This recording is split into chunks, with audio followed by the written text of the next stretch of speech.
Hi, welcome back guys. This is your friend, the fanfiction guy. Back with another fanfiction. This is the first part of What If Deku Became the King Slayer? Now before starting, please give this video a like and subscribe to the channel if you want more videos like this. Now let's get into the fanfic. Without power, can one become a hero? No, I should think not. It's been nearly 50 years now and I can still remember clear as day the first time I saw him. We're weaker, less durable, and more killable than them, regardless of your quirks or lack thereof. But still we fight. With our wits, our tools, and our skills, we defeat the undefeatable. One day when the beast rises from the abyss, we will kill it. Welcome to the AMF. Izuku opened his eyes, the pitter-patter of the rain a soothing contrast to the carnage he was preparing to jump into. He gave one last check to his instruments. They were all ready to go. He glanced at Ochako in the driver's seat. She was staring intently out the viewing port, taking deep breaths. Izuku took a few himself. They both waited. A distant explosion went off. And another. And another. It was getting closer. But closer to them was further from town. Izuku turned the turret in a long spin, examining the surrounding valley. Through the pouring rain, he could see plenty of trees that might hide them, some hills to duck behind, maybe there was some cover by some of the cliffs. He hoped it'd be enough. If it wasn't, tough luck. Hey Ochako, he said. She turned to him, her eyebrow raised. Yemidori? Why do you suppose this always seems to happen in the rain or at night? He said. It ruins the views. I mean, if we're going to visit tropical islands, we might as well enjoy it. She cracked a smile. 1, that's an exaggeration and you know it. 2, looking at the views is kinda pointless if we die by atomic fire. He smiled. That's true. I guess we should thank him for choosing to come ashore in terrible weather. Before or after you shoot him in the eye. Again. I don't only shoot him there. You're right. Sometimes you hit the groin too. Idon, that's no, oh my gosh, you're right. Maybe that's why he seems to hate me. Ochako giggled. Through the explosions, another sound became audible. One lower and more rhythmic. Like a massive drum being slowly beaten. Footsteps. Izuku's heart beat a little louder. It was almost time. Second group, pull back. He's following you. Rocket Squad, distract him. Got him. He's turning sly, never mind. He's still moving in the same general direction. Third group, get red, wait. It's a dash. Another sound echoed across the island. This one sounding like an electrified waterfall, followed by the sound of a massive explosion. Izuku could see the hilltops lit by a blue light.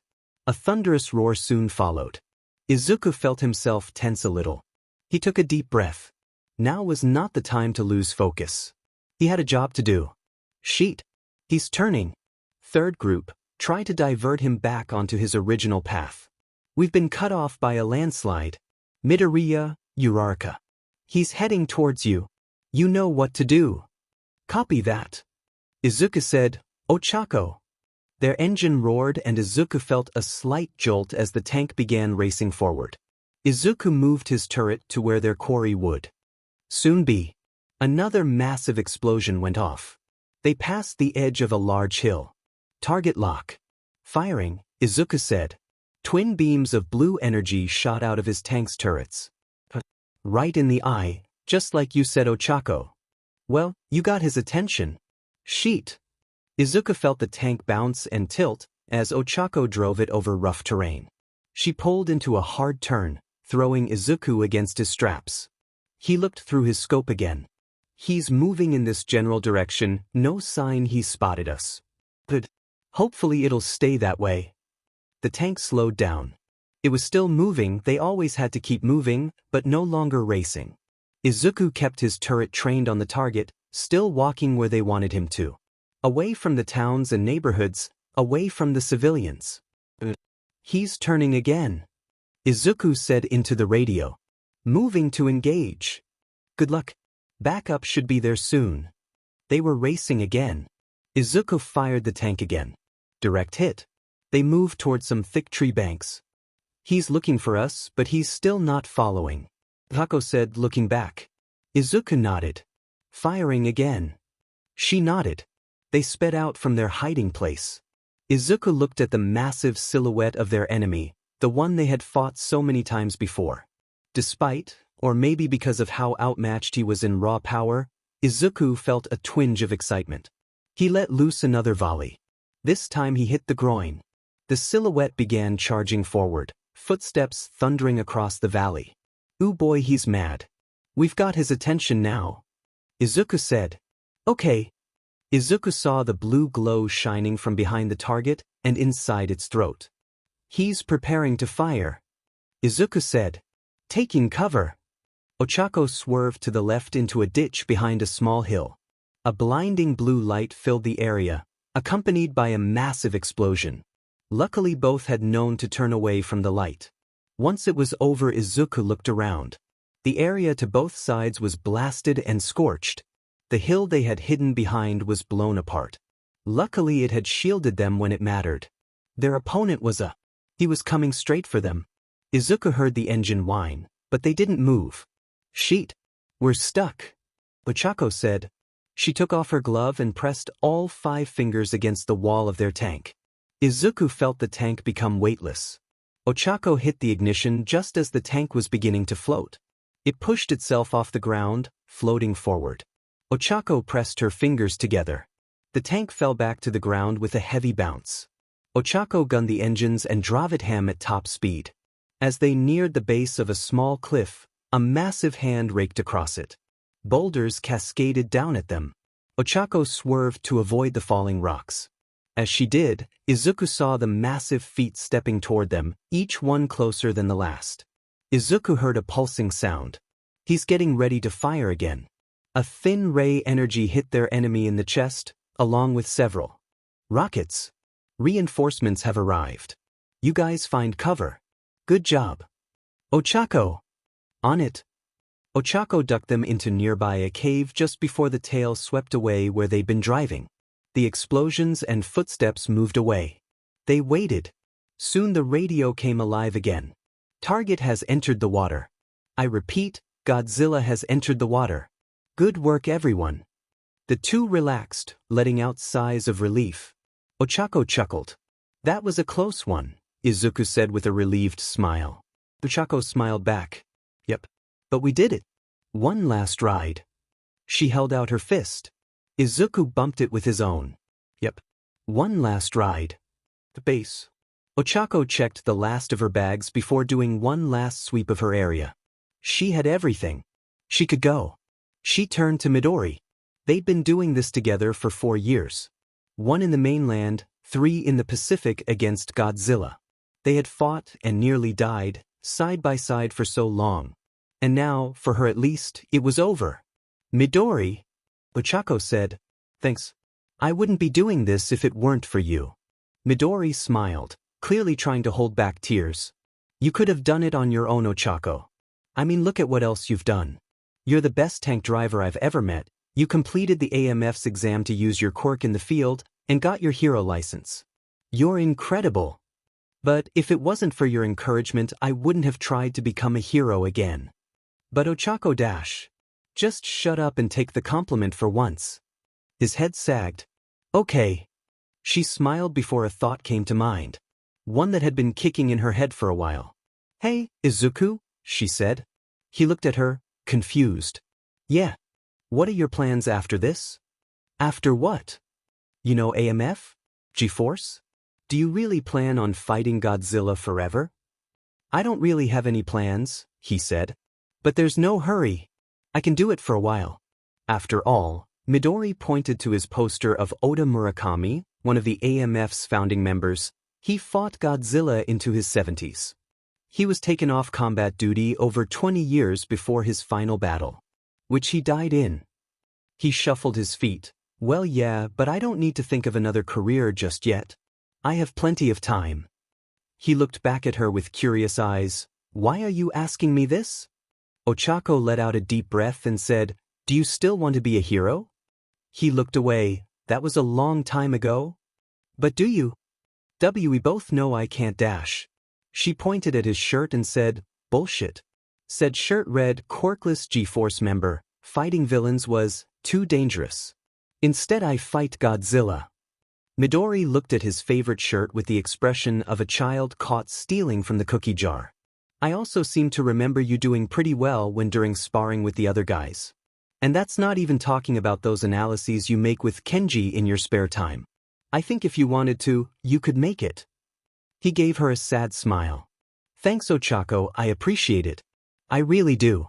But even if I did want to, all the hero exams require you to have a quirk unless you're coming from an approved training program. All of those, including the night schools, require quirks. The exceptions are all high schools. High school was my only chance and I missed it. She frowned. You bothered to look that up. You still want it, don't you? I considered briefly. But I can't and that's okay. I'm perfectly happy here, fighting kaiju. Ochako sighed. Fine, but just know that I'll do everything in my power to make it so you can take the hero exam without a quirk, and help anyone with weak or no quirks who's willing and able to become heroes. Even if I'm happy here, I'll be glad to see it, said Izuku. Good, Ochako said. And if you ever get tired of this, I'll be there. Until then, stay alive.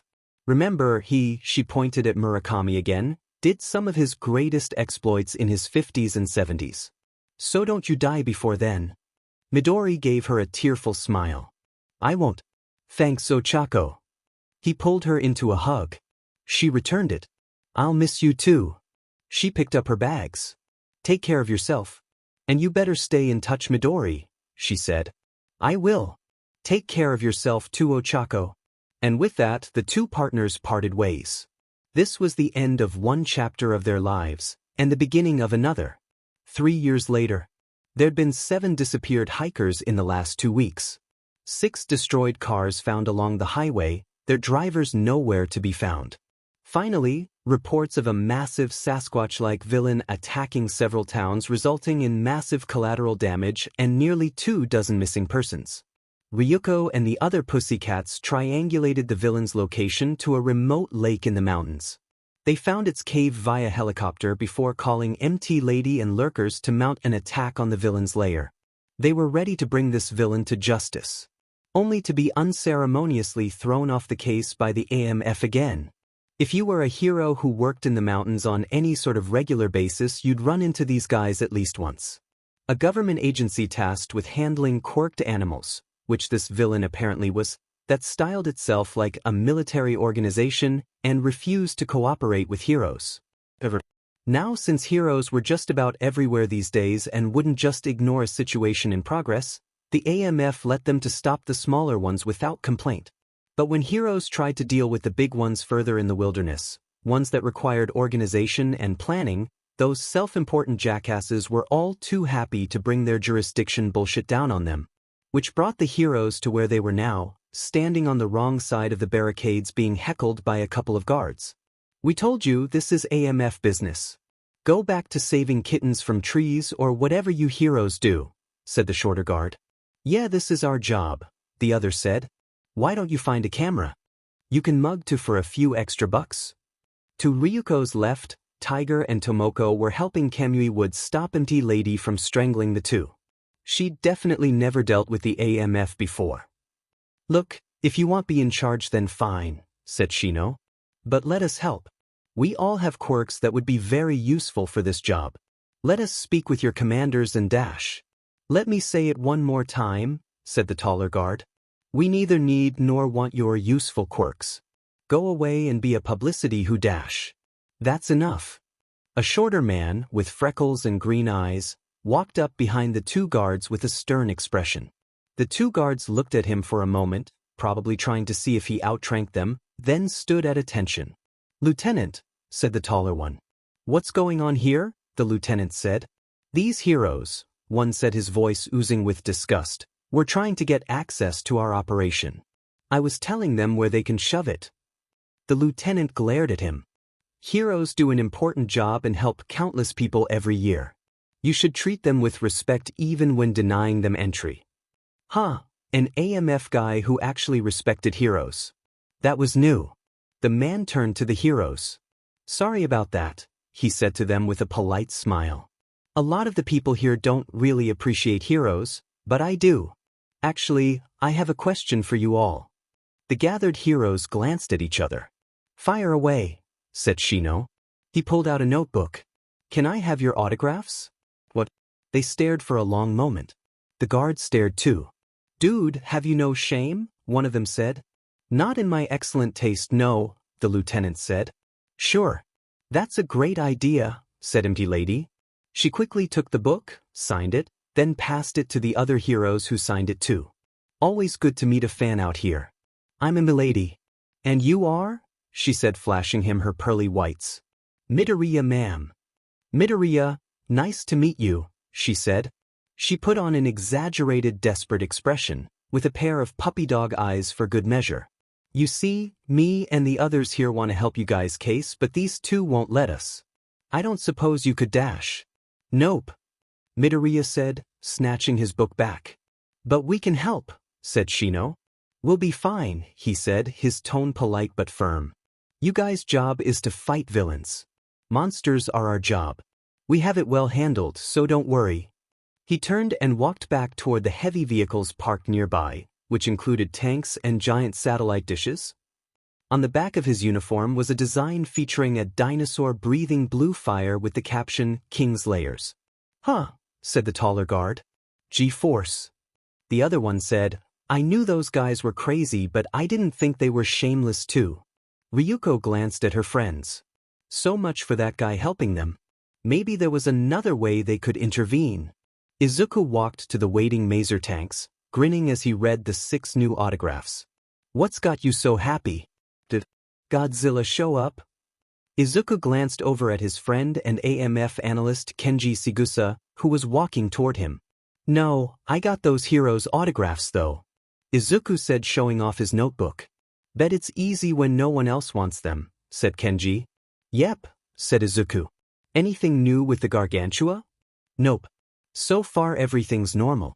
Typical raid pattern, typical home, typical reaction to us. Still ignoring us? Yeah. It's starting to get agitated, but not enough to worry about.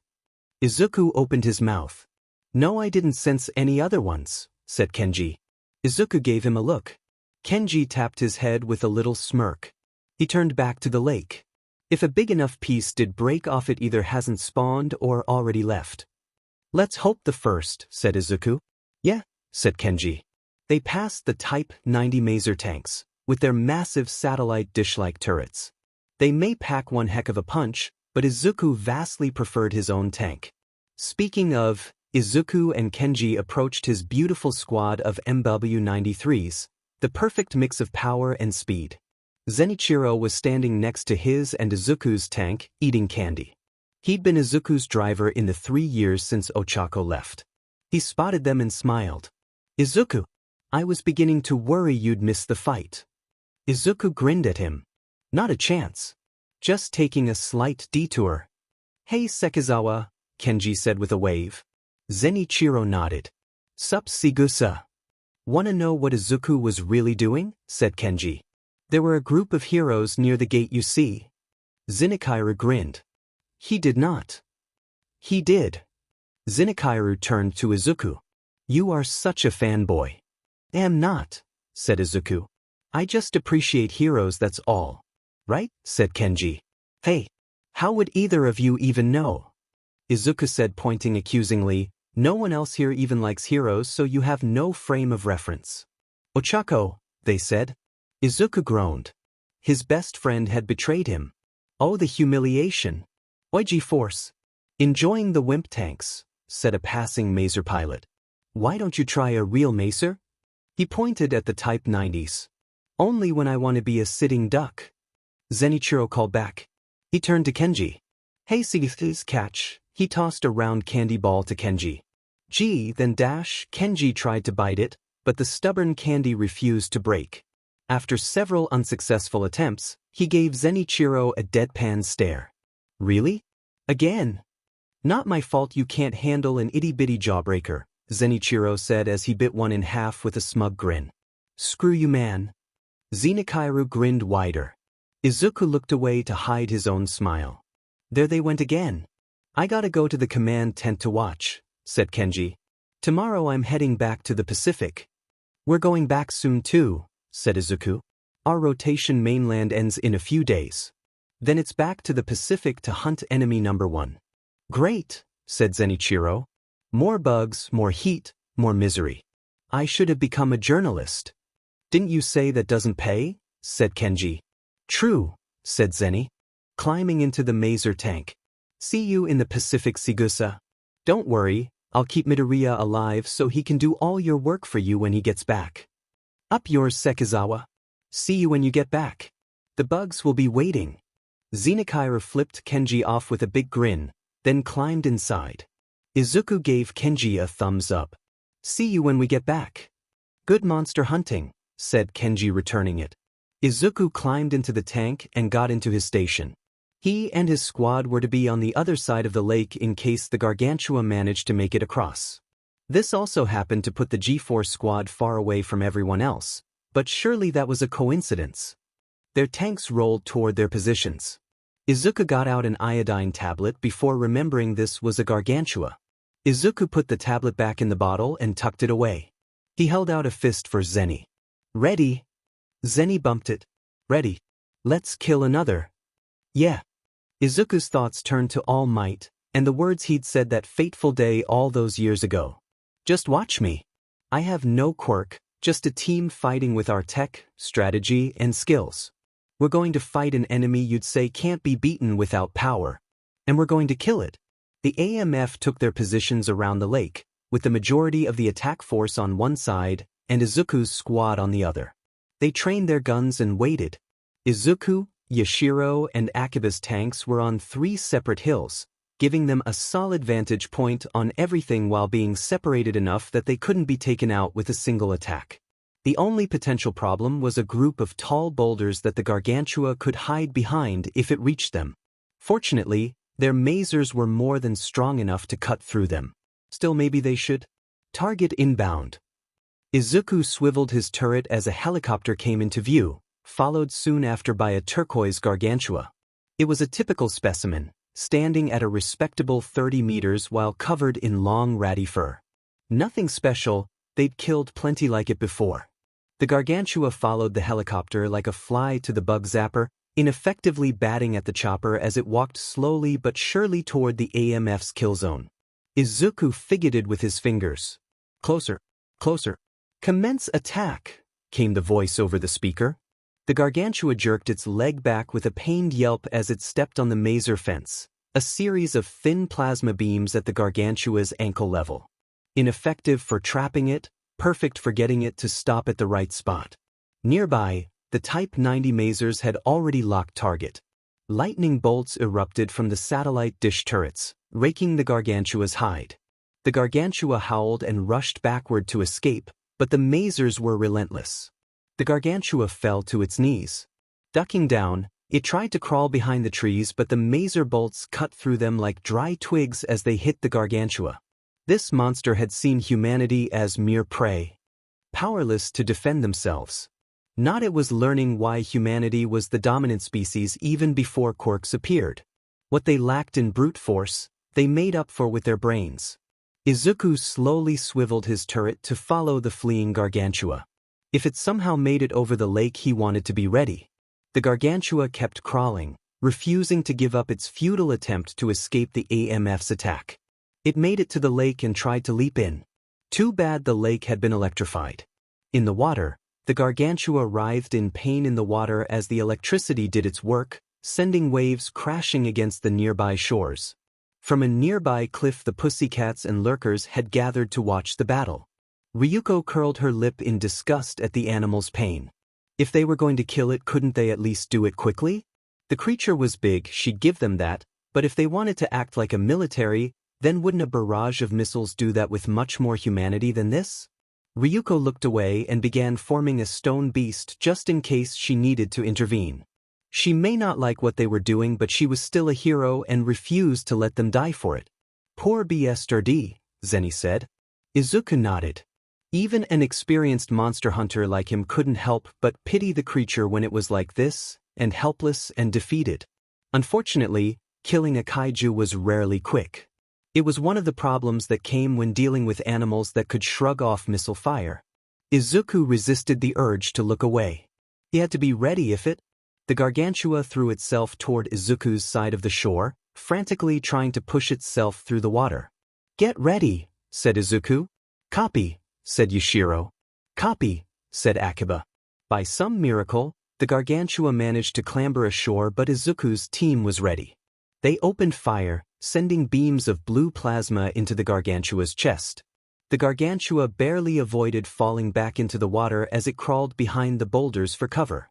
"Yashiro, circle around and flank it," said Izuku. "Akiba, you and I will fire through the rocks and try to keep it pinned down." "Roger." "Roger." As Yashiro's tank began circling, Izuku and Akiba fired at the boulders, their masers burrowing through and out the other side.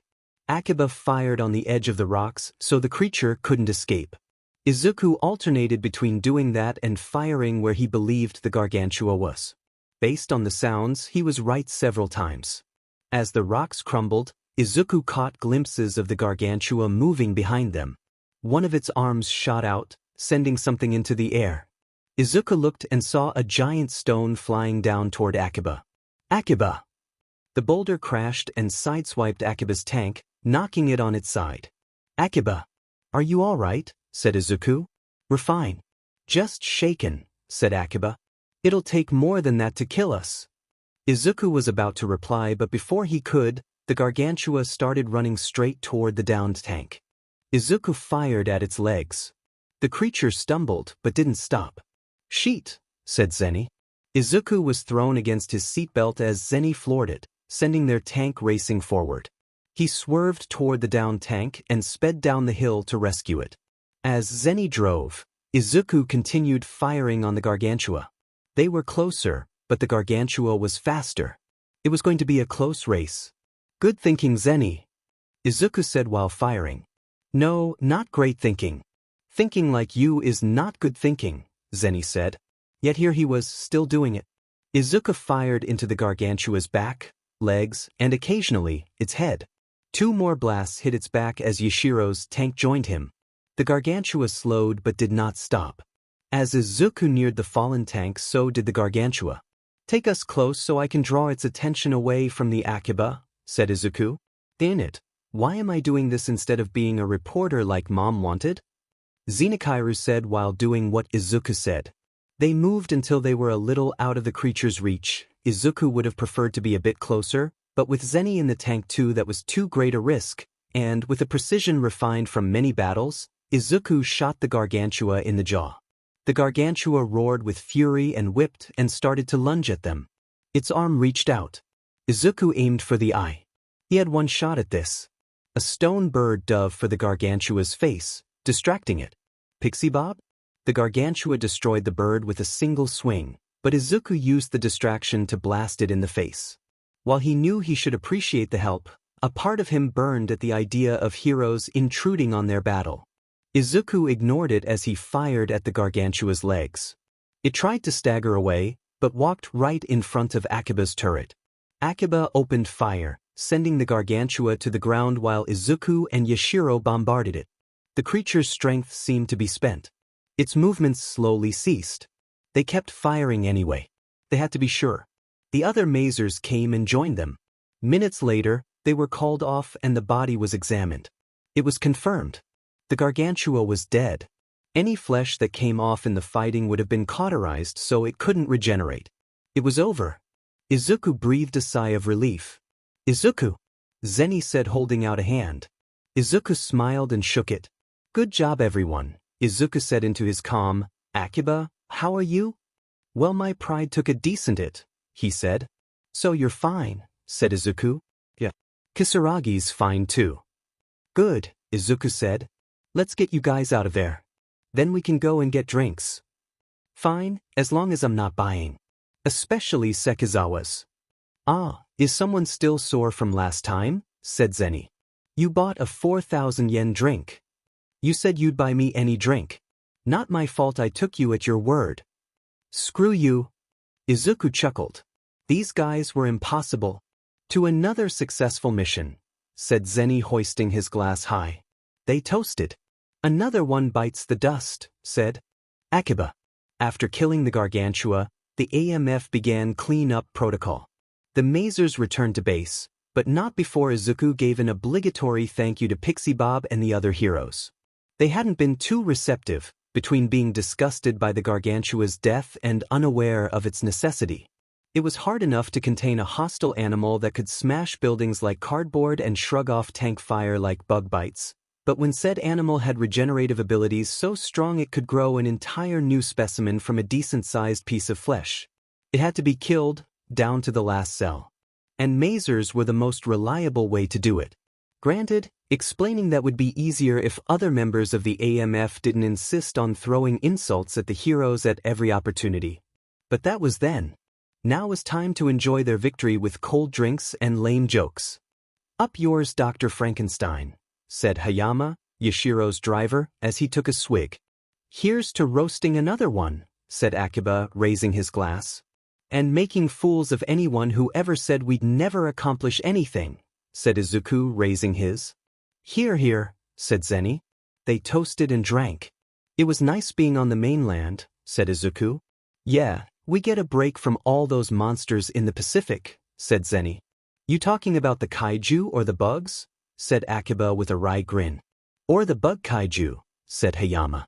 "Both." "True," said Izuku, "but it'll be nice to be back." Akiba rolled his eyes. "You're just glad because it's the start of the active season soon." Izuku yelped. How could he say such slander? "Not," he said. "Izuku," said Zenny, "you're borderline addicted to fighting monsters, especially the big guy." "I'm not addicted. I just take my job very seriously," said Izuku to the slanderous traitor. They all gave him a deadpan stare. "Not buying it," said Akiba. "Nope," said Zenny. "The only thing you're more addicted to is reading that old biography," said Hayama. Izuku crossed his arms. "I hate you guys." "No you don't," said Zenikair. "Anyone have a different topic they'd like to share?" Izuku said. "They decommissioned the Third Fleet," said Yashiro, staring into an empty glass. "What?" said Akiba. "Why?" said Hayama. "Money. They cut our budget again and couldn't afford it." "But we only have 2 left," said Hayama. "We can't possibly be expected to patrol all of Japan's waters like this. We barely have enough to do our job as is. Are they trying to get people killed?" The others nodded. "At this rate, the only thing that would get them to pay attention to us would be a kaiju making it to a populated area," said Akiba. "Which they'd probably use it as an excuse shut us down altogether," said Hayama. "Depending on the kaiju," said Zenny. "Yeah, they'd find it real hard to ignore us if Godzilla waltzed into a decent-sized city," said Akiba. "We shouldn't talk like that," said Izuku, swirling his drink. "A kaiju attacking a populated area would be a disaster. We'll find a way to make do. We always do. Such a disaster that may soon be unavoidable," said Yashiro. "We can barely hold the line as is, and with each cut it gets harder." "We're caught in a vicious loop," said Zenny. They looked at him. "We've kept the big ones out of the cities for over 50 years, Zenny continued. "People have more or less forgotten about them, out of sight, out of mind and all. So they cut our budget. Then we focus what we have on stopping the big ones first, which lets smaller ones to break through. Then they think we're not doing our jobs and cut again. Then we focus what we have on the big ones first, allowing more to get through, and on it goes until Godzilla gets through. Then disaster. Let's just hope they can stop that before it gets that far," said Kisaragi as the others nodded. "Let's talk about something else," Zenny said. "You guys know why they called me the Bulldog in high school?" Akiba rolled his eyes. Hayama groaned. Yashiro and Kisaragi exchanged glances. Only Izuku showed any interest. Every time Zenny tried telling the story, he got cut off. Izuku kind of wanted to know the answer. Zenny continued, "It was because when I worked for Dash." "Hey, you guys knew?" a new voice said. They all looked up. A young man in an AMF uniform was giving them a cocky grin. "I know most of the guys around here and I've never seen you. Did you guys just join up? Because I've got some stories you'd better listen to if you want to Dash. We're Task Force 54 Rookie," said Akiba. "From the Pacific." The man stared blankly. "Nickname G-Force?" Still a blank stare. We fight Godzilla. Oh right, the man said. Never mind. He turned and hurried toward a different group of AMF personnel to inflict his stories on them. How much you want to bet he's going to brag about being in a battle against a Kamikaris or something? Said Zenny with a smirk. And he didn't even fight, he was there as backup, said Akiba. But he'll make himself sound like the best backup you didn't need. Zenny finished. The two laughed while the others let out a light chuckle. They then took a swig of beer. Izuku shook his head, then took a swig himself. He loved these guys. In the depths of the Pacific, the creatures of the deep move about, tending to their day-to-day habits of survival. It is a harsh environment, but they have adapted to it, learning many important things, such as where to find food and when to flee danger. As one, they scattered, swimming in every direction. Near the epicenter of their flight from sat an oddly shaped bunch of coral. Beneath said coral was an equally odd lump of rock. On that lump of rock, a massive eye opened. We're coming to you live from the Bunta shopping district, where a massive villain attack has caused severe damage to multiple buildings. Dozens of injuries have been reported. Authorities and heroes are on site performing rescue operations as we speak. Reports indicate. Reiko clung to her teddy bear, Mr. Muffins, tears streaming down her face. She couldn't see, she had no idea where she was, and her leg hurt. She tried to move around, but there were giant rocks on all sides, trapping her. Occasionally she heard people yelling and moving outside and hoped they'd find her, but none did. The rocks shifted. Reiko squeezed Mr. Muffins even tighter. She wanted her mommy. H-E-L-P, she screamed. H-E-L-P, she tried again.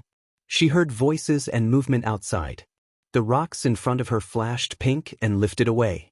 Sunlight streamed in, forcing Reiko to cover her eyes. Hey there, are you okay? Reiko opened her eyes to see a lady with brown hair wearing a pink and black suit smiling at her. Reiko gasped. Uravity. That's me. Uravity said as she knelt down next to Reiko. Your leg looks scraped. Does it hurt? Reiko nodded. A little. What about the rest of you? Does anything else hurt? Reiko shook her head. No. Good, Uravity said with a relieved smile. Let's get you out of here. Uravity scooped up Reiko and carried her away. As they made their way outside, Reiko looked around. Heroes and firemen were scrambling around like a bunch of ants. A lot of the buildings had pieces missing while the street was covered in overturned cars and giant stones. Uravity carried Reiko to an ambulance where a bunch of other people were being helped. As they got closer, Reiko saw two familiar figures. Mommy! Daddy! Reiko! Sweetie! Mommy and Daddy ran over to Uravity while two ambulance people followed. The two hugged Reiko, crying. We were so worried. We couldn't find you. Reiko clung to Daddy's neck. I was so scared. But then Uravity saved me. Thank you so much. We can never repay you for this, they said to Uravity. Uravity said, I'm just glad I could help. Then she turned and started talking to one of the ambulance people while the other picked up Reiko and carried her toward the ambulance. Just before getting in, Reiko looked back at Uravity, who waved. Bye, Reiko. Reiko waved back. Bye, Uravity. Ochako smiled as the girl got in the ambulance with her tearful parents. Moments like this reminded her why she loved being a hero. She turned back to the destroyed area. And moments like this remind me why I need to be one. Ochako ran around the destroyed area, helping wherever she was needed. Rubble to be cleared? She was on it. A wall about to fall? Civilians to help and comfort? No problem. Ochako had done this enough times over the last 3 years that she barely even needed to think about what to do. Didn't mean it wasn't hard work though. Ochako wiped some sweat from her brow after moving some heavy equipment. She could have used her quirk, but she'd used it a lot today and wanted to save some energy. Uravity! Ochako turned at the familiar voice of her boss Nijire Hato, who was hovering over her. We got a call about a villain attack 3 blocks west. I'm going over there now. We've cleared most of the rubble here, so I want you to come with me. Ochako took a quick look around. Sure enough, most of the heavy lifting was already done. Ochako nodded at Nijire. Let's go. Nijire grinned and rocketed off with her quirk. Ochako pressed her fingers to her palms, making herself weightless before kicking off. She pointed her wrist gauntlets, or Urakakoris as she called them, at some nearby buildings and fired 2 grappling lines.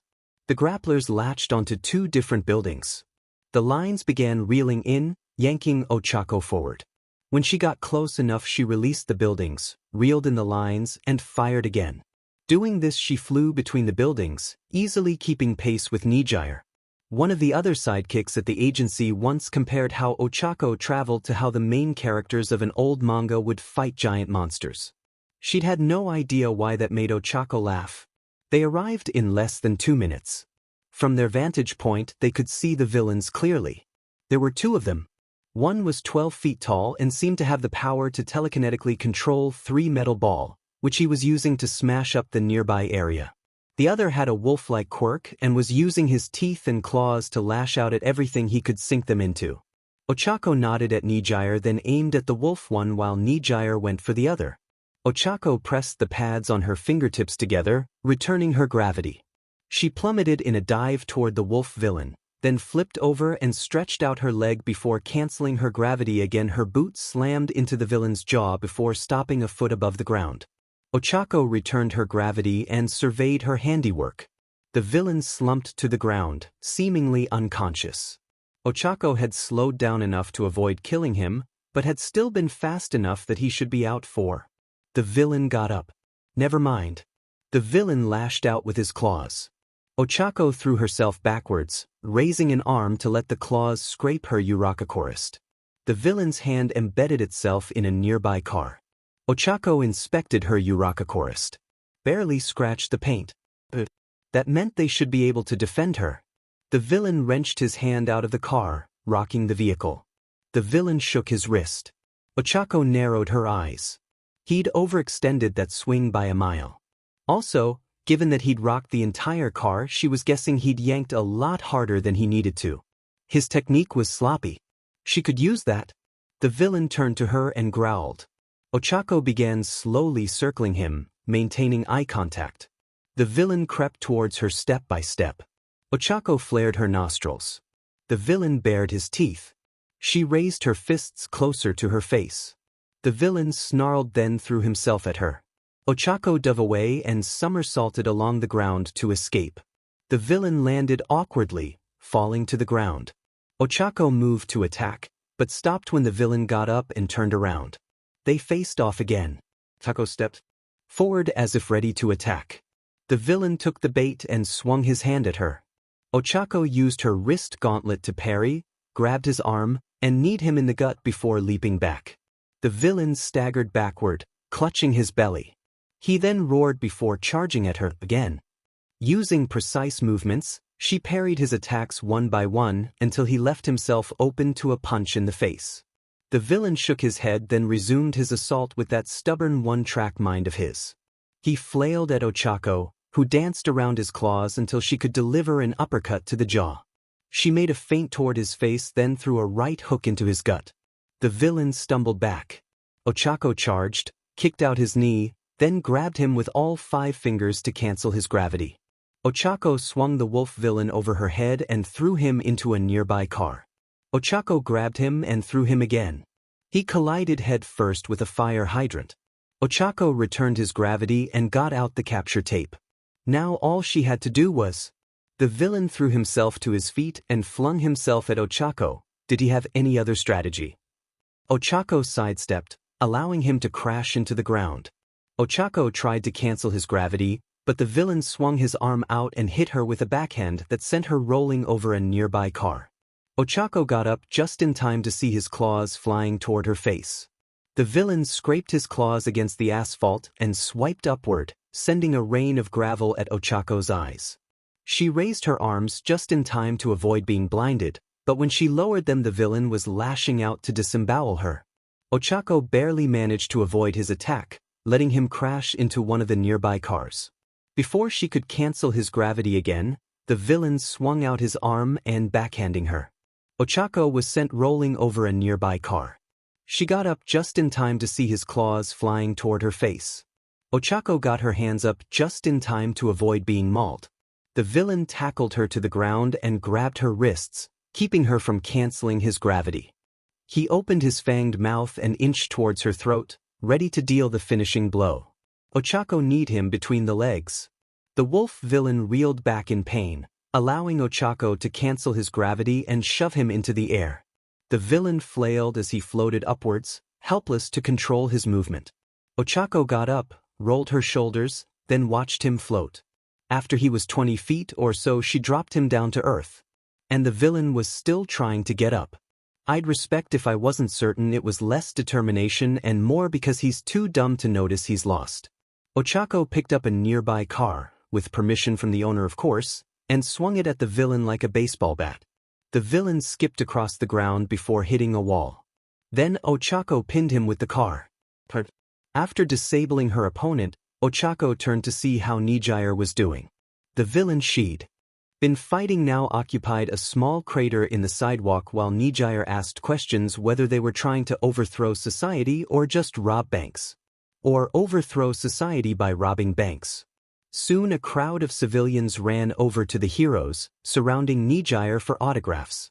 A smaller group came to Ochako too, mostly people who'd already gotten Nijire's autograph, or had decided to avoid the larger crowd by going to Ochako first. Though there were some genuine Uravity fans, which she appreciated. After entertaining the crowd and giving their statements to the police, Ochako and Nijire both took off again, this time heading back to the agency, and not a minute too soon. She was bushed. Ochako and Nijire passed over rooftops as they made their way to Nijire's agency. Ochako savored the feeling of air passing through her hair as she grappled from building to building. It felt so free. She was glad she'd gotten that hero license. They landed in front of the rooftop door. Nijire began fumbling through her belt to get her keys. "Don't worry, I got this," said Ochako, pulling her own key out and unlocking it. "Thanks, Uravity. Hey, do you think we should put a mat up here? We could even put a fake key under it while hiding the real key somewhere else. No one will predict that." "Maybe," Ochako said. As they got inside, that grin faded. They may have vanquished the villains, but now they faced a greater threat. Paperwork. Ochako shook her head as she filled out yet another redundant and unnecessarily bloated form. Doing paperwork be a fact of life, and knowing how to do it well had taken her far, but did she hate the stuff with an intensity that matched Godzilla's nuclear breath? The stuff had been annoying enough with the AMF, and it had only gotten worse since she became a hero. On the other hand, it could be worse. Poor Nijire was saddled with twice as much since, as the head of the agency, she needed to fill out forms regarding her sidekicks too after the incident in Bunta. When Ochako went solo, she was so limiting the number of sidekicks in her agency. Or getting a secretary she'd pay handsomely to papers for her. After over an hour of intense tedium, Ochako was finally free for the day. She changed out of her hero costume, used the agency showers, using her own water cost money, then made her way out. She nodded goodbye to her co-workers, grinned at overhearing some sidekicks betting on Ochako's career before being a hero, again, and went to say goodbye to Nijire. "Nijire?" said Ochako. Nijire looked up, looking dead inside. "What?" "I'm leaving for the day. Good night." "Good, hey, wait a minute. There's something I have to ask you," Nijire said, her eyes becoming alert again. Ochako blinked. "What is it?" "You know Tsu? The one with the frog quirk who went by the name Froppy, left a while ago to form her own agency? Remember her?" Ochako nodded. "Yeah, I remember Tsu. How's she doing?" "She's doing great. Anyway, she called me earlier about a team-up to deal with some smugglers in the Sea of Japan. Apparently, these guys have some heavy hitters, so she and Selkie were asking for extra help. Gang orcas on board, but they were wondering if I wanted to come and bring a sidekick with me." "And you want me to join you?" Ochako said. "Here are the dates we have planned." She pointed to some boxes on her calendar she'd marked off. Ochako snapped a photo of them with her phone. "Looks good, but I might have something important planned," said Ochako. "Mind if I check first?" "Of course," said Nijire. "You can tell me tomorrow. Now go home and get your beauty rest." "Thanks, Nijire," Ochako said. "Anytime." Ochako left the agency and boarded a train home. After arriving at the house and walking inside, Ochako said, "Hey guys, I'm back." Mina gave an exhausted thumbs up from the couch. "Good to see you, Ochako." Kendo and Setsuna were at the table eating dinner. "Hey Ochako, long day for you too?" said Kendo. "Yeah," said Ochako.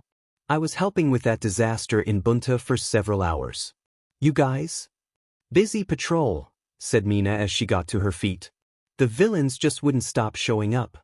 "TV appearance for some dumb commercial?" said Setsuna. "Paperwork," said Kendo. "Looks like we've all had a long day," Ochako said. She walked to the fridge thinking about what to eat. Actually, she should probably go grocery shopping soon. Her stash was running low. "By the way, Ochako," said Mina, "I got some great news." Ochako perked up. What is it?" "That charity you were interested in? They said they'd love to have you for one of their upcoming events. Here's the dates. Check 'em out." Ochako hurried over and looked.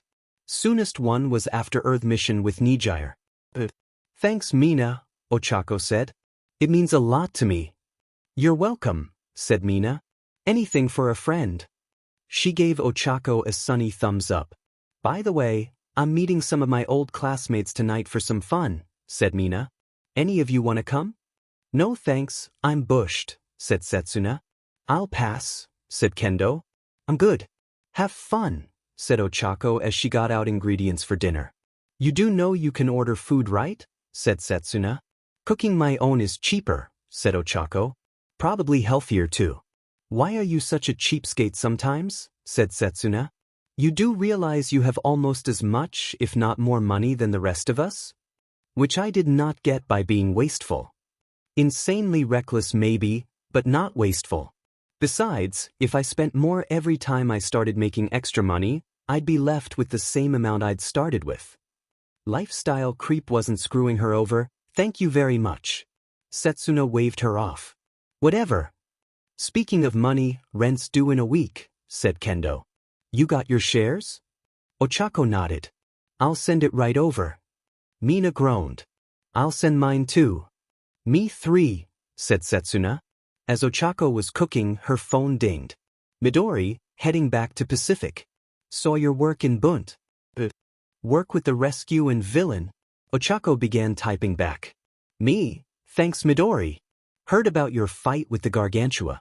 Nice work. Bummer we didn't get to meet each other while you were at the mainland. Next time maybe?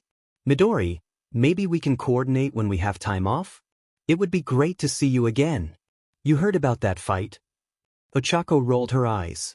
"Me, there are still forums following kaiju. They may be rare but they still exist. You should know. You introduced me to them. And yeah, we should try that. It would be great. Midori, you still go to those forums. Have to follow you guys somehow and you're not exactly in the news these days. Midori, don't remind me. The guys here do it plenty enough. Don't worry, they love you." "Me they do?" A lot of AMF members hated heroes, seeing them as glory hogs taking attention and funding from fighting the monsters. Even the ones who didn't hate heroes weren't exactly fans, with Midori as a rare exception. "Midori, helps that you're considered one of us." "Me? Thanks for telling me. I gotta eat dinner. Have a good flight back and enjoy Murakami's book." "Midori, how would you know if I'm reading it? What if I'm not?" "Me, are you?" "Midori, never mind, enjoy your food." Ochako giggled. "Poor fanboy, so predictable." She typed back. "Me, will do." As she finished her dinner, there was a knock at the door. Mina moved it open and said, "Guys." "Hey Ishido. Ready to have a night on the town?" said an out-of-costume charge bolt. "You don't need to yell Denki. She's literally 3 feet ahead of you," said Earphone Jack. "Hey Ishido, good to see you again," said Red Riot. "Hey Kirishima," said Mina. "Let's go and pay Artie. Oh, and you brought Bakugo too. How'd you do it? Blackmail?" "Shut up." Ochako watched the friend group chat in the doorway, her eyes lingering on the last one. Dynamite, one of the top heroes in Japan. Notorious for having a hot temper and a bit of an ego. According to Mina, he was mostly bark with his friends, and hilarious to prank too. And yet, Ochako had never pressed Midori for details of his personal life, especially his time in school, but some things had slipped through. Could dynamite be? She shook her head. That wasn't important. Midori made it quite clear that he wanted to put his past behind him. Dragging up his old enemies wouldn't help with that. Though how successful Midori had been at moving on was quite debatable given his definite pride in fighting Godzilla while quirkless. Ochako finished her food, watched TV, trained a little, then headed to bed. She'd had a long day, and it was nice to get some rest. No paperwork, no roommate problems, no villains. Daika City. Detnerat, possibly the greatest front organization ever built. A powerful and successful lifestyle, and now hero, support company with high-paying executives, innovative technology, and plenty of donations to various nonprofits. All of which were used to further the glorious cause of the Meta Liberation Army. Rikiya Yatsubashi, Redestro, the one true heir to the great visionary that was his ancestor, looked out at the city he'd built. A city situated in the mountains, limited entry and exit points, with all land owned by Detnerat or shell companies connected to them. A company town firmly controlled by the Meta Liberation Army, built on the ruins of their prior defeat. The perfect place to prepare for his revenge on all who dared defy the grand vision of the mighty Destro and Dash. Yatsubashi took a deep breath. Calm down. You have a meeting soon. It won't do to be tense and unfriendly in a meeting now, would it? As if on cue his intercom beeped. Mr. Yatsubashi? Your 8 o'clock is here. That's great, Akihiro, he said. Send them right in. 2 men entered. One was an older gentleman. He had an inexpensive suit worn with the utmost dignity. It was ironed, pressed, and neatly worn to look as presentable as possible. A man eager to please, or who holds himself in high esteem. Judging by the way the man carried himself, with a confident gait and an expression of formality mixed with arrogance, it was the latter. The other was a younger man with a very different demeanor. Black hair left uncombed, off-center tie, a ruffled jacket, and multiple wrinkles on the pants. He wore the suit as a formality but obviously didn't care for appearances. An impudent upstart. They'd sought out the MLA, asking for material resources to build something. Something they said would cause great destruction. But then they all said that, didn't they? The 2 sent a list of equipment they wanted and fragments of their blueprints. While the tech wasn't hard to get per se, not for the MLA, it wasn't the sort of thing a garden variety villain would be looking for. Yatsubashi was curious. Welcome, gentlemen, he said with a genial smile. How was the drive-in? The younger man looked to the older one, who said, Quite well, Mr. Yatsubashi. It is an honor to meet you. So the old one was the spokesperson for the 2. Logical. Please, no need to be so formal, said Yatsubashi. Have a seat. Would you care for a drink? No, thank you, said the old man as he sat down. The younger one stayed standing behind him. The older man threw him an annoyed look before making eye contact with Yatsubashi. I must say your list of items you wanted was quite interesting, said Yatsubashi. So, what's your proposition?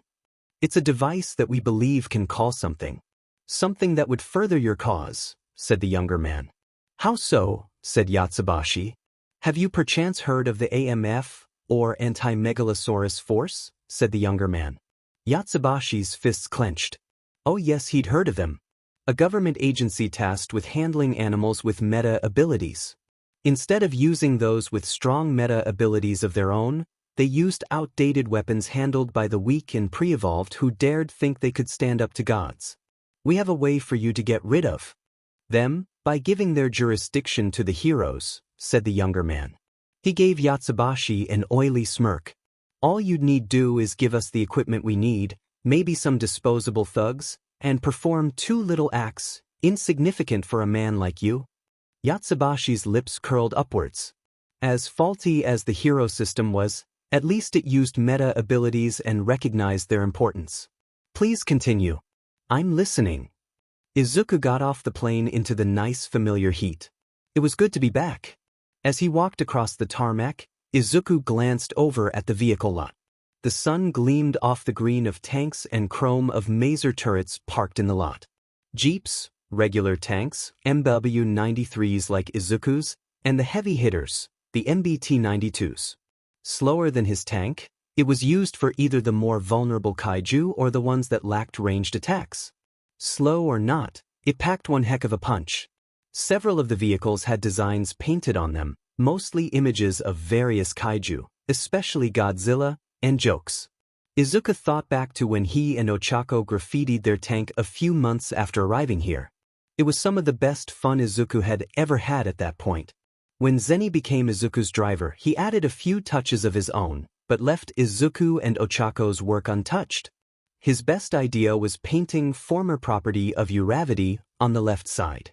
Speaking of whom, Zenny looked about as happy to be back as Endeavor would with his toy sales.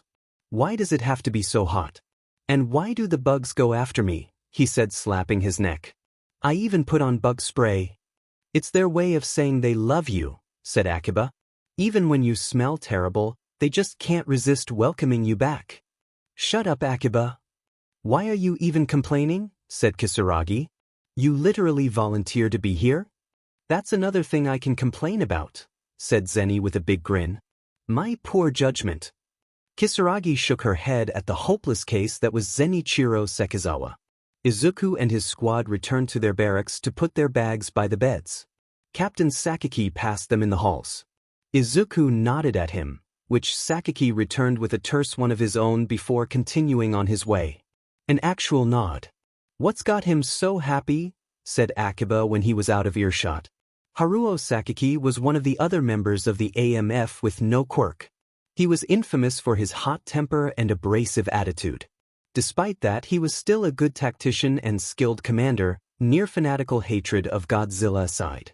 After settling in, Izuku decided to visit the analysts. He wondered what kind of quirked animals or kaiju they were looking at now.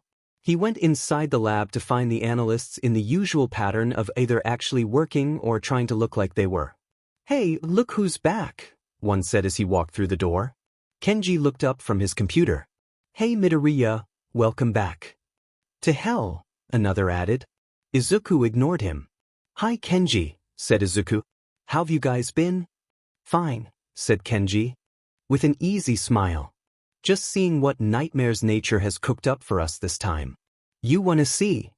Izuku nodded. "Yeah." "Anything interesting?" "Yeah. There's a giant bee you should take a look at," said Kenji, waving Izuku over. Izuku grabbed a seat and rolled it next to Kenji's. "It's around a meter in length and lives in this area in the mountains," Kenji said, pointing at the maps. "We found it a few months ago. There's a small hive there, nothing too worrying so far. An autopsy on a dead one found quirk factor in its blood." "So actually quirked, unlike Kamakura's or Meganolan," said Izuku. "Exactly. Aside from their size, they can also manipulate their nectar, even to the point of forming solid objects. It's what their hive's made of." "Okay, what am I looking for?" said Izuku. "It seems to have some sort of early warning system for detecting threats, or in this case our team. We have footage here." Kenji pulled up several videos of their explorer teams tracking bees only to be suddenly noticed with no apparent cause. Izuku read the reports and frowned. It wasn't scent, they were downwind. It wasn't noise, there was no correlation between the noise they were making and the time the bees noticed them. Izuku watched the various videos closely, looking for any hints of why they might have been discovered at the points they were. Was it some sort of built-in radar? Some sort of detection quirk from a queen? Izuku watched the footage again. In each instance where the bees detected them, the ground looked oddly shiny, like there was something reflective on it. The reports also noted an unusual sweet smell in the air at several points. Izuku grinned. Nectar. They're able to detect them with their nectar. In addition to controlling it, they must be able to sense it to some extent. And that means that Izuku began a mutter storm on the many implications or possibilities of this. Kenji and the others listened in and added a few ideas of their own. Within an hour, they'd filled in several gaps about the bees and had several new theories to test. After that, they looked at a few other animals, including a house-sized armadillo that could possibly see the future, for a few hours until Izuku had to go. "See you later Midoriya," said Kenji. You're welcome back anytime, unless we're doing something classified, said another of them. Thanks guys, said Izuku. He walked out with 2 whole notebook pages newly filled with quirked animals and kaiju. Even he was tired after that. Izuku went back to his barracks, opened up Oda Murakami's biography, and began to reread a few more chapters before bed. In the next few days, things returned to normal. Izuku spent his spare time exercising, hanging out with the analysts, or reading his book. As for his team, they would train, drill, and do checkups on their tanks. They performed several simulated battles against Godzilla and other monsters and did fairly well in all of them, accomplishing most missions with minimal casualties, though they lost Yashiro's tank once. Afterwards, everyone said Izuku was a lot more cautious in simulations than in reality, which was absolutely untrue. Okay, maybe it was a little true. AMF headquarters. Commander Tachibana stalked into the operating room. Various personnel moved aside as he marched toward a waiting technician at his sensor station. Report, Tachibana said. Beacon Delta just detected a large object heading west in Sector 11, the technician said. Specifications. The technician read out his findings. The size, the speed, the heat, the radiation. It was him. He turned to his waiting officers. Deploy the first fleet along the safe zone border and have them ready to redirect. Hold a miracle mile of 4 kilometers. Find any uninhabited islands nearby in case he wants to go ashore. Chart his current heading and plan any dumping runs accordingly. The officers gave a chorus of, "Yes, sir," and hurried away. Tachibana turned back to the viewing screen, watching the blip as it slowly moved across. Every year he had to do this. Every year it was crucial he not fail. The blip continued to move. Tachibana clenched his fist. All right, let's walk this tightrope. The train shuddered, bumping Ochako into the commuter next to her. She muttered an apology before turning back to her phone and typing another message. Me, anything happen yet? Midori, not for us. Some Kamakuras were seen migrating, but they're still out at sea. We are keeping an eye on them. Me, and the bigger ones? Midori, Anguirus was last seen swimming toward an abandoned atoll. A few weeks ago a fishing ship vanished near Guam. Ibira is believed to be the cause. Me, any response? Midori, the Americans sent the Saratoga after it. It's heading toward the safe zone. Command is letting the Americans handle it for now. They still have resources to spare. There was a brief pause. Then Midori continued typing. Midori, Godzilla was spotted by one of the beacons. They're worried how close to the border he is. They're going to redirect if he gets much closer. Ochako nodded. After the disastrous 7th Battle of Tokyo, the AMF had for the most part switched its doctrine for Class 4 kaiju and above from elimination to contain and repulse. To protect the mainland, the AMF had created a safe zone in the sea surrounding Japan. No Class 3 and above kaiju that lived in the Pacific was to enter that.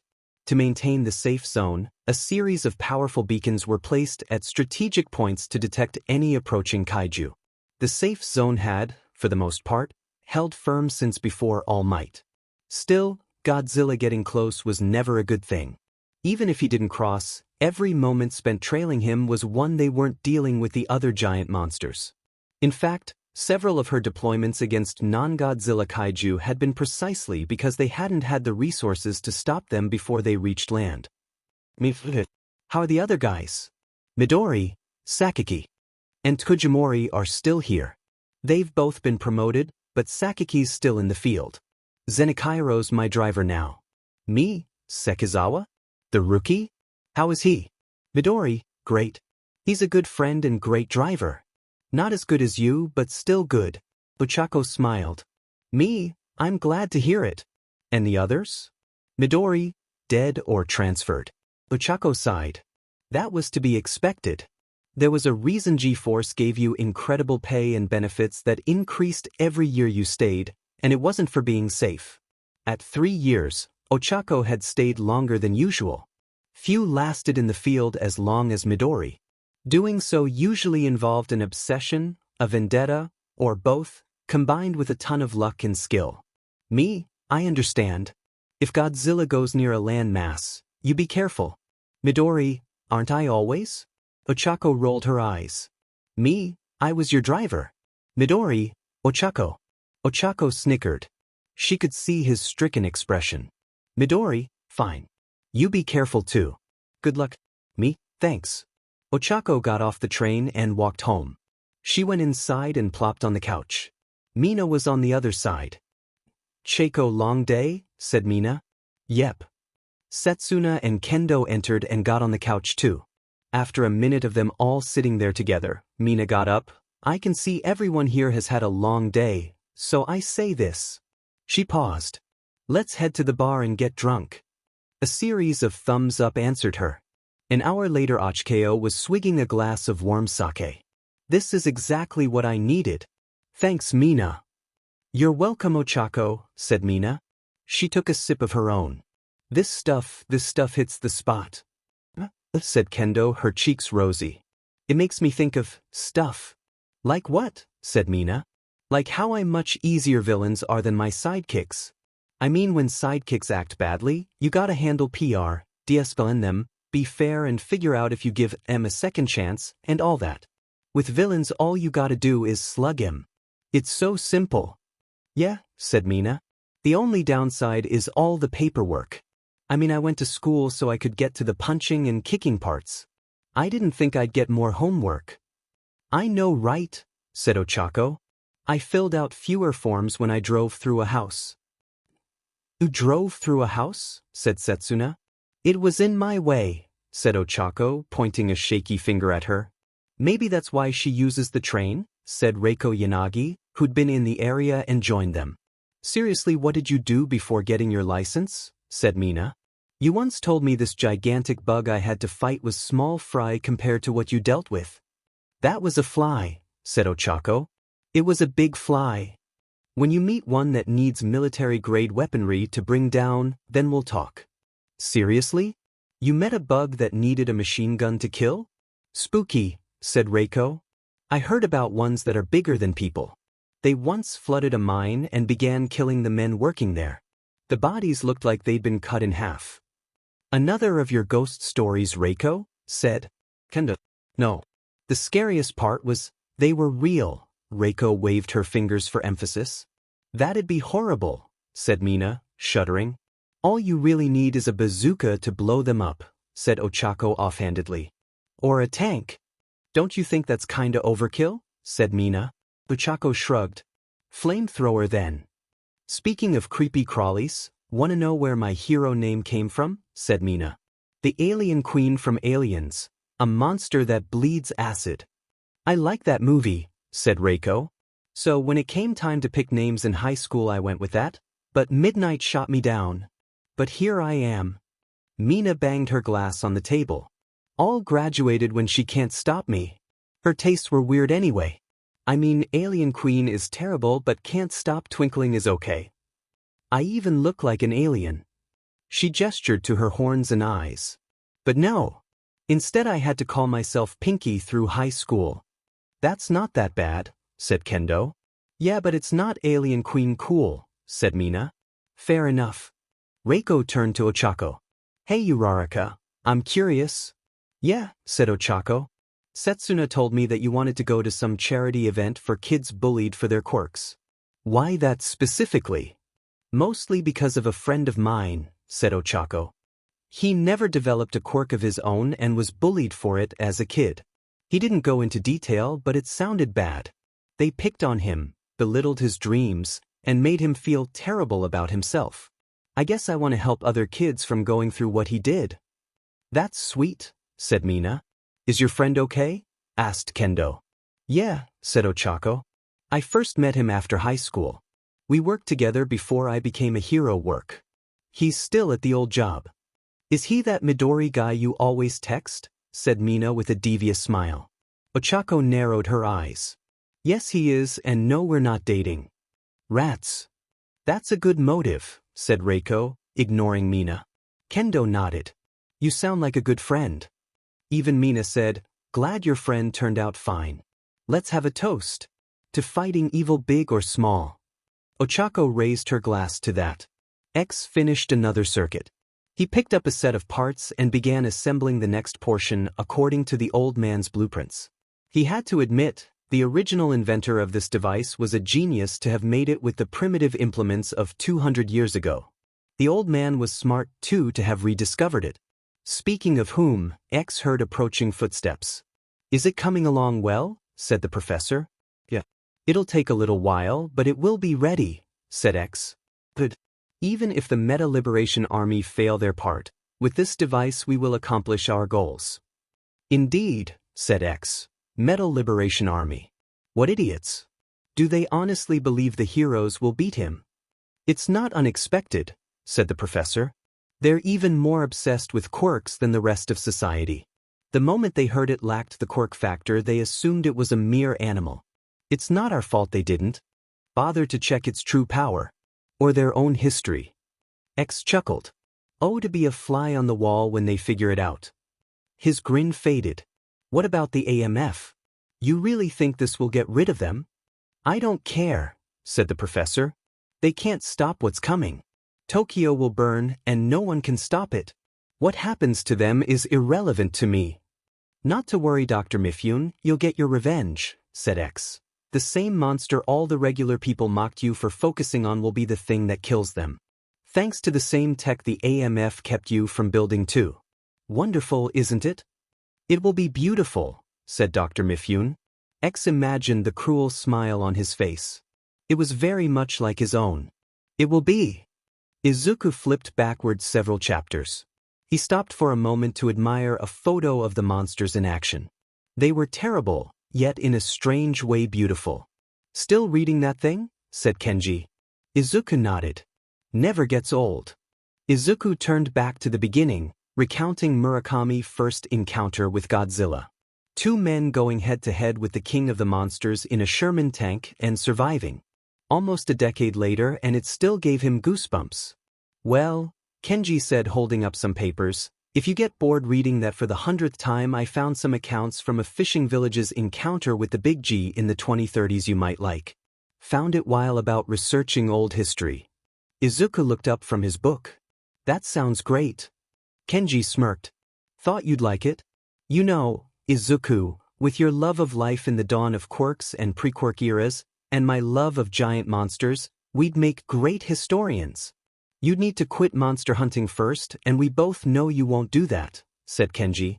"True," said Izuku. "Speaking of which, any idea what Godzilla's up to? You know he tapped his temple. Kenji shook his head. "I'm not my great-great-grandma. I've gotten better at reading him over the years, but I'm not connected like she was." "Okay," said Izuku. "I'll leave you to your reading," said Kenji. He set down his papers and walked away. "Thanks, Kenji," said Izuku. He picked up the article and began reading a fisherman's account of the fish suddenly fleeing their island. Yatsubashi held his predecessor's book as he gazed out over his mighty city. Soon another step would be made toward true liberation. Liberation from the shackles binding meta abilities, liberation from the rule of the weak, liberation for the strong. He went down to the information room where his cyber expert Skeptic was working. "How is it going, Skeptic? Any progress?" Skeptic nodded. "Not easy hacking this kind of network without being detected, but not too difficult either. They're clearly not expecting a cyber attack. I'm ready anytime." Yatsubashi pat his subordinate on the shoulder. "Good man. Would waiting another half hour be too difficult? I'd like to make sure our package is in position." "Not at all. Redestro." Yatsubashi gave him a thumbs up. "Good. Then we'll activate it in half an hour." What a waste. Idori took a look at the sea, wondering why the heck the MLA sent them here. The orders didn't even make sense. They'd been ordered into the middle of the sea to wait a very specific amount of time, just to dump some barrels. They were smugglers, not garbage disposal. "Look at all the fish," said Yuasa as he stared over the railing. Idori ignored him, glancing instead at the deck where Maeda was yelling at Komatsu and Kudo for touching the barrels. Why had they been ordered not to touch them? Suspicious thoughts entered Idori's head. Was it toxic waste? But then why wait to dump it? Was it a trap? Had the MLA found out about the bonuses his team had been giving themselves? These thoughts began to stew, until Idori made a decision. He stepped down toward his men. Open them up. Maeda turned to him. What? I said, open them, said Idori.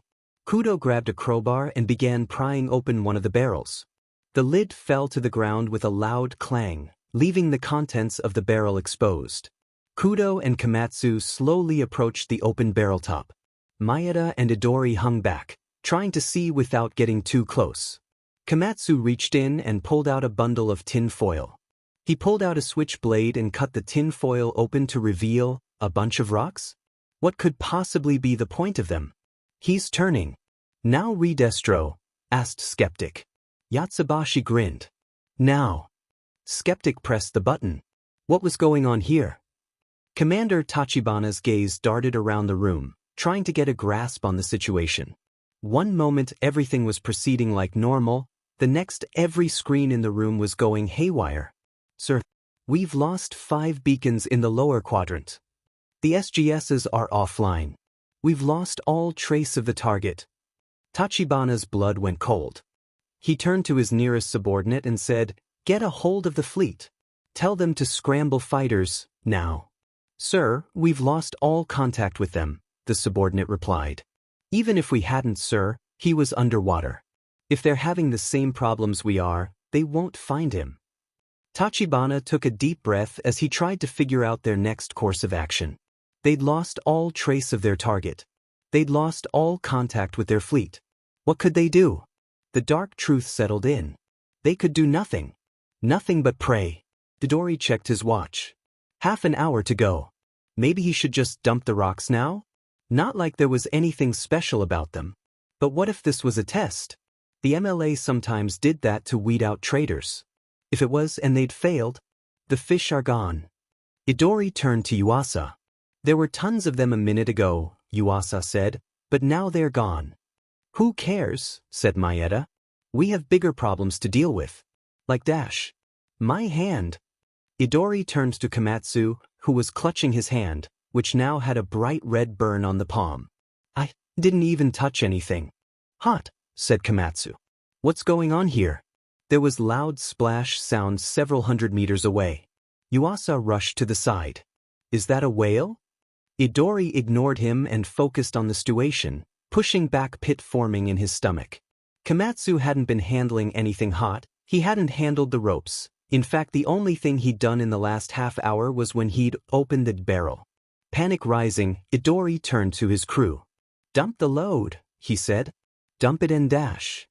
What the hell is that? Said Yuasa. Idori's gaze snapped over to see something moving beneath the waves. Something big. His breath hitched. What is the... The sea erupted in a flash of blinding blue light and searing heat. One thing you learn from tracking giant monsters is that they are creatures of habit.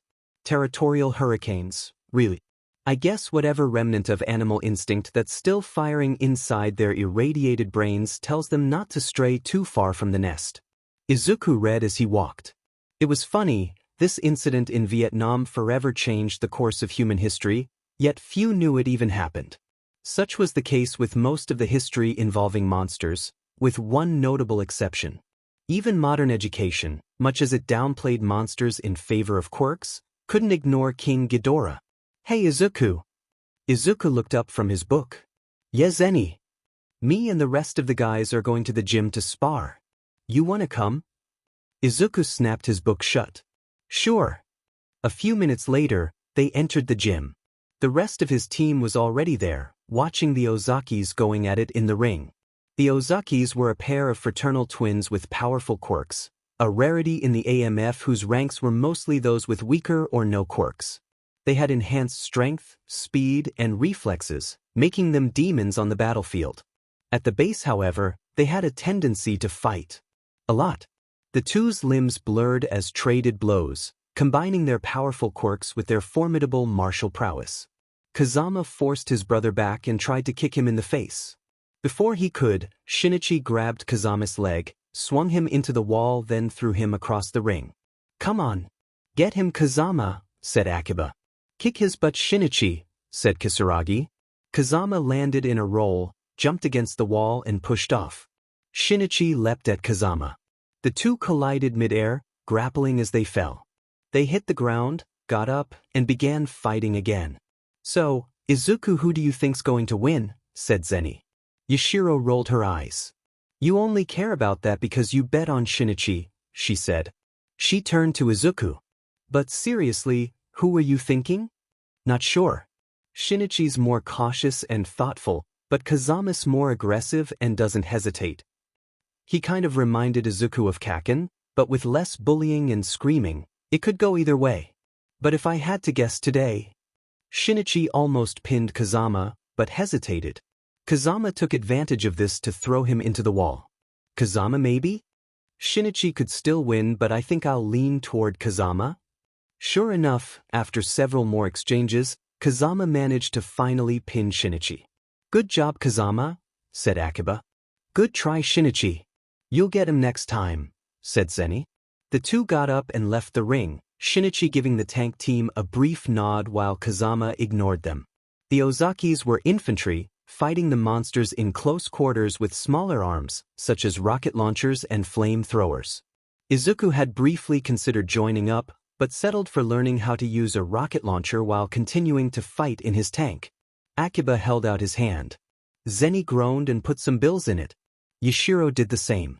After collecting his winnings, Akiba picked up a bow staff and stepped into the ring. All right, who wants to try their luck with me? I'll take any of you on. Yashiro stepped up. Kick his butt, Akane, said Hayama. Show her what you're made of, Akiba, said Kisaragi. Yashiro and Akiba faced each other. They'd be playing by the usual loose set of rules. Victory would be after either 4 strikes with the staff or 1 pinning the other.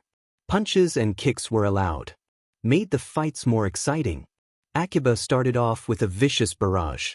Akane parried his blows and got a glancing hit to his chest. 1-0. Akiba went at her again, but she dodged most of his blows and parried the rest. Akiba kicked her in the stomach and knocked her to the ground, but she recovered before he could finish her. 1-1. Which do you think's gonna win? Said Zeni. Akiba's bigger and stronger, but Yashiro's more flexible and skilled, said Izuku. Verdict. Probably Yashiro. Then I'll bet on Yashiro. Silence. You realize no one's going to take that, right? Said Kisaragi. Ah man, said Zeni. Akane again went on the defensive, until Akiba leg himself open to a jab to the belly. 2-1. Akane tangled her staff with his, then maneuvered herself behind him and swept out his legs.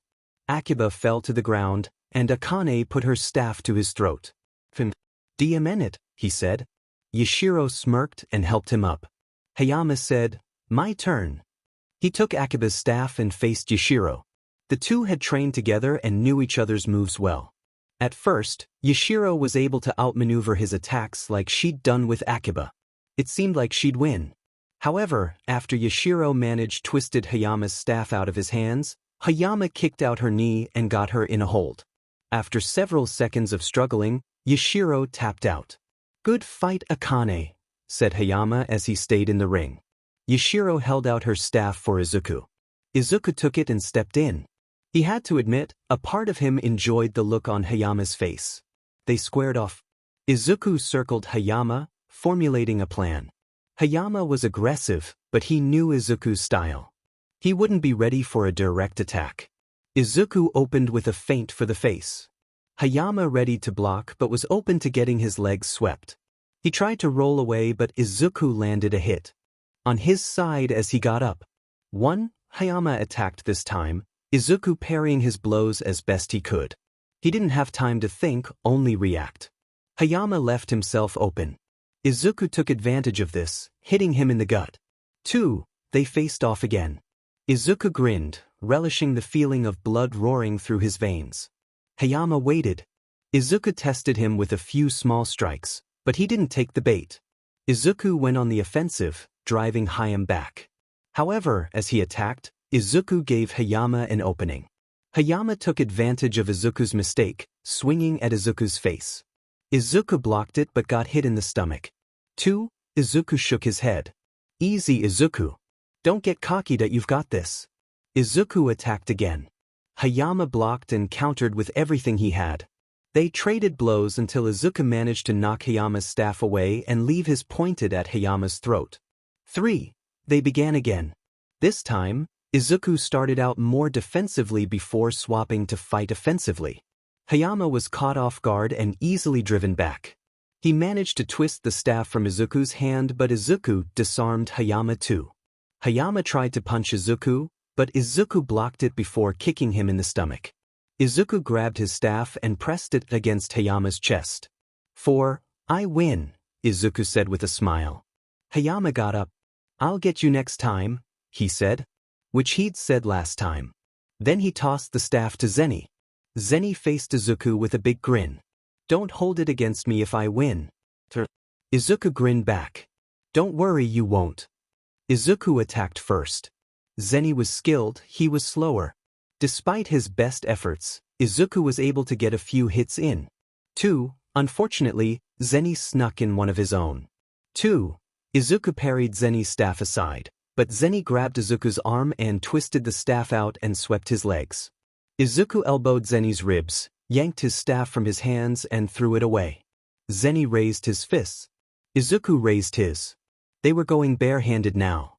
This was going to be tough. Zeni may look chubby, but Izuku had acted as his spotter while lifting enough to know that beneath that fat was a considerable amount of muscle. "Wanna know why in high school they called me the Bulldog?" said Zeni. Izuku smirked. "Let's do." All at once the alarms started blaring. Red alert. All units prepare for emergency deployment. The entire group looked around for a brief moment. Then Izuku said, "You heard it, move." Within minutes, they were in their gear and racing down the hall. Izuku saw Kenji running the other direction with a panicked look on his face. "Kenji, what's going on?" Izuku said.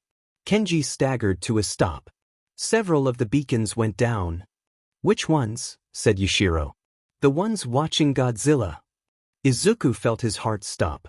He slowly turned and locked eyes with the rest of his team as the reality sank in. If he crossed the border, they sprinted for their tanks. They got in and went over their pre-fight checklist. All tanks were functional and ready. They moved their tanks onto a carrier, then went back to pack their duffel bags. They had to be ready to move out at a moment's notice. That way, if he crossed, they could try to intercept before he reached a populated area. Sakiki's group were packed in a transport plane in case an attack happened before a ship could be reached. Unlikely, but best to be prepared. All of G-Force sat there and waited, hoping that the most dangerous creature alive stayed on the correct side of the border. And if he did cross, that he wouldn't get far. Because if he did, he'd be near impossible to track. And if they failed to track him, Izuku had seen enough records of Godzilla attacking cities to know what would happen. It would be a massacre. The Pacific, 2 kilometers inside the safe zone. A single boat darted across the ocean. Its sonar and Geiger systems swept the surrounding area, searching for their target. This was a scouting ship, meant to find enemies and run if threatened. They'd been sent across the border to see if the worst had happened. They expected and hoped to find nothing. After all, he hadn't been heading for the border, they told themselves. Why would he cross it the moment the beacons went down? It's not like he had any reason to. Despite this, they felt doubt. One of the crew looked up from his screen. "Sir," receiving a low-level Geiger response. The captain nodded. "Follow it." The ship changed course, chasing the weak trail like a bloodhound. The captain fidgeted as images of the worst-case scenario entered his mind. Cities burned. Buildings toppled. Thousands. The captain shook his head. It was probably a false lead. He'd seen many over his career. They wouldn't find any monsters beneath these waves. He was sure of it. Sure enough, after several minutes there was nothing on sonar. The Geiger trail grew weaker, then vanished altogether. It must have been water from where he'd actually been swimming carried by the currents. As he predicted. A false lead. Nothing to worry about. Then they saw it. Debris. As they moved closer, they were able to make out several scorched pieces of wood and a life preserver bobbing on the ocean's surface, the last remains of a dead ship. One of the crew held a Geiger counter toward the debris. It went wild. "Could it have been swept here from the other side?" one said. "No," said another. "It's too recent and the debris too close together." The captain stared, his mind trying desperately to come up with an alternative explanation for what he saw. He picked up this radio with a shaking hand. "This is Lizard 1, he said, reciting their call sign on autopilot. "We read you, Lizard 1. What's your status?" The captain took a deep breath. Part of himself begged him not to say it, as if doing so it would make it any less true. But it wouldn't. Hugh is here, and he had to warn them. The captain closed his eyes and said, "The wolf is in the sheepfold. I repeat, the wolf is in the sheepfold." Around Commander Tachibana, technicians scrambled. As they checked their sensor readouts, communicated with ships, examined satellite data, trying any and everything to find their enemy. Thus far, they'd been unsuccessful. "Where is he?" said Commander Tachibana, slamming his fist on a nearby table. "Still unknown, sir," said one of the technicians. "The Super Maru is moving toward his last coordinates, but he could be kilometers away by now. SGSs are sweeping for him, but it's a big ocean. We have no idea how long it'll take to find him," said another. Tachibana sighed. This was a mess from the start, but with each passing day it threatened to become a full-blown catastrophe. "Are there any active dumping runs?" "One, sir. We've redirected it far away from his projected path. Have it rendezvous with a pickup ship ASAP. If he comes for it, I want those sailors off that ship," said Tachibana. "Yes, sir." One of his subordinates walked up and said, "Sir, the Americans have agreed to help drive off Ibaira. The Saratoga has dispatched fighters." Tachibana nodded. "Good." Ibaira had gone through the border while the beacons were down. They'd found it attacking a few fishing boats and requested the Americans' help since they had, literal, bigger problems to deal with. He turned to another subordinate. "Keep me informed on the search's progress. If we get any sign of him or lose contact with any ships, I want to know immediately. I'm going to go meet with the secretary." "Yes, sir." Tachibana stepped out and sighed, wondering how to explain this fiasco to Secretary Yaguchi. "We're here," said Nijire as they arrived at the port. Parked on one of the docks was Selki's ship, the Oki Mariner, along with a smaller ship, the Rainy Season, owned by Tsuyu Ajui, the Rainy Season hero, Froppy. In front of the boats, Ochako could see Tsu chatting with Selkie and Sirius. Nijire got out of the car and ran over to them. "Hi guys." "Hi Nijire." "Long time no see," said Tsu, turning to them. "I know. It's been too long," said Nijire. "I can't wait to catch up. So much has happened since you left." She turned to Selkie and Sirius. "Hi Selkie, hi Sirius, it's good to see you again. It's been a while since we teamed up." Selkie chuckled. "Yeah. You were still with Ryuko last time we met." He struck a ridiculous cutsy pose. "They grow up so fast," he added with a high-pitched voice. Sirius' face palmed while Nijire and Tsu smiled. Ochako had to admit it was kind of cute, in a ridiculous sort of way. Selkie turned his attention to Ochako. "Uravity, right? Nice to meet you." He reached out his hand. Ochako shook it saying, "Nice to meet you too, Selkie. I've heard a lot about you." "Welcome aboard," said Sirius, also offering her hand. "Tsu mentioned you. She said you're a pretty good hero." Ochako rubbed the back of her head. "Thanks. Just doing my best." Ochako turned to Tsu, who gave Ochako one of her muted smiles. "Hey Ochako. Good to see you again," she said. "Good to see you too, Tsu. How's being independent?" "Been hard but rewarding. It's mostly search and rescue on the water or fighting villains on the coast. Selkie lets me team with his team often, which lets me fight more villains at sea. How about you? Nijire still a good boss?" "Ribbit. Yep. Friendly but expects a lot. Luckily I'm more than up for it." Tsu nodded. "That's good. You've been rising through the ranks lately. Pretty impressive, since you didn't attend hero school." "Thanks," Ochako said. "It's nice to hear that from a UA graduate. Especially given what your class went through." "Yeah. Our first year was pretty hectic." "Ribbit," said Tsu with a finger to her mouth. "Understatement of the year," said Ochako. "You were attacked by villains. Twice. And that was before work studies started." Ochako chuckled. She could only imagine what those were like. "Froppy Uravity." On hearing their hero names, Ochako and Tsu looked to Selkie. His demeanor had gone from open and friendly to professional and serious. Now that we've all introduced each other, we should go to the Oki Mariner and discuss the mission. The two nodded. On the Oki Mariner, Nijire and Ochako were given the details. There was a cargo ship carrying a supply of illegal weapons to Japan. Unbeknownst to them, their buyer had been caught and made a deal, giving the authorities everything. The heroes were to ambush the villains and apprehend them at sea, far away from any civilians. The villains were mostly standard, but they had a few heavy hitters, hence bringing Nijire in. The plan was at dusk to have Selkie go underwater, find them, and transmit their exact location. Then the Oki Mariner would move in. While the villains tried to evade the Mariner, Selkie would board. Then while the villains were distracted, the rainy season would make its move from the other direction. Nijire, Tsu, and Ochako would board and apprehend. There were risks, but that was all part of being a hero. Izuku stood on the transport ship's deck, watching the horizon. The water looked so vast from here, yet he knew what he could see was only a small portion. A drop in a lake.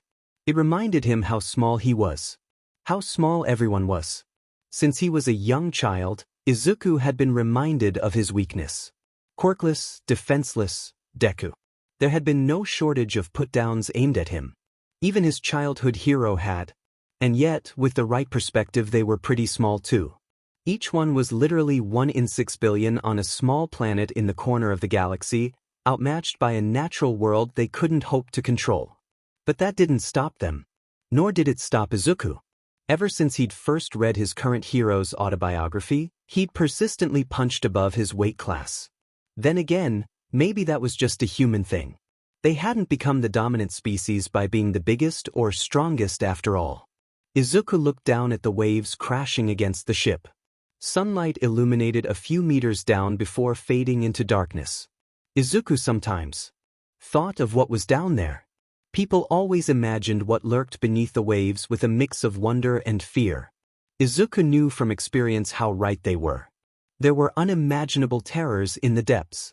And of the most incredible wonders ever seen. Sometimes they were the same thing. As much as Izuku relished fighting Godzilla, relished the idea of defeating him, he didn't want to kill him. Godzilla was one of the most incredible things Izuku had ever seen. He didn't want a creature like that to vanish. If the hunt truly ended, he'd prefer it be with Godzilla and others like him contained. But Izuku didn't want it to end, did he?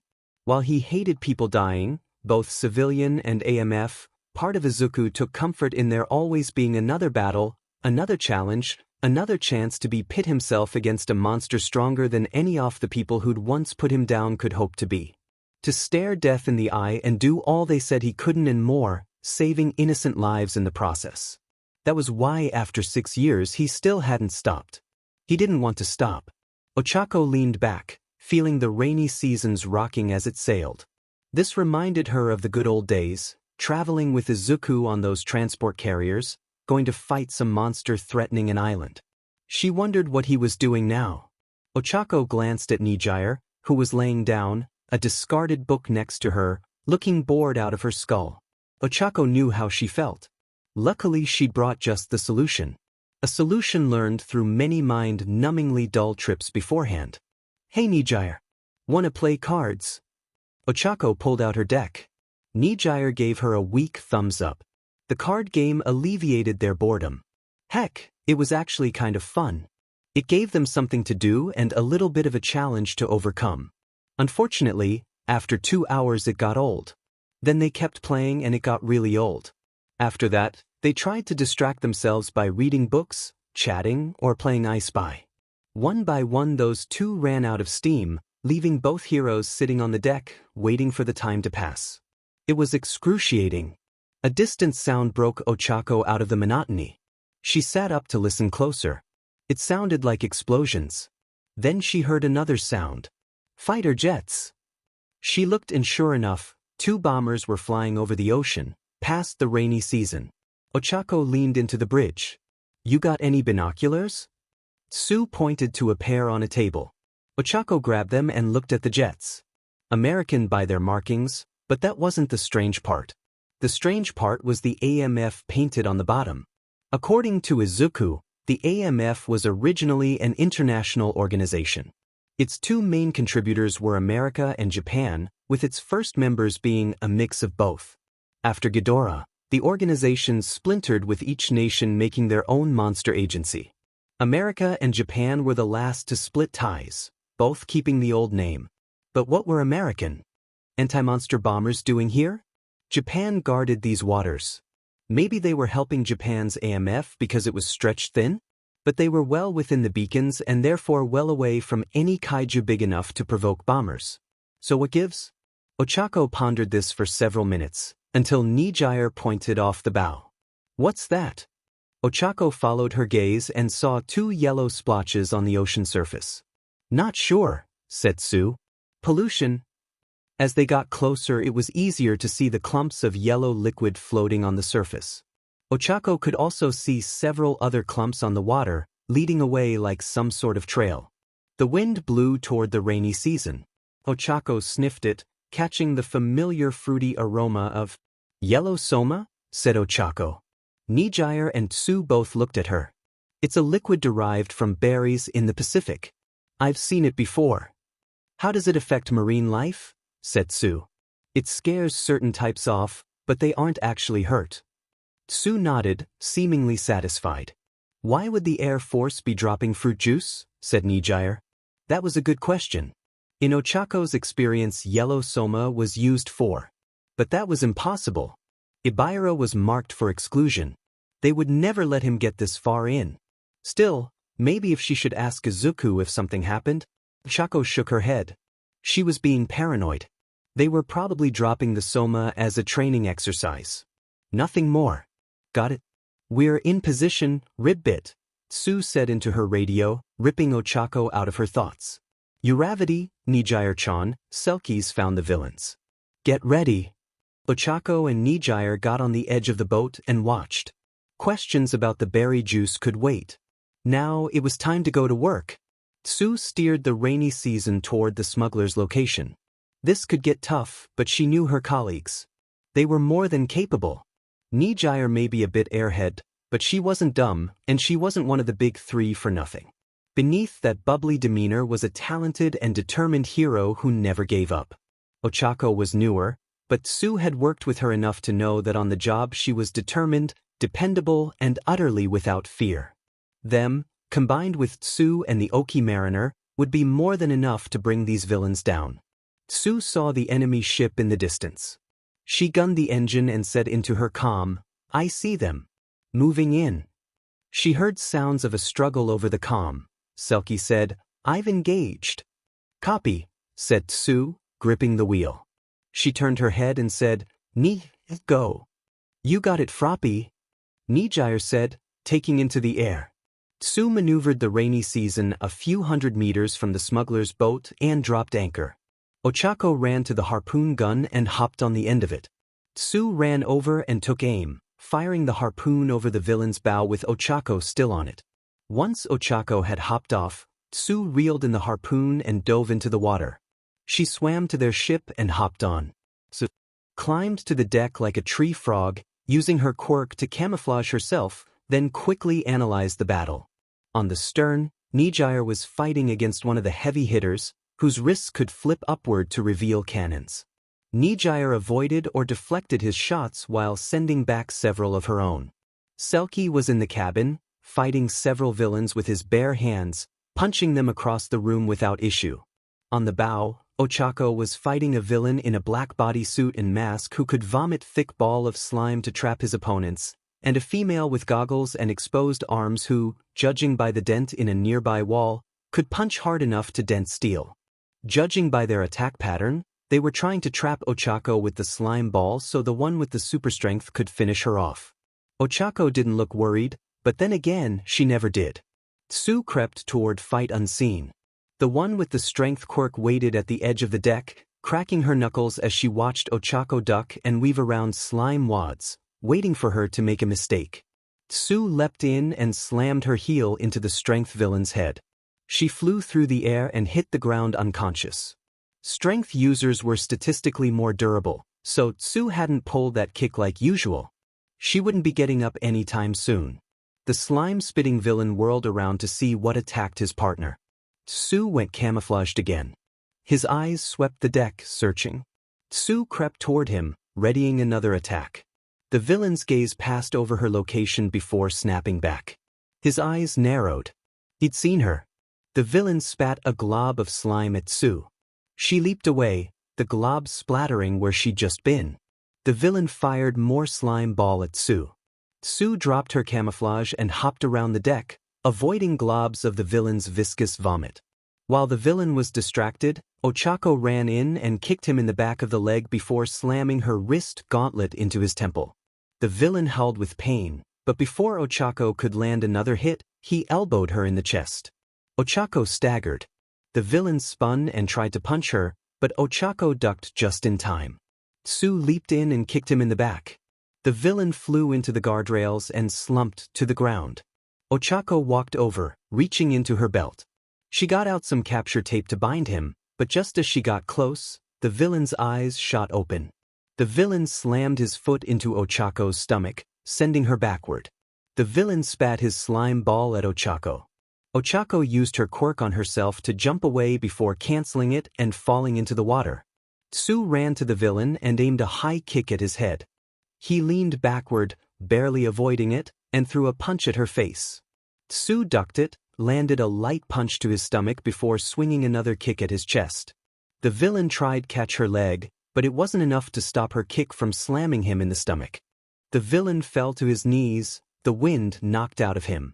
Tsu was about to kick him again, but the villain fired a slime ball at her face. She staggered back. The villain got up and punched Tsu in the face. Tsu fell back, pain exploding from her forehead. She looked up and saw the villain arching his head back to vomit another glob at her. Tsu lashed out with her tongue, hitting him in the cheek and redirecting his blast so it landed to Tsu's left. Tsu hopped away as the villain fired another slime ball at her. As she did, she noticed a familiar grappling hook on the railing. She dodged several more hits before the villain charged at her, obviously deciding his chances were better in hand-to-hand. Tsu dodged the first couple punches and hit him with one of her own, but it was only a glancing blow. Shortly after, the villain's fist sank into Tsu's stomach. Tsu gasped as the air was forced from her lungs. Before the villain could do anything else, Ochako leapt at him from behind. The villain noticed and sidestepped her attack. He hit her with an uppercut before turning and elbowing Tsu, then hitting Ochako, then attacking Tsu, going back and forth between them. Tsu knocked him off balance with a kick to the knee, followed by Ochako punched him in the face, followed again by Tsu kicking him across the deck. Much as Tsu hated to admit it, this guy was good. Tsu was about to leap at him, but he vomited a glob at Tsu's ankle, trapping it. He was about to launch another wad of slime at her, but had to duck as a rain of debris fell onto the deck from Nijire's fight. Tsu covered her head as several pieces of wood and metal landed around her. Seeing that the villain was distracted, Ochako charged at him and fired a grappling line at his face. The villain grabbed it, but Ochako's distraction let Tsu grab his ankle with her tongue. Ochako leaped up, grabbed the villain's head with her legs, then pulled him down using her body weight, aided by a well-timed pull from Tsu. Ochako got to her feet and slapped the villain, making him float. Before she could tie him up, the villain squirmed out of her grasp and fired several more mucus wads. Ochako sidestepped them, but Tsu saw the other villains starting to stir. "Froppy," Ochako said, "remember that special move we did together?" Ochako smirked. "I sure do, you ravity." "Ribbit," Tsu said. Ochako touched various pieces of debris, making them float. Tsu swung back her tongue. Ochako got her hands ready to release. "Meteor dash." "Fafrotskis," said Tsu, slamming the debris at the villain. He was pelted by various chunks of wood and metal. Ochako released him in time for the villain to fall into the guardrail and hit the deck. Ochako wrapped capture tape around his wrists and gagged his mouth. He was beaten. As Ochako walked toward Tsu, she saw movement behind Ochako. Tsu's tongue lashed out and grabbed Ochako, pulling her forward just in time to avoid the fist aimed at her head. The strength villain had woken. The villain lunged at Ochako, trying to punch her with her powerful arms. Ochako hurried back, pressing her back against the cabin. Ochako ducked as the villainess punched clean through the metal wall, hurrying away as the villain pulled her arm out. The villain continued to attack, but Ochako continued to dodge. Despite the constant threat of death, Ochako's expression never showed anything but calm focus. One good hit and Ochako would be dead. Tsu needed to intervene, but her leg was still trapped. If her attack didn't bring the villain down, she would be completely exposed. She needed to make her move count. She glanced down at the debris. Barring a pair of goggles, the villain's face was exposed. An idea forming, Tsu rolled up her sleeve. Moments later, the villain almost had Ochako cornered at the edge of the bow. She cracked her knuckles. "Say goodbye, hero." Using her tongue, Tsu swung a piece of wood at the villain. The plank hit the villain in the side of the face. She turned to Tsu and grinned. "Why don't you pick on someone your own size?" said Tsu. "And what?" the villain said, cracking her knuckles. "Tell me, frog girl, what was your plan?" "Hope that once I've killed you your friend can dash." Ochako tried to hit her with her palm, but the villain avoided it and threw a backhand at her.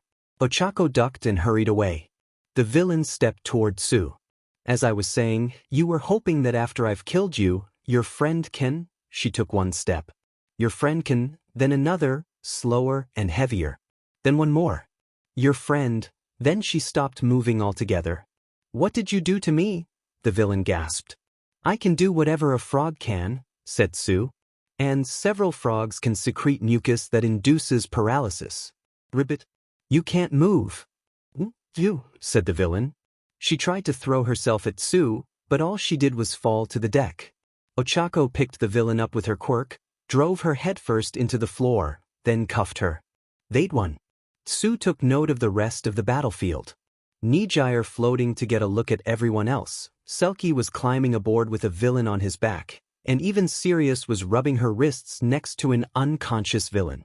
The heroes had triumphed and the villains had lost. Another day on the job. "We did it. Good job, guys," said Nijire. Ochako pumped her fist. "Yeah." Sirius hooped, while Tsu let out a happy ribbit. Selkie leaned over panting. "You okay, Selkie?" said Ochako. "Yeah, pant, just not as young as I used to be, but still young at heart," he finished in his cutsy voice and pose. Embarrassing, thought Sirius. Adorable, thought Tsu. Soon the villains were loaded onto the Oki Mariner, the Coast Guard called in. The heroes underwent a standard health check and were told they'd be fine, though as usual they were recommended to get checked by a real hospital once they made it back. Minutes later, Tsu was on deck, watching the sun set. "This was a good mission," said Tsu. "Yeah," said Sirius next to her. "We got the villains, captured the illegal weapons, and had minimal injuries. I'd say that's a win." "How's Selkie been? You said he's taking more of a backseat role soon?" "Ribbit. He's fit enough to fight, but he's going to do it less than he used to. But don't worry, he's still strong enough to handle most villains," said Sirius. "That's good." "Ribbit. He also told me that if he does retire, I get to be the new captain," she said with a proud smirk. Tsu smiled. "I'm glad. You've earned it." "Thanks. You know, if I wanted, I could have gone independent like you.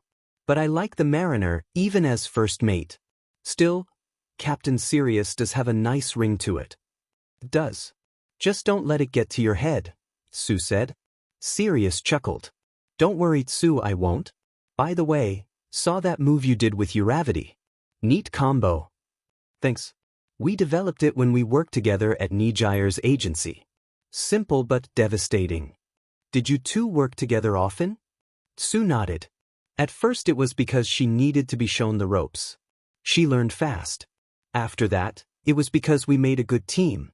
Probably because not much could get to us." Sirius nodded. "You mentioned that. Was she always like that? Even when she started?" Tsu nodded. 2 weeks after she signed on, we fought a villain who could grow to 15 meters. Ochako's exact words were, "I've seen worse." Sirius chuckled. "Impressive. And after the fight?" "Like another day at the office." "Seriously," said Sirius. "She handled her first fights like they were nothing?" I almost puked after every fight for the first 4 months. Tsu nodded. Even I was frazzled after the USJ. Ochako was probably one of the most unflappable people Tsu had ever met. It made her a bit of a mystery at Nijire's agency, that in her inexplicably large bank account. It even led to a betting pool over what her job had been before becoming a hero. Ochako kept quiet and Tsu, not being the gambling sort, didn't join in. She leaned towards Secret Agent. Froppy. Nijire walking onto the deck with Selkie. Given that she'd used Tsu's hero name, it probably meant more work to do. Of course there is. We just got word from the Coast Guard of an unidentified ship sailing near here, said Nijire. It hasn't answered hails. Me and Uravity are going to fly over and investigate. You want to join us? Tsu looked to Sirius. Sirius nodded to her and said, Go ahead. Take care of my boat, said Tsu. Minutes later, Ochako made herself and Tsu weightless. They took off on Nijire's back toward the mystery ship. The sun had just set. Nijire flew toward the mystery ship, Tsu and Ochako weightless on her back. Darkness had begun to fall, with the sea and sky becoming a dark blue that seemed to join at the horizon. Nijire wondered what the situation with the ship was. Was it a mistake? A broken radio?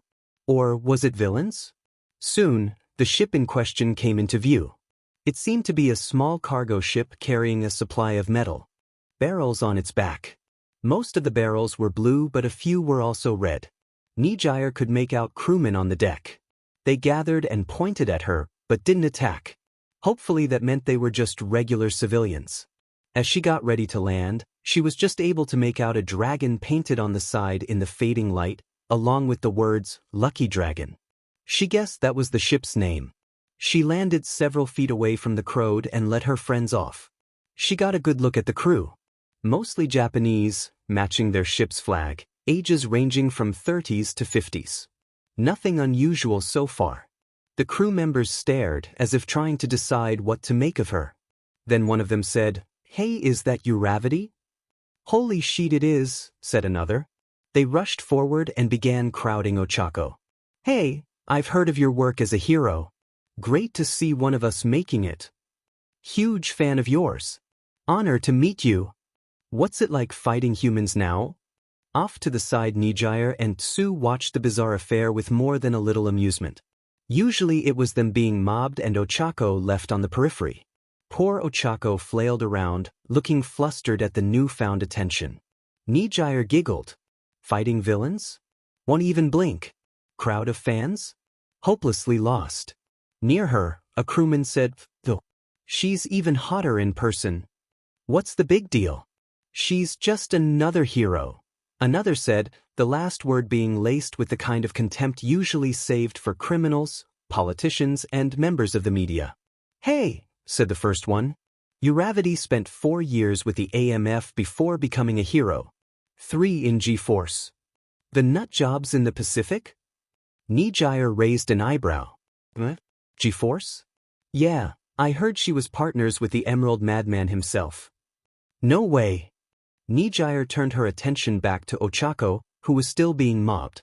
As amusing as this was, they had a job to do.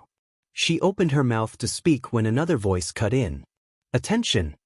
The crowd immediately shut up and turned around, standing up straight.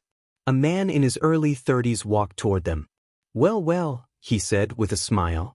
Isn't this a surprise? Uraraka. It's been too long. Shikinami. Ochako said, running up and hugging him. How've you been? Pretty good, he said. Transferred here after about a year mainland. Made captain since then. It's a nice job, good pay and less risk of being incinerated. How about you? How's the hero business? Pretty good, said Ochako. I save people, can use my quirk freely, and get to make people happy. Shikinami raised an eyebrow. And make plenty of money? That too. Shikinami grinned. Sell out. Ochako laughed. Hey, why do you think I signed up for G-Force? College credit? Recklessness, obsession, or complete lack of self-preservation. That's why Midoriya did it. Hey, show some respect. I seem to recall me and Midori saving your butt several times. Shikanami laughed. Touché. To be honest, Midoriya's been doing pretty well. For himself. He's even a bit of a legend now. Really? Said Ochako. Yeah, not every day someone as insane as him lasts this long. Anyway, what are you three doing out here? Nijire stepped forward. We apprehended a group of villains smuggling illegal weapons near this location and detected your ship. You didn't answer our hails, so we came to investigate. May we ask who you are? Oh, sorry about that, said Shikanami. Our radio broke an hour ago. We've been trying to fix it, especially since we're meeting our escort soon, but haven't succeeded yet. As for who we are, we're with the government, specifically the Anti-Megalosaurus Force, or AMF for short, on a routine mission to transport this sensitive cargo. I have the paperwork here if you want it. He held out a few papers. Nijire took them and looked them over. They looked legit, nothing noticeably out of place. She wasn't that familiar with the AMF, having only heard the name once or twice, but Ochako seemed to know these guys, which lent them credibility. All in all, everything seemed perfectly fine, nothing suspicious to speak of. Can we look inside the barrels? Said Sue. There was a tremor from the crew, all of them growing pale at Sue's suggestion. Even Ochako looked alarmed. She glanced at Shikanami saying, "This is a dumping run, right?" Aha. She turned back to Tsu. Trust me, you really don't want to open those barrels. Shikanami nodded. The contents of those barrels are extremely hazardous. You don't want them opened. Tsu raised an eyebrow. Hazardous how? Radioactive waste, said Ochako. Tsu's face showed little expression, but her mouth noticeably opened. Nijire tapped her chin. What are they doing with it out here in the ocean?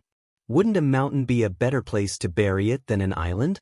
And why would they call it a dumping run? Unless they plan to she looked to Ochako, please don't tell me. They dump it, Ochako said, sighing. Official government policy. The blue barrels are waste from our reactors. But I should add, there is a perfectly good reason to do this. It is not as bad as it sounds. What about the red barrels? Said Sue. Miniature nuclear reactors, said one crewman. Sue's eyes widened while Nijire's jaw dropped. WA? Apparently based on one some American kid built in his backyard shed a couple centuries ago. This was getting worse with each sentence now, wasn't it? Ochako had the decency to look embarrassed, while Nijire had just one question. Why would you make a nuclear reactor to dump in the ocean? Are you insane? Instead of a direct answer, one of the crew members gave her a dark smile and said, Food. For the beast. Nijire raised an eyebrow. What does that mean? A muffled voice came from the walkie-talkie on Shikanami's waist. Shikanami held it up and said, What is it, Okumura? Is the radio fixed? The other voice said something. Shikanami went pale. That's not possible. He can't have made it this far. Nijire saw a bead of sweat trailing down his forehead. I'll be right there. Hang on. Hands shaking, Shikanami put away his walkie-talkie and sprinted for the front. The crew watched him go, exchanging looks that ranged from nervousness to terror. What's going on here? Ochako looked after Shikanami, as everything seemed to slow down. This isn't right. The look he'd had when he heard Okumura's reply. The terrified expressions on the crew. The dumping ship meeting its escort here, not closer to the border. The escorts were only there to evacuate the crew if they were meeting here then. But it couldn't be. She thought back to the yellow Soma from earlier. Could it? Ochako raced after Shikanami. She idly noticed Sue and Nijire following behind her but paid them no mind.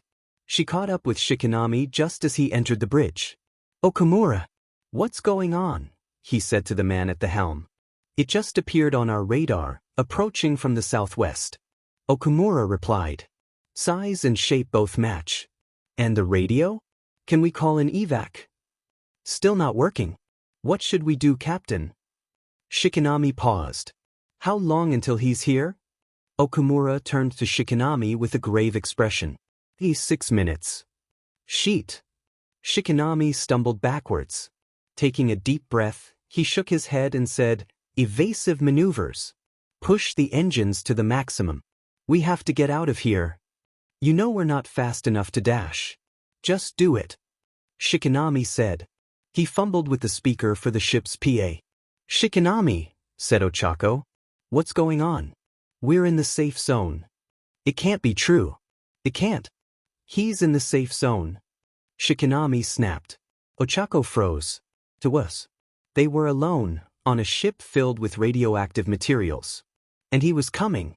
Nijire stared as Ochako's face morphed into an expression she'd rarely shown before. Shikinami lifted the speaker and said, "Attention all hands. Koji, ready the lifeboats and prepare to dump the load. Move." Okumura swung the wheel as far as it could go while Shikinami pushed past the heroes onto the deck. Nijire and the others followed him. Outside, sailors were spilling onto the deck, rushing toward the lifeboats. They ripped off the covers and began hurriedly preparing to abandon ship. Every action, expression, and word exuded panic and fear. Nijire had no idea what was coming, but she could tell she didn't want to meet it. Shikinami ran to the back toward a control panel and began typing in codes. "If he gets close, I'm jumping," said a crew member behind Nijire. "Better that than be here when he comes." "He doesn't go for the lifeboats, does he?" said another. "He sometimes does," said a third. "Then what's the point of them?" "That's why they're dumping the load, you idiot," said a fourth one. "Shikinami," said Ochako. "I can float the lifeboats if we abandon ship. Nijire can use her quirk to propel us away from here." Shikinami nodded. "Good idea. But we'll still be sitting ducks if he attacks. Best to avoid him altogether. He's picking up speed. ETA 3 minutes, said Okumura over the intercom. Shikinami uncovered a red button. Stand by to dump. He raised his thumb to press it. Wait. Ochako grabbed his hand. Shikinami turned to her with an intense gaze that demanded she explain herself. Even if we dump the load, he still might come for us. Ochako said, if he can sense the barrels aboard now, he might still sense them after we drop them, like a truck that carried a dead animal all night. We need to give him something enticing to attack. Like what? Shikinami snapped. Wait here. Ochako pressed her hands together and leaped up. She cut one of the red barrels from its restraints and floated down with it. Nijire, she said, her expression cold and rigid as a marble statue. He's going to dump the load and I'm going to throw this. When I tell you to shoot it. What? Said Nijire. You're going to break open a barrel of nuclear waste? Ochako got in her face and said, if we don't do this, then in a few minutes the small amount of radiation in this barrel is going to be the least of our problems. I'll drop it in the ocean after you shoot, now charge your quirk and do it. Nijire took an involuntary step backward, then did as Ochako said, extending her arm and charging her quirk. Can't we fight this T-dash? No, Ochako's tone gave no room for dispute. Ochako gripped the barrel. Nijire ready to fire. 2 minutes. Ochako turned to Shikinami. Dump it. Shikinami pressed the button. The back of the boat lifted. Hundreds of barrels cascaded into the sea as the ship made a hard right. Ochako threw her barrel off the back and said, fire. A golden spiral erupted from Nijire's arm, striking the barrel and blowing it apart. Ochako released her quirk, letting the pieces fall into the sea. Everyone watched, waiting. Ochako walked past Nijire and gripped the guardrails. Nijire could see the tightness of her shoulders and paleness of her knuckles. Seconds ticked by. The crew slowly walked toward the back, awaiting their fate. Then finally, he took the bait. He's not following us. Ochako let out a long sigh of relief, one which was echoed by the rest of the crew. The danger seemed to have passed. Even Nijire felt herself loosening up. Yet still they stared at the dark sea. Something shifted where they dropped the barrels, like the water was bulging. There was a series of blue flashes under the water, followed by a long silence. As they sailed away on the moonlit sea, Nijire recalled the crewman's words. For the beast. Once they were sure they were safely away, the heroes left the Lucky Dragon, flying toward the Oki Mariner and rainy season. It was a very quiet flight. They arrived to find the Coast Guard already there, arresting the villains. Ochako simply said that the lucky dragon had a broken radio and jumped onto the rainy season. Curious, Sue followed her. On the deck, Ochako pulled out her phone and dialed.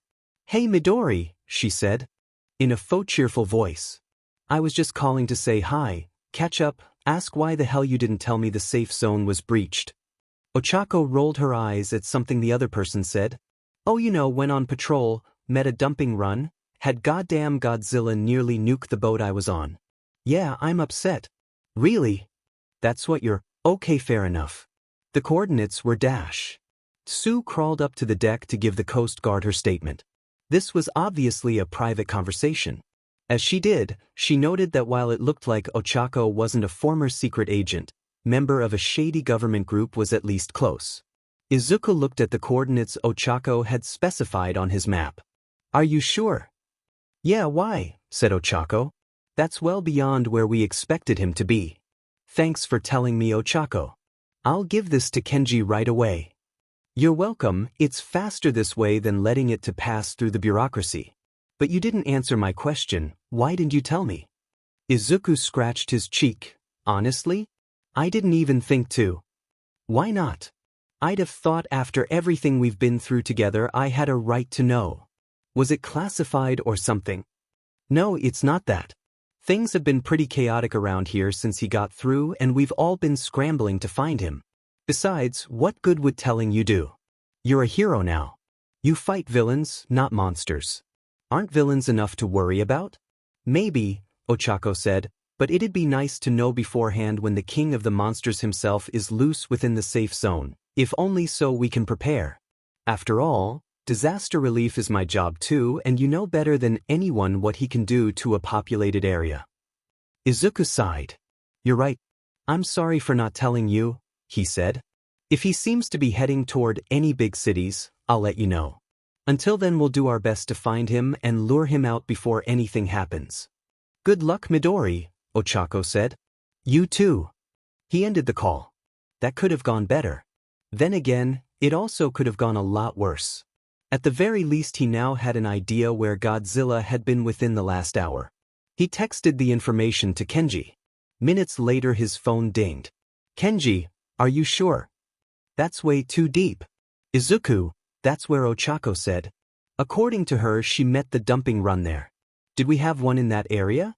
"Kenji, yes we did. I'm going to wait for the official report, but for now we should assume he's there. Pai Kamakura's crossed over yesterday." "Me? Noted. Any luck finding Godzilla with your powers?" "Kenji, sorry, telepathy isn't a GPS. I can sense him, but that doesn't tell me where he is. He doesn't seem to be going anywhere in particular so far, but..." "Kenji, this could go bad, couldn't it?" "Izuku, yes. If Godzilla attacked a populated area, they have to deal with the obvious problems that brought devastation, mass casualties and radiation. That alone would be catastrophic. On top of that, they'd also have to deal with heroes who weren't used to kaiju. Outside the safe zone, most of the locals and heroes were familiar enough with kaiju to know what to do when one came, and to let the AMF handle any fighting. Inside, however, they'd have all the problems that occurred when operating on the mainland. Clashes over jurisdiction, heroes recklessly attacking and losing, and people with no idea what was happening. It was bad enough with Class 3 kaiju like Gargantuas, but when the kaiju attacking was Godzilla. Izuku shuddered. Then he texted Kenji. "Izuku, very bad." Kenji Sigusa stared at the location Izuku had given him. His lips pursed as he tried to make sense of it. How could he have gotten that deep in? He'd been swimming parallel to the beacons when they went down. The only explanation would be him suddenly making a beeline for the border the moment that they went down. Not for the first time, Kenji wished he was like his grandmother. She'd have figured this out. Nobody knew Godzilla better than her. But he wasn't her. Still he had her powers. He could try and replicate her connection. Kenji closed his laptop and took a deep breath in. He let a long breath out. He took a deep breath in. Let a long breath out. And out, and out. Kenji's body relaxed as his mind reached out. He sensed the one he became all too familiar with in recent years. Anger, pain, contentment, satisfaction. All these were in the creature's mind at the moment. Kenji looked deeper, trying to see some plan, some purpose in its movements. He found none. Probing deeper, Kenji turned his attention to trying to learn why he'd crossed the border so fast. He couldn't sense the beacons, so what had prompted it? He tried jogging the creature's memory to find out what had enticed it so. Remember when you moved? He whispered to the mind. What was it like? Why did we turn? He nudged the mind, trying to get it to respond. There was a spike of awareness as the creature noticed Kenji's intrusion. Before Kenji could leave, he was engulfed by a wave of pain. Kenji was thrown out of Godzilla's mind with a scream. He clutched his head, waiting for the pain to fade. He'd been too obvious with his prompting, too slow to get out once he'd been discovered. He'd have to be subtler next time. And to remember, only Grandma Mickey had been given permission to enter Godzilla's mind. And he wasn't Grandma Mickey. As he sat there, he wondered once again. What caused Godzilla to cross the border? Lord Redestro, said one of Yatsubashi's subordinates. Yatsubashi smiled. Yes.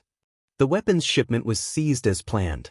However, our other shipment of parts and support gear successfully cleared customs. Should it end up in the hands of villains, it will seem to be from the overseas black market. Yatsubashi smiled. Excellent.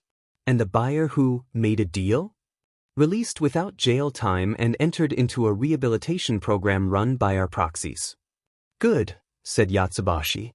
He can still help our cause. Yes, Redestro. The subordinate bowed and exited the room. Once he was gone, Yatsubashi realized how tired he was. Running a multi-billion-dollar corporation and a secret revolutionary army was a lot of work. He decided to spend the next hour planning before going home to get some much-needed rest. That shipment would soon grant Liberation Army tech to minor villains. The board was slowly but surely being set. Yatsubashi had already almost unleashed his army once. 10 years ago, when All Might retired after killing All for One. In the end, he waited. The army wasn't ready then. They needed more strength and, more importantly, more unease. All Might may have been gone, but so was All for One. With him dead and his league captured, there wasn't enough fear to stoke a proper revolution. Since then, the heroes had fought valiantly to plug the hole left by All Might's retirement. But the cracks were showing. Crime wasn't as low as it used to be. Destro's book was selling like wildfire. A single spark was all they needed. Perhaps Godzilla's death would be that spark. That creature had destroyed the ship he'd sent, just as his associates predicted. And, if their little machine worked, he would soon raid a major metropolitan area, giving the heroes a chance vanquish the once mighty dragon with their meta abilities. Yatsubashi had first heard of the creature from his elders when he was a boy. A powerful animal feared by many. One so strong that even the early meta abilities couldn't vanquish him. But now, a mere animal could be no match for the power wielded by the fighters of today. However, should he stay in the sea, it would be fine. Redestro's plans were advancing just fine without it. Frankly, even if the heroes failed and the army put it down, it would still show the flaws of the hero system and the need of the citizenry to be liberated. After all, maybe the heroes could have prevailed if they'd had some backup? Maybe the people of Japan could be that backup? Yes, that was what he'd say should that occur. Redestro grinned. He'd accounted for every possibility. Either the status quo continued, or the anti-Megalosaurus force was discredited and Godzilla killed. Either way, the Meta-Liberation Army wins. Dr. Mifune walked toward the warehouse. According to X, all of the devices would be finished today. As insufferable as that boy could be, Mifune had to admit he got results. His engineering skills had been essential to realizing Mifune's discoveries, creating the engine of his vengeance. If only he'd been there when. Mifune shook his head and continued to the warehouse. As he was about to enter, he stopped. He heard voices. Nobody must be allowed to interfere with our work. He rushed inside to find a dozen people inside, loading their machines into trucks. They mustn't. He needed those. Relax, Doctor. Mifune turned to see X speaking with one of the intruders. Mifune stormed up to him. What is the meaning of this? He said. Agreed to only give our partners one. Not to worry, Doctor, said X with that smug look he tended to have. The look of a student who thought he was too smart for his class. These people aren't with the MLA. They're friends of mine. They're taking our inventions to a secure location for safekeeping. That way we won't lose them if this place is discovered. Why wasn't I told of this? Said Mifune, stalking up to him. X waved his hand. I didn't think it was important. I did say I'd take care of hiding them. I thought that was enough. Don't worry, I trust my associates completely. Our invention will be safe with them. Mifune glanced at the black-haired strangers stoically loading Mifune and X's machines. He turned to X with a fierce stare. We're supposed to be partners. I demand to be kept in the loop on such matters. X sighed. Fine, I apologize for the miscommunication, he said, sounding every bit as sincere as someone running for public office. Next time I do something important, I'll fill you in on the details. Mifune nodded. Very well. And the one we are giving to the MLA? X walked over to one of them and tapped it. Finished and ready. All we gotta do is plant it and press the button. Mifune nodded, a twisted smile coming to his lips. Good. How long he's waited for this moment. They scorned him, shut down his funding, told him that his work was long since unnecessary. They would see their folly when the work they'd scorned rained fire down on them. He could almost hear their screams. After they returned to the rainy season, Ochako had explained to Nijire and Tsu what had almost attacked them. Nijire probably should have asked more questions, but the idea of a nuclear-powered dinosaur stunned even her into silence. Beyond making her claim in elementary school that dinosaurs lived 2 million years ago accidentally accurate, this revelation explains so much about Ochako. Her fearlessness, her hints of prior experience, they all came from fighting this Godzilla. After all, what was even a 15-meter villain to 50-meter dinosaur?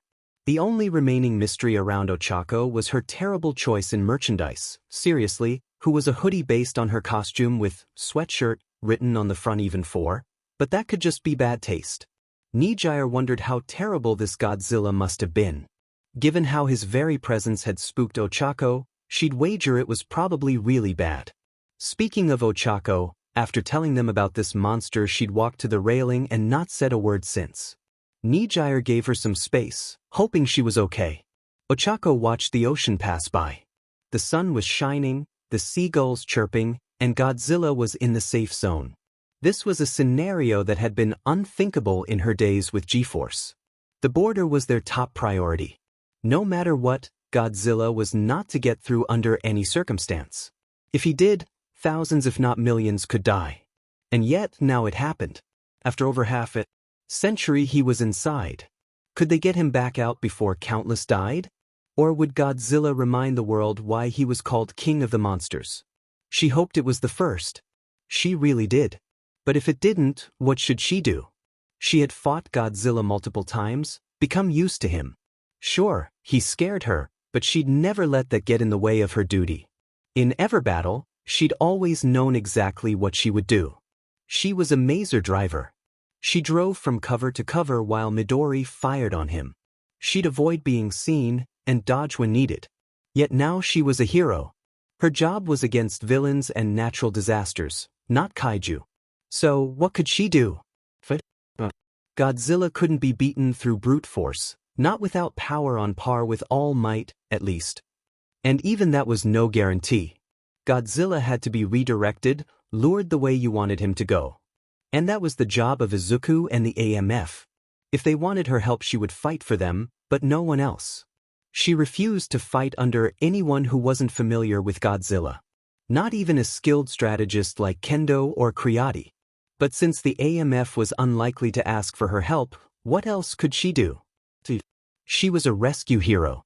She routinely worked in disaster areas to save trapped and injured civilians. And what was Godzilla but a walking natural nuclear disaster? Ochako clenched her fist. Her duty as a hero was to save people. That is what she would do. She was the zero-gravity hero. She would save those caught in his wake and help get them to safety. No matter the cost. The hunt was on. Izuku scoured every resource at his disposal, mostly social media, searching for a hint on Godzilla's location. He searched for bizarre occurrences, vanished ships, weird behavior from marine life. Any and everything that could lead him to the missing king of the monsters. He briefly thought he found a lead near the safe zone border, but it just turned out to just be Ibira being chased out by the Americans. Occasionally Kenji sent Izuku data from the analysts, but while Izuku tried his best to use it, his ability to do so was limited. Izuku may be smart, but his experience was with social media and historical records, a skill born in his days chasing heroes, and the subsequent days researching the monsters. What Kenji sent was mostly beyond him. After many hours of digging, Izuku had nothing. Even with everything Izuku knew of Godzilla's habits and calling cards, finding the monster in the ocean was turning out to be like looking for a needle in a 1,000-kilometer haystack. Izuku shut his laptop. He was drained. Since embarking, Izuku and his team had been constantly drilled, inspected, and trained in case a battle came. The constant preparation combined with Izuku spending nearly every moment of free time searching was taking its toll. He needed to rest soon, or his teammates would stage an intervention. Again. Izuku got up and stepped onto the deck for a walk. As he walked along the deck, Izuku took a deep breath of ocean air. He glanced at the water, where the sun was glistening off the ocean surface. Izuku never got tired of sights like this. That combined with the feeling of moving finally took his mind off the search, letting him relax. After a few laps, Izuku's phone starting to vibrate. Izuku pulled it out and checked the number. He brightened and answered. "Hi, Mom." "Hi, sweetie. How are you?" said Mom. "I'm good," said Izuku. "Sorry I haven't called lately, we've been very busy over here." "Oh, I hope it hasn't been too troubling," said Mom. "No, nothing too serious. We've just had a lot to do." "I see. How are your friends?" "They're good," Izuku said. "Up to the same antics as usual." "I hope they haven't been too difficult," Mom said, with a hint of mirth. "No, they're fine," Izuku said. "Mostly," he murmured. On the other end, Mom chuckled. "I'm glad. What about Ochako? Have you two been keeping in touch?" "Of course," said Izuku. "You know we're best friends." "I know, sweetie. It's just..." Izuku frowned. "Mom." Izuku heard what he was pretty sure was the sound of running water. "I'm just so happy you have so many friends." Izuku smiled. A tear came to his own eye. "Yeah, I am too. 7 years after high school and that fact still got to him sometimes." "I'm sorry," Mom said as the running water seemed to stop. "You know me, I just get emotional sometimes." "It's fine, Mom," said Izuku. "Trust me, I know exactly how you feel." "I know. What about your job? It hasn't been too dangerous, right?" "Nope," said Izuku. "After all, compared to Godzilla, what were a few gargantuous. But sometimes I get worried about you dealing with those animals, them having quirks and all." Technically, not all of their powers were quirks, but distinction without difference. Though I suppose it's worth it for a job that makes you happy.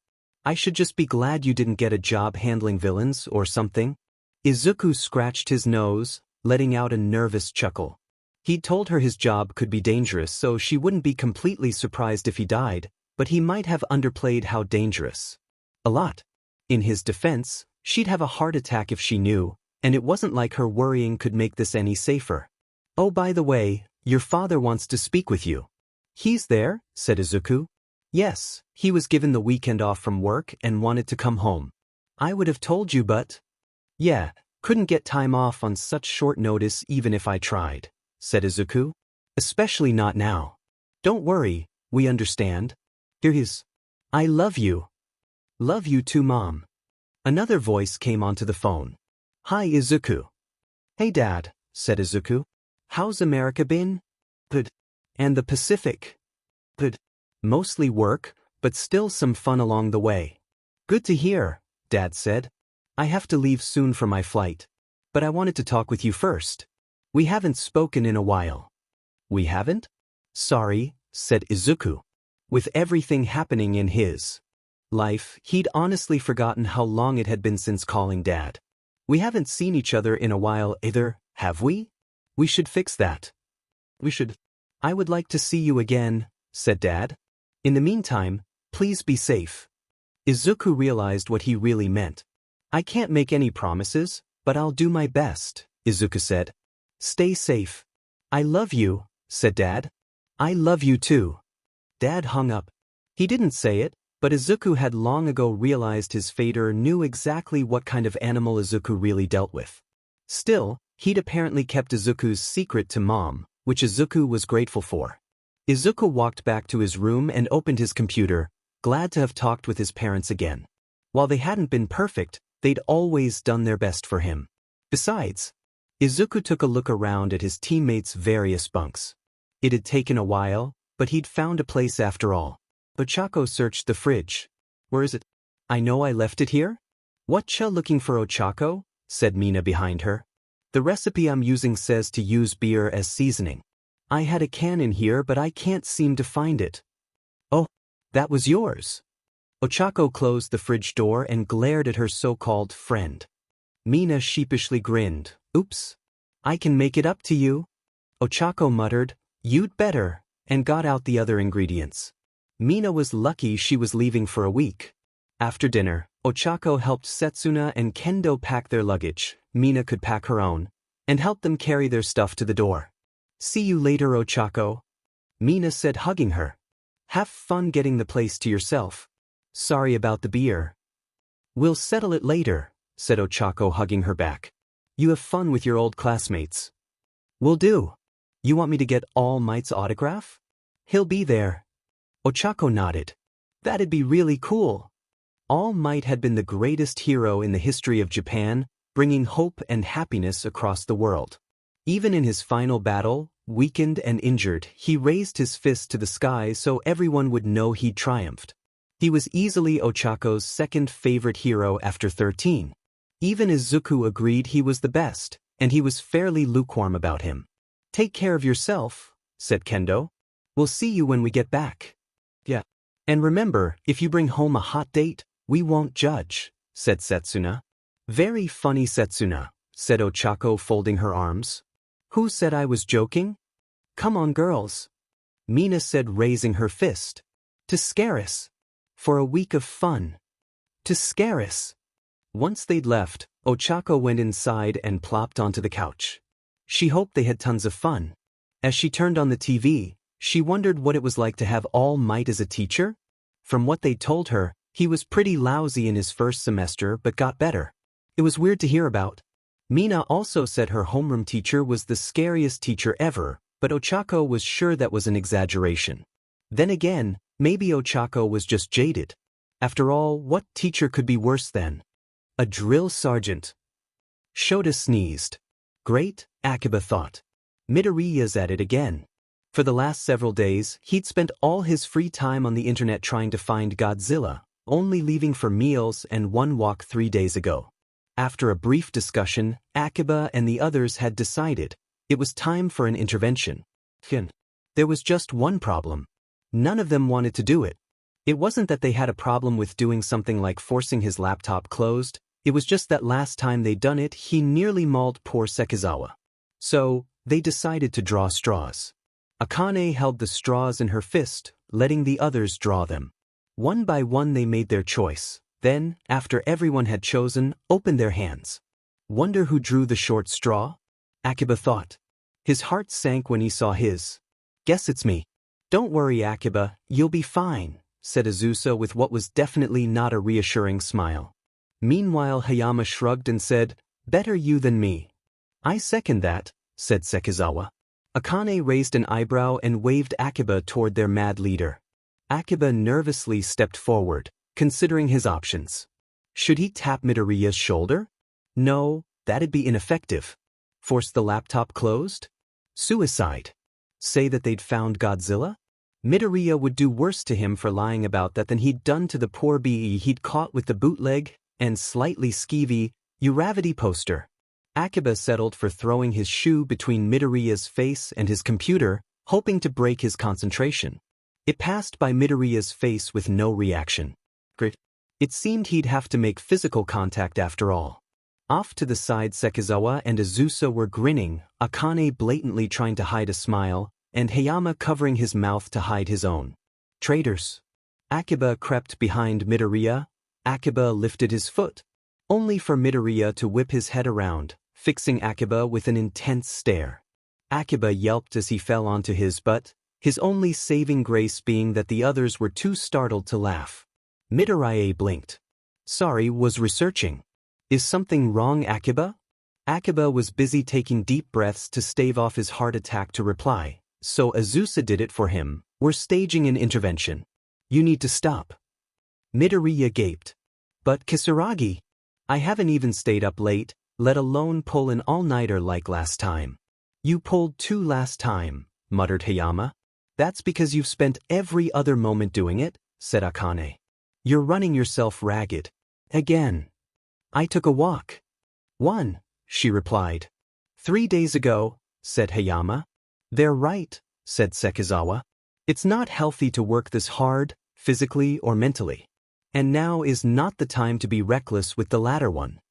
But we could be going into battle any day now, said Hayama. We need you at your peak, sir. I have no plans of landing in a body bag because you wanted to do someone else's job for them. You're a fighter, said Akiba. Let the eggheads do their job, while you do yours. But I can help. You guys know I'm good with this stuff and We need you at your best if there's a fight, said Akane. You know that. You can't let finding him come at the expense of fighting him, said Sekizawa. We depend on you to lead us. Midoriya looked like he wanted to protest, but instead he just sighed and said, How long? 2 hours max, said Akane. And if we suspect you're cheating, we will break out the stopwatch. I hate the stopwatch, Midoriya muttered. He closed his laptop and got up. Fine. I'll go to the gym. Happy? Sure. I can use a workout too, said Akiba walking next to him. Lead on Midoriya. Got nothing better to do, said Sekizawa, joining them, chewing some jawbreakers as they went. The 3 set out together. Halfway through they got into a competition over who could do the most pull-ups. Midoriya won, narrowly edging out Akiba. That night, Izuku slept. As he did, his mind did its usual work of going over all the day's information, processing it, interpreting it, trying to remove the clutter. Then it came to a realization. Izuku's eyes shot open. The last post. The one I was about to look at. Hopping out of bed, Izuku grabbed his laptop and opened it. The post he'd been watching was still there. Footage from a fisherman of a swarm of different kinds of fish inexplicably swimming past his boat as one, with an accompanied hashtag. Izuku clicked it and checked the accompanying posts. Found you. Akiba blinked at the light. It was too early to be morning. He opened his eyes all the way and checked his clock. It was too early to be morning. He turned to see what had woken him up. Midoriya. Akiba groaned. Of course he'd try to cheat. Akiba got up and walked over. Normally he'd just closed the DMN laptop, but he'd just been woken up in the middle of the night. So, commanding officer or not, Akiba was going to kick Midoriya first. He lifted his foot, but before he could strike, a hand pushed against his chest. Akiba turned to see Sekizawa next to him, staring at Midoriya with a grim expression. Curious, Akiba leaned over and got a good look at Midoriya's expression in the computer light. It wasn't the look for when he was searching for something. It was the look for when he'd found something. The others started to get up too, but at Akiba and Sekizawa's silent instruction they stayed back. As annoying their leader's obsessiveness could be, they knew better than to interfere. Because while Izuku Midoriya may not be an egghead, he's easily as smart as one. And only one thing could have him looking he did right now. Various fish fleeing together in inexplicable numbers, fishing drying up, evidence of a very large animal swimming underwater. In similar areas in similar times. It was him. Izuku was sure of it. Before going back to bed, Izuku sent links to every post he'd found to Kenji and marked the latest location on his map. The nearest landmass was Scarus Island. Hanabata sat in his seat waiting. The restaurant he was in was upscale, but not too much. The kind of place where men like him could invite people and come across as sophisticated without seeming like a show-off. The great food acted as further incentive for the people invited to come. After only a few minutes, Hanabata saw an older man walking toward him. He sat across from Hanabata with a guarded expression. Hanabata gave his guest a polite smile and said, "General, an honor to meet you." "Thank you, Hanabata," General Mishira replied, his tone polite but not friendly. "I have heard much about you. I must admit though, I was surprised at your invitation.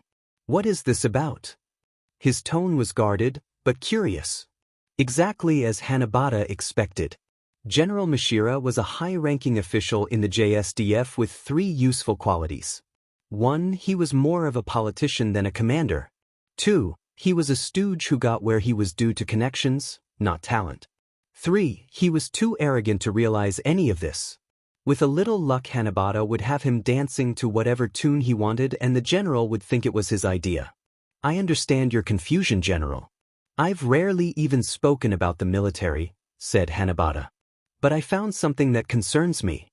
A group to be exact." "What group?" said Mishira, his fingers twitching with irritation. "I have important things to do and don't like my time wasted. More like important friends to cozy up to." Hanabata put on his politician smile, letting the general think this was a regular game of politics, and said, "It's not part of the major branches, yet receives an extraordinary amount of funding. The anti-megalosaurus force, I believe." The general's expression became contemptuous. "Them? They're just a bunch of undisciplined mavericks, pretending to be military while acting as a glorified dog catchers. The only good thing come out of them is their Randy. Why would you care about them?" "That's just it," said Hanabata. "Why do they even exist? Heroes have been dealing with quirked animals for years, like 10 years ago when a cat possessed a bus and was stopped by Ingenium and a nearby Good Samaritan. If one of these animals was too strong for heroes and their quirks, surely the military could bring it down with its massive arsenal? So why have this completely separate group doing it?" The general huffed. "That's what I've been saying for years. The AMF may have been useful once, but those days are long past. They've even started to treat some of their targets like they were gods or something. It's ridiculous. They should have been disbanded a long time ago." The hack was right where Hanabata wanted him. "Funny you should say that," said Hanabata. "I've heard of a problem within the AMF, something about an animal getting loose. If a major population center were threatened, I plan on supporting the HPSC taking the case. Perhaps I could support you acting as backup." Mishira's eyes narrowed. Hanabata could see the gears turning in his head. He was strongly considering it, but not sold. "And why would I agree to that?" Hanabata gave him a devious smirk. For once, it was genuine. Because then the AMF gets proven superfluous, and you get a potential shot at glory. "Also, I'd like some of their funds for my own constituents, but I don't need all of them. Perhaps if you help me, I could help you get a cut." A smile began to stretch over the general's lips. "Hanabata, I think you've made yourself a friend." Since sending his findings to Kenji, Izuku's transport had been redirected to Scaris. Captain Haruo Sakaki was given command of the potential land operation, which would include Izuku's Mazer team. The day before they were to arrive, the officers met to discuss strategy and logistics. "There's a mildly populated civilian center here," Captain Sakaki said, pointing at the map. "If that BSD goes through there, I want to drive him here," he pointed again. "Toward the mountains." Izuku frowned. "Captain?" Sakaki turned his ever-present glare at Izuku. "Yes, Midoriya? There's a school there, and the neighborhoods are pretty populated too. I think it'd be easier to drive him here," he pointed, toward the farm fields. "We'd have less cover that way, especially in the fields," said Sakaki. "It could easily become a slaughter." "But if we don't, there might be high civilian casualties," said Izuku. "Our mission is to protect the civilians. Better us than them." Around the table, some other officers looked amongst themselves, considering his point. Besides, Izuku continued, "If we hide infantry in the neighborhood and fields and place Mazers in the trees on the far side, we can still fire at him without losing cover. It's past optimal range, but should still work. That way we can lead him through the less populated neighborhoods without leaving ourselves open. Difficult but doable." Sakaki's glare lessened. He nodded. "Very well, we'll lead him to the fields. We'll use the usual tactics. If he lands in day, Infantry fires on his feet while the mazers fire over his head. He glared at Izuku. And I mean over his head. You don't provoke him any more than you have to. Izuku nodded, biting back the urge to point out Sakaki hypocrisy here, given his own history with Godzilla, especially that time he dropped a landslide on him. Sakaki continued. After that, we lead him to the coastline. The fleet can handle the rest. With any luck, they'll get him back across the border. Sakaki turned at the assembled officers. Are there any questions? They looked among themselves. Nobody asked anything. Very well, dismissed. The officers began milling out. Izuku grabbed a spare map of the island to study in his spare time and headed to the mess hall. He got his lunch and found his team apparently having an arm wrestling competition. At the moment, Hayama was facing Akiba, and Akiba was winning. Izuku sat next to them. Hi guys, how are you doing? He said, putting his food down. Good, said Akiba in a strained voice. Just showing this rookie who's boss. You're joined a month ahead of me, a-hole, said Hayama. That's a month less experience for you, Akiba said as he began to push Hayama's arm down. Come on, is that all you got? My mother's tougher than that. Hayama pushed back, forcing Akiba's arm back up. The apple must have fallen far from the tree. Akiba strained as Hayama started to push his arm down. Oh yeah, you little... Akiba's arm slammed against the table. Sheet. Yashiro clapped Hayama on the shoulder, while he gave Akiba his smuggest grin and said, Not bad for a rookie, huh? Akiba glared. You only won because I'd already worked out today. Sure, said Hayama. It's true. I said I'm sure. But you didn't mean it. So. Hey Izuku, said Zeni, how was the meeting? Izuku shrugged. Fine, just a regular strategy meeting. I did suggest a minor change to the plan, but Sakaki agreed to it fairly easily. Nice. Not many people can change that guy's mind.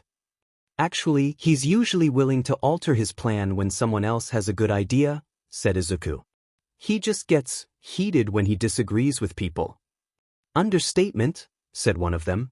The Emerald Madman and the Raging Demon fighting together, said Akiba. This could be a very memorable mission.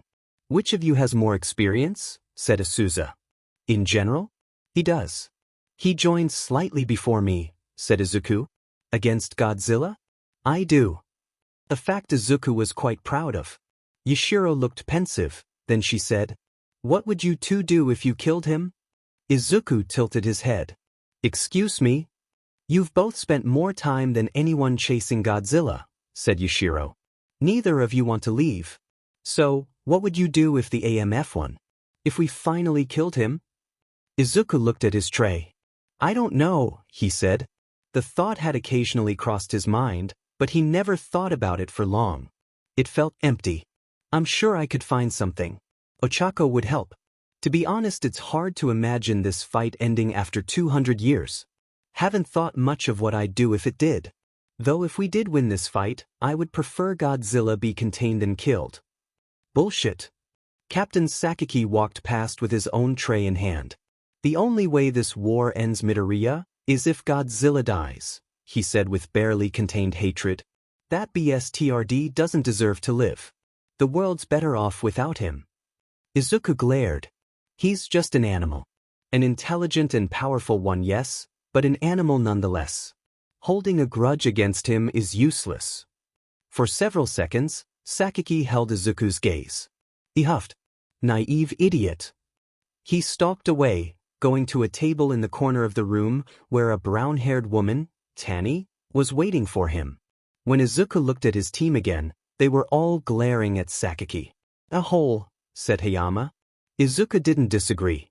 Haruo Sakaki was known for many things, but a friendly disposition wasn't one of them. His nickname of the Raging Demon was only partly for how he was on the battlefield. Rando Yaguchi had long disdained the bureaucratic red tape miring any and everything in government. Checks and balances were one thing, but a never-ending deluge of pointless procedures was another. He could play the game, but he didn't like it. This led to his notoriously high tolerance of outsiders, lone wolves, and overall troublemakers so long as they got results. This made him the ideal man to put up with the AMF, a group often seen as useful but unruly. It was a role he'd always felt honored to have. Until today. Since Godzilla had broken through, things had been getting bleaker and bleaker. Each meeting with Commander Tachibana ended the same. No news of Godzilla, even as the AMF stretched itself thinner and thinner.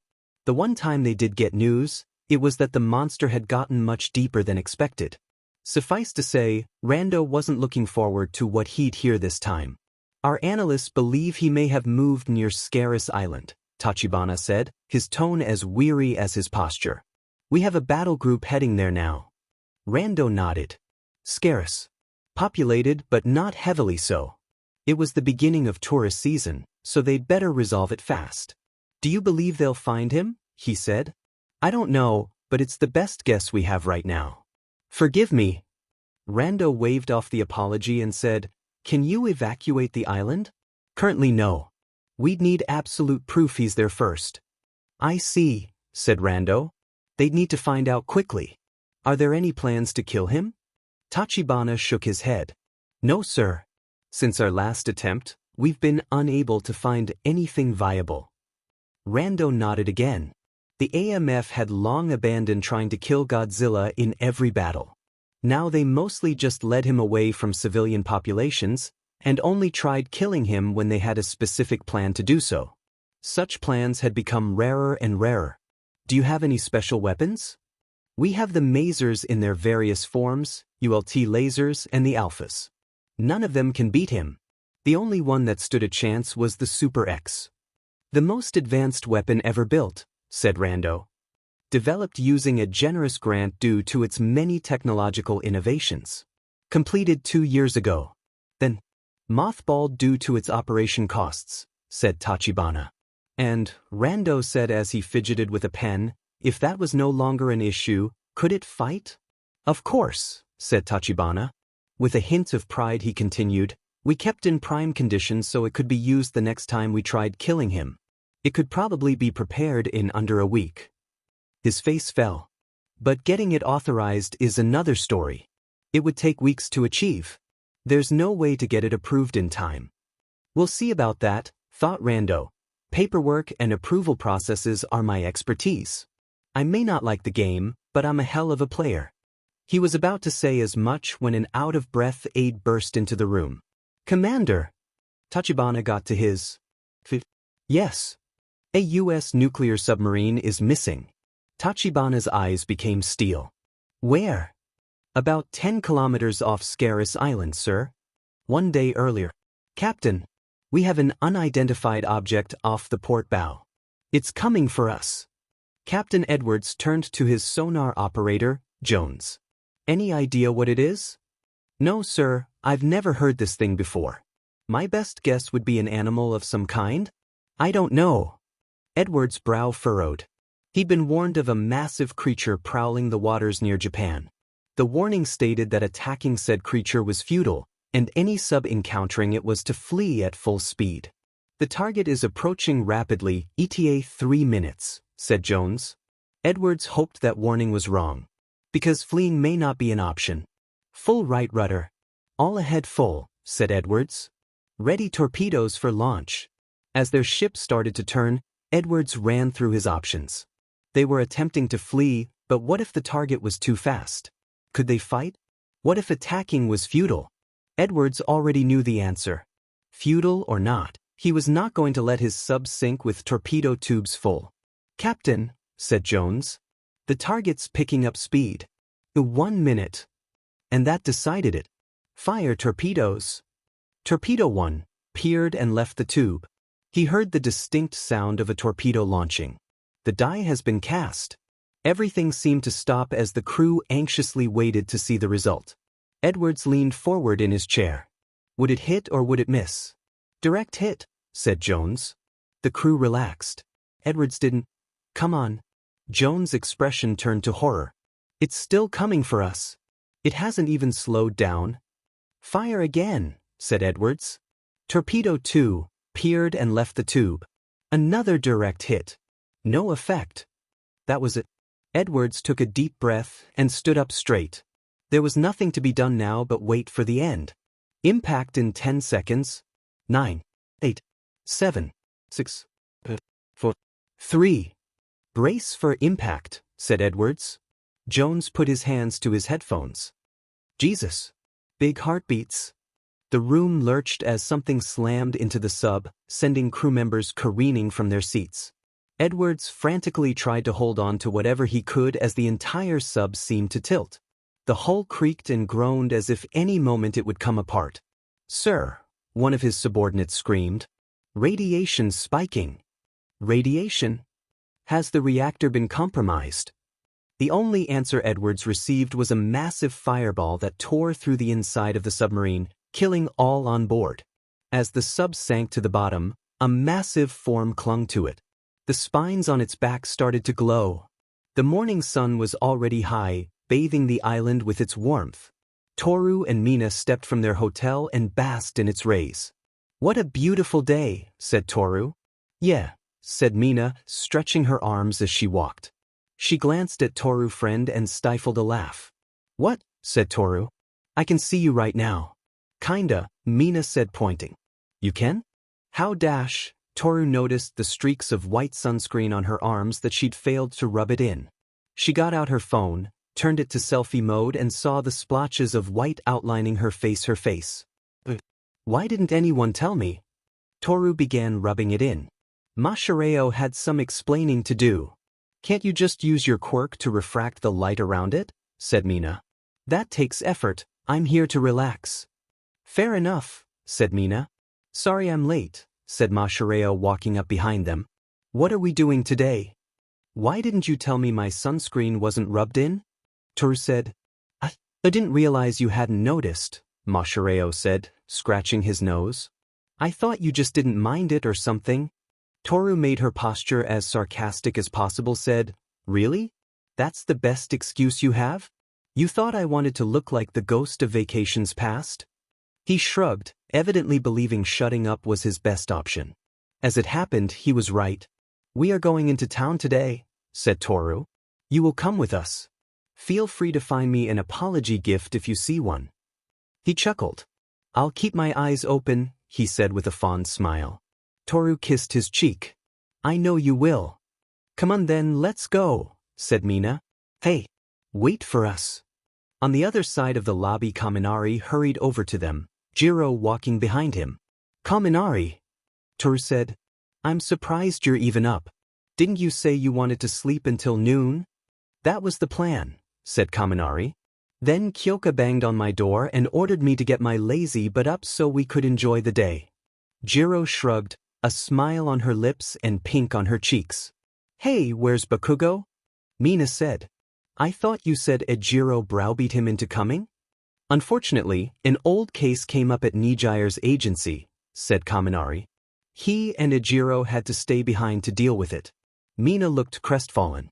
"Oh man, I was looking forward to spending time with them." "Don't worry, Ejiro promised me they'd be here in a couple days, so you can hang out with him, while I can pester Bakugo." "Why do you keep doing that?" said Jiro. "Was skydiving without a parachute too easy a way to die?" "Yes. Besides, if I did that, I wouldn't get to see how many years I could keep it up and still be alive," said Kaminari. Jiro punched him in the arm. "Idiot." "What?" "His rage is funny." He had a point.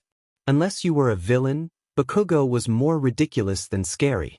Even in high school he was clearly all bark. "Enough chit-chat," said Mina. "Let's go." It was a great day. They wandered around town, checking out shops, spying on knickknacks and even running into Kendo, Setsuna and Tetsu. While chatting with them, Mina and Setsuna took a selfie in front of a really cool mural. The mural was of a mythical sea monster said to have once lived near this island, back when it had been called Odo Island. Said monster almost looked like a dinosaur, hence Setsuna's interest. After that they hiked to a waterfall. It was beautiful, then went back and hung out at the beach. By the time the group was making their way back to the hotel, the sun was already setting. "What a day," said Mina. "I just wish that bird hadn't stolen my churro," said Kaminari. You do realize you could have given it a light zap, right? Said Jiro. Kaminari looked straight onward as it dawned on him that yes, he could have done that. God damn it. Jiro chuckled. Guess they know to go for the dumb ones, huh? Not funny, Kyoka. It kind of is. Besides, what are you whining about? I gave you half of mine. Quarter. You'd already eaten half. Close enough. Mina slid up close to Toru and, in a low voice, said, When do you think Kaminari's going to man up and, She flicked her head at the two behind them, acting out the same old married couple dynamic they'd had since Yue. I don't know, Toru whispered. I hope it's soon. What do you think, Mashireo? I don't know. I haven't kept up on that sort of topic, sorry, he said. Rats. Mina would just have to find gossip elsewhere. The setting sun turned the sky into a rich orange, while the clouds glowed pink. They passed a dock where two figures were fishing. One had a hairstyle they'd recognize anywhere. All Might, said Mina waving. At his name their former heroics teacher turned and gave them a warm smile. Oh hello there young Ishido, Jiro, Kaminari, Ojiro, it's been a while. Good to see you, said Ojiro. How've you been holding up? All Might set down his fishing pole and slowly turned himself around, a cane supporting his frail frame. All right. Old injuries are disagreeing with age, but I'm pushing on. Despite his reassurances, Mina could see that the years of hero work were catching up to him. His blonde hair had now gone fully gray, his skin sagged off his face forming deep wrinkles, and every move seemed to take deliberate effort. He looked to be a man in his 90s, not his 60s. The figure next to him, an old man with a fishing hat, turned to them with a smile. Are these your students, Mr. Yagi? All Might nodded. Yes, they were the first class I taught at UA. I see, the old man said looking them over. I've seen some of them on the news. I'm pretty sure my 11-year-old grandson has a crush on that one. He pointed at Mina. Mina giggled.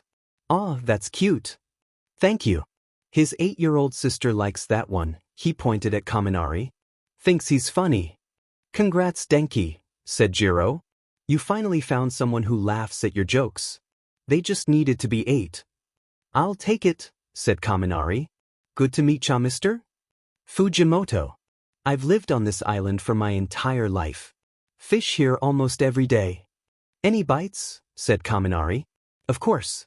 If I spent 60 years without a single bite I would have quit. That's not, never mind. None today, said All Might, but here's hoping that changes. We'll leave you to it, said Jiro. Good luck, said Ojiro. Yeah, said Mina before remembering. Oh wait. Might. All Might raised an eyebrow. Can I get an autograph for my roommate? She's a hero, the zero-gravity hero Uravity, and she's a fan of yours. Uravity, said All Might. That name sounds vaguely familiar. She works with Nijire, said Mina. Got her license after school. She's a great person, you'd love her. How lovely, said All Might. Reminds me of my former sidekick. He was a salaryman before getting his license. He held out a piece of paper. Here. Mina took it and found an autograph already written on it. She stared at All Might incredulously. He smirked. Rule to the wise, if you expect to meet a lot of people who want your signature, have some already written. Ooh, said Mina. I'll definitely keep that in mind. Thanks, All Might. She turned to follow her friends. You're welcome, young Ishido. Tell your friend I said hi. Will do. All Might watched his students walk away. So carefree. He was glad they took moments for themselves like this, instead of constantly working like he had. It was good the next generation found a greater balance between their personal and professional lives than he had. When Toshinori first retired, his workaholism had made it agony to stay in the classroom while his students went out into the world. But over time he adjusted and now was content to do his best helping the next generation prosper.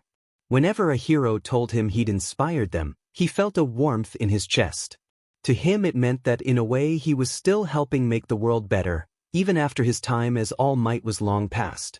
A boy with desperate green eyes stared at the ground, too scared to look into Toshinori's eyes as he heard the sad answer his desperate question. Toshinori's smile faded. Do I still think of that day? In most respects, it had been like any other day. It began like any other and it ended like any other. But that part in the mid-afternoon, the memory would ebb and flow, but it would always be there, never letting him forget what he'd said. Particularly, how'd said it. The boy had asked if he could be a hero without a quirk. All might wish the answer could have been yes. But, sadly it wasn't. Even in this world of wonder, they still had to face reality. He'd have learned that too if his master hadn't chosen him. But that didn't excuse Toshinori's DLVI. In his bitterness, his pain, his self-pity, he'd given no comfort and no hope. He simply crushed the boy's dreams and walked away with barely another word. Even his suggestion to become a police officer had been delivered less like the worthy alternative it was, and more like a consolation prize. Days later, Toshinori realized what a boy his age might do when left alone on a rooftop in that state.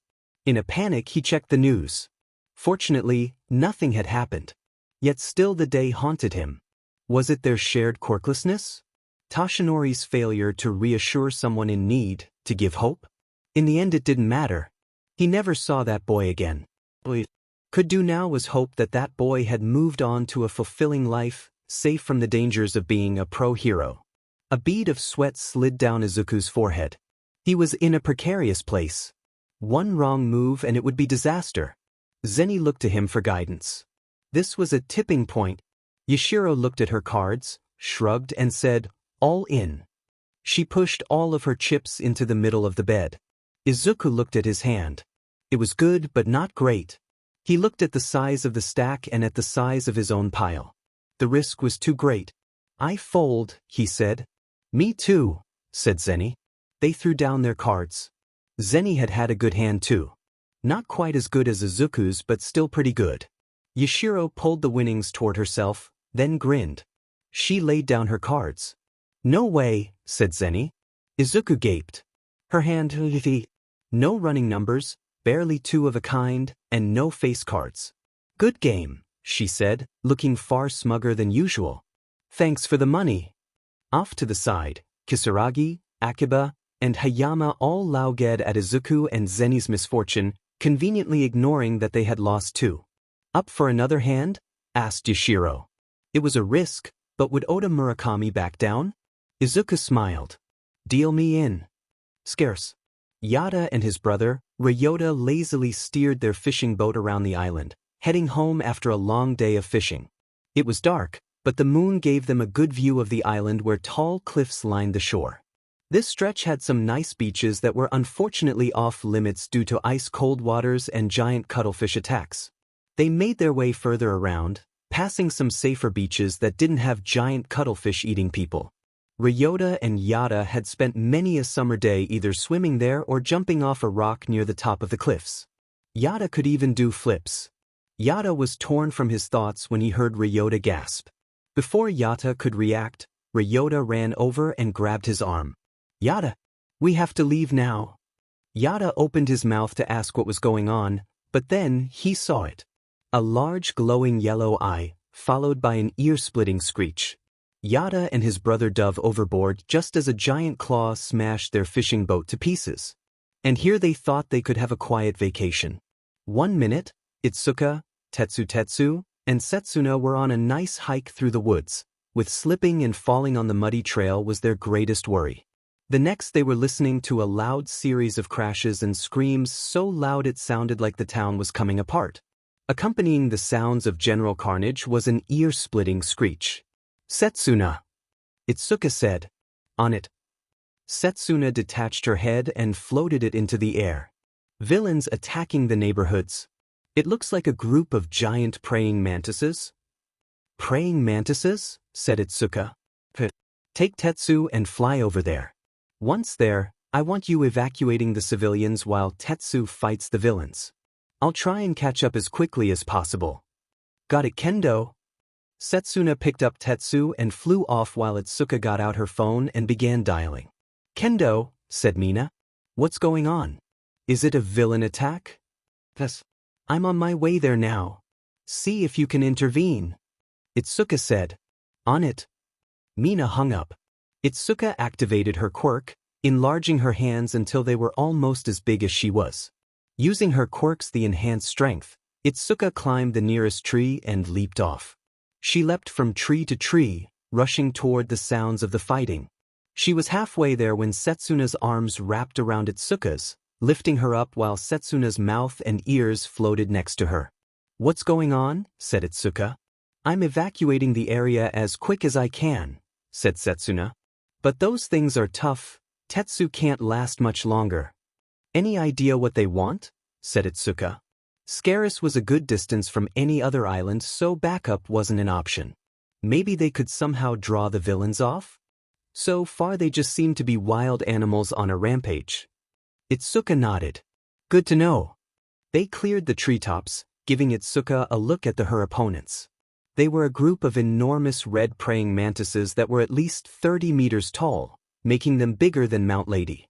They had bulbous yellow eyes and 2 claws, one curved and one straight, which they used to rip and tear the houses around them.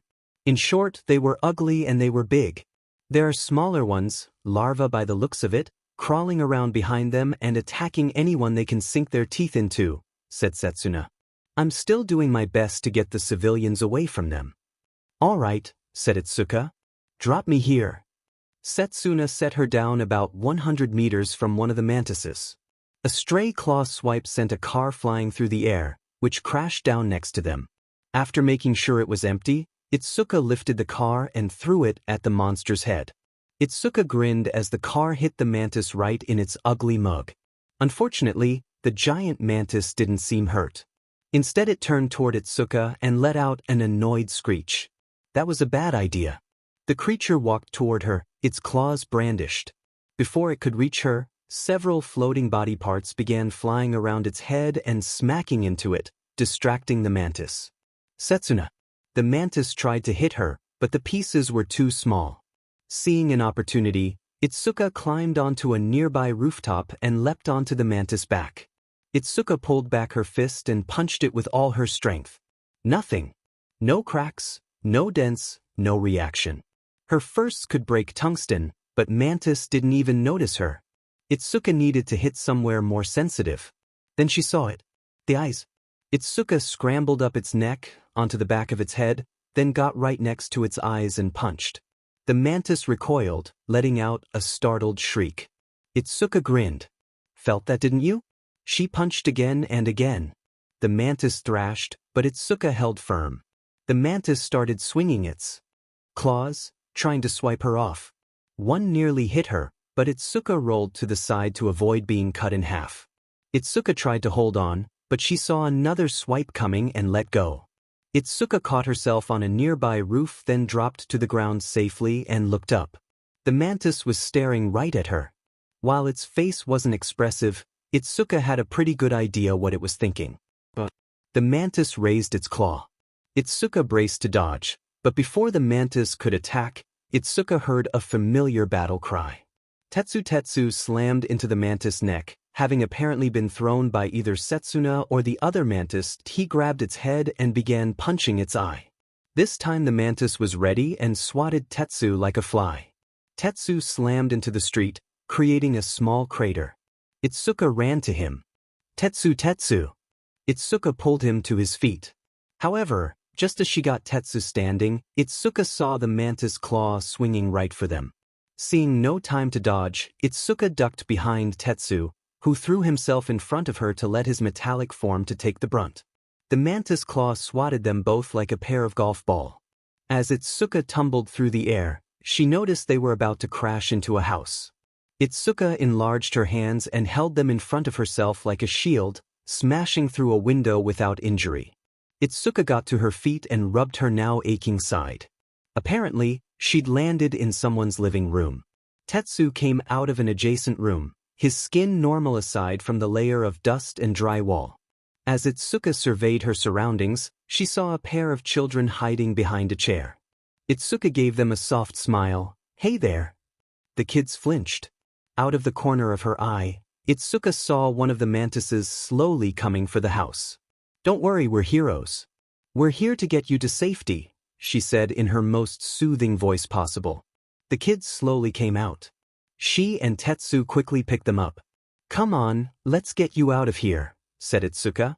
They ran out the back door, seconds before one of the mantises sliced the house in half.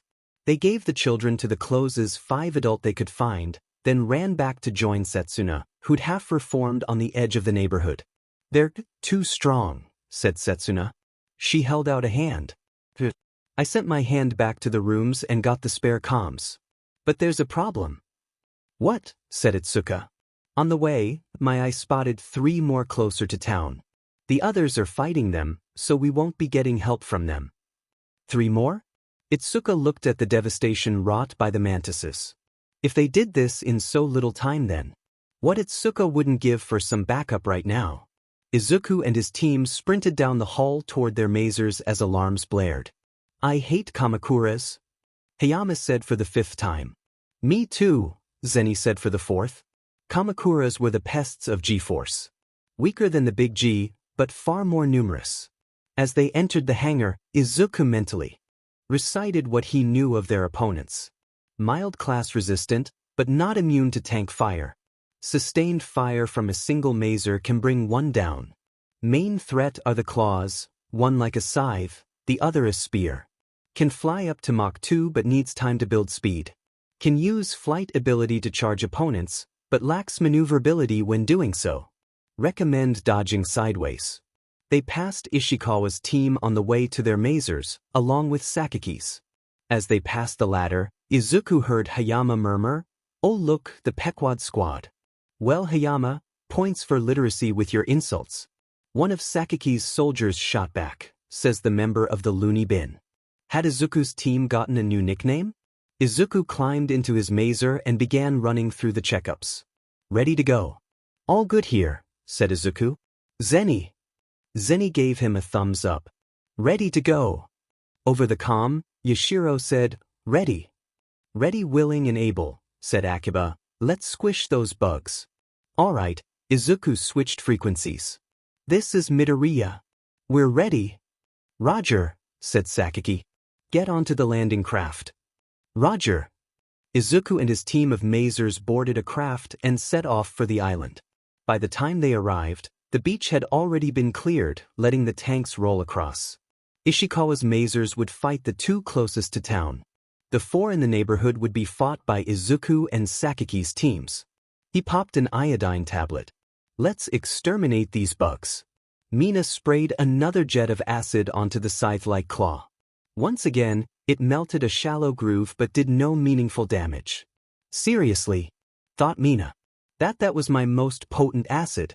How tough are these things? Mina leapt away from the retaliatory claws, strike Kerr a series of backflips.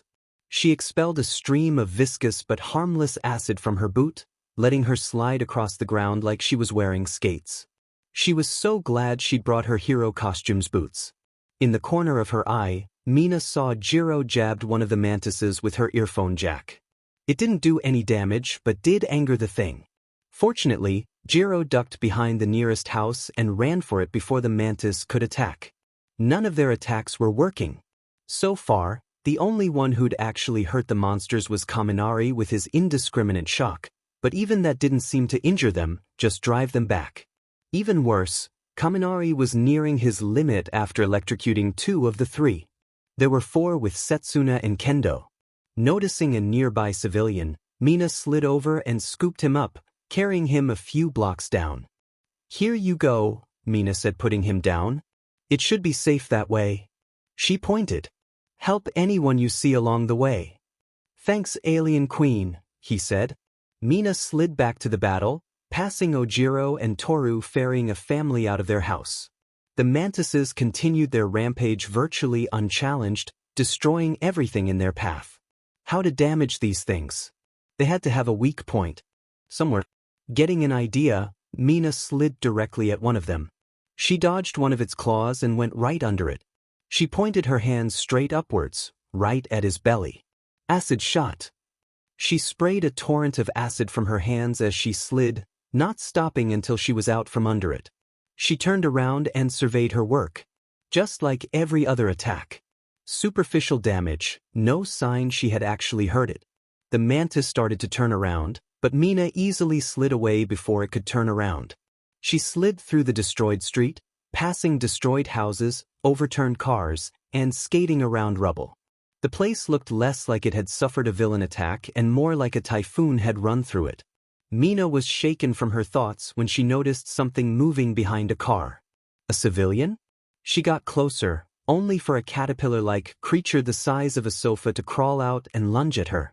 Mina jumped up, put her hand on the creature's head and vaulted over like she was break dancing, spraying a dose of acid from said hand for good measure. Mina landed and turned to see what the heck it was. The creature's eyes that resembled the mantis's, but its body was shaped more like a giant worm. Or larva. Unlike the mantis' hardened carapace, this thing's skin looked rough and leathery, almost looked like an elephant's. Its limbs were small undeveloped stumps, though judging by its lunge from earlier, that didn't slow it down one bit. Its mouth had mandibles which opened and closed as it turned toward Mina. Mina got into a fighting stance, wishing she could use her acid man right now. Unfortunately, she was in her normal clothes which, unlike her hero costume, had minimal acid resistance. Meaning that there was no way she was doing that. The larva lunged. Mina danced to the side, then sprayed a jet of acid at its face, gradually increasing its corrosiveness until the larva squealed in pain and fled, moving far faster than its bulky body should be able to. Mina noted the intensity she'd been using when it ran off, resolving to use it again if she found any more. Before she could do anything else, Mina heard screaming from a nearby house. With the help of some acid from her boot, Mina kicked the door down and entered. Another mantis larva was inside, threatening a young couple. Mina sprayed it in the eyes, sending it running. She escorted the civilians out and ushered them to safety. Once they were out of the area, Mina contacted Ojiro and Toru. There are smaller larval versions of those things attacking civilians in the houses, she said. I think they're their larvae. We know, said an exhausted-sounding Ojiro. We just ran into them, said Toru. I think those things were bringing their babies so they could feed. Mina shuddered at the thought. Seconds later she saw the two and slid over to them. There were bloody scratches in the air where Mina assumed Toru's arm was, and Ojiro had a bite mark on his tail. Jiro ran up to them, dragging a worn-out Kaminari. We need a plan, she said. Kaminari drove one off, but he can't do much more. Yeah, said Kaminari, obviously on the verge of going stupid. What could they do? Mina tried to think of something and, not for the first time, wished they had backup right now. It was at that moment that their comms buzzed. Attention heroes, this is Captain Haruo Sakaki of the AMF. Stand down. We will be handling the fighting from here. Kaminari tapped his comm. I'm sorry, who? The voice growled. The Anti-Megalosaurus Force, the organization tasked with fighting monsters. We have jurisdiction against the Kamakuras and will fight them ourselves. Hold up, said Mina. You can't seriously be asking us to walk away. Those things are crazy strong and we can't just let them destroy the neighborhood. Are you sure you can even beat them without help? Yes. We are perfectly capable of fighting them. Now step aside. This is our hunt heroes, Captain Sakaki said with obvious irritation. Jiro opened her mouth, but dash. There are still civilians in the area. Another voice piped in. Are you going to waste time arguing with us, or are you going to save them by getting them evacuated? We can handle the monsters. Mina and the others looked amongst themselves and reluctantly nodded. Fine. Get here fast, said Jiro. Will you be using your quirks? Said Mina. The second voice became cold. That's none of your concern. Just do your job while we do yours. The comm went silent. Rude, thought Mina. Jiro stabbed her jacks into the ground. We've cleared most of the houses down here, but I need to check the ones on the far side. She pointed behind the mantises. That's also where most of those freaky larva things are, said Toru. I'll take you there, said Mina. Me, Toru, and Kaminari can go further down and make sure everyone gets out of the mantis path, said Ojiro. Got it, said Mina. Jiro climbed onto Mina's back. Mina relayed this information to those AMF guys. They acknowledged and told her to be weary of friendly fire. As Mina slid around the battlefield, she glanced at the mantises. One of the mantises cleaved a house in two, like it was made of paper. Those AMF guys had better either have really strong quirks or some really big guns. Holy shit, are those tanks? Mina stared at the column of freaking tanks rolling up to fight the mantises. I get those things are strong, but isn't this a bit overkill? The tanks evidently didn't think so, as they opened fire at the giant mantises, their shots echoing like thunder. One of the mantises screeched and began backing away from the barrage while the other began marching toward the tanks, powering through the shots. The tanks started backing away, but maintained their barrage. Alright, enough watching, you have a job to do. Mina left the tanks to their fight and slid off with Jiro, circling around the battle. As she did, she found herself in the middle of a convoy of military vehicles, jeeps, Humvees, and even some guys with bazookas on motorcycles. Just who were these guys? Mina got ahead of the jeeps and came to a stop in the middle of a neighborhood.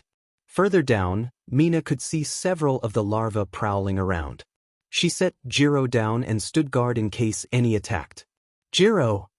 On it! Jiro stabbed the ground with her earphone jacks. Sonar pulse. Several particles of dirt vibrated as Jiro sent out her sonic pulse. The fighting's making this harder. Come on. Jiro closed her eyes. They shot back open. 2 in that house.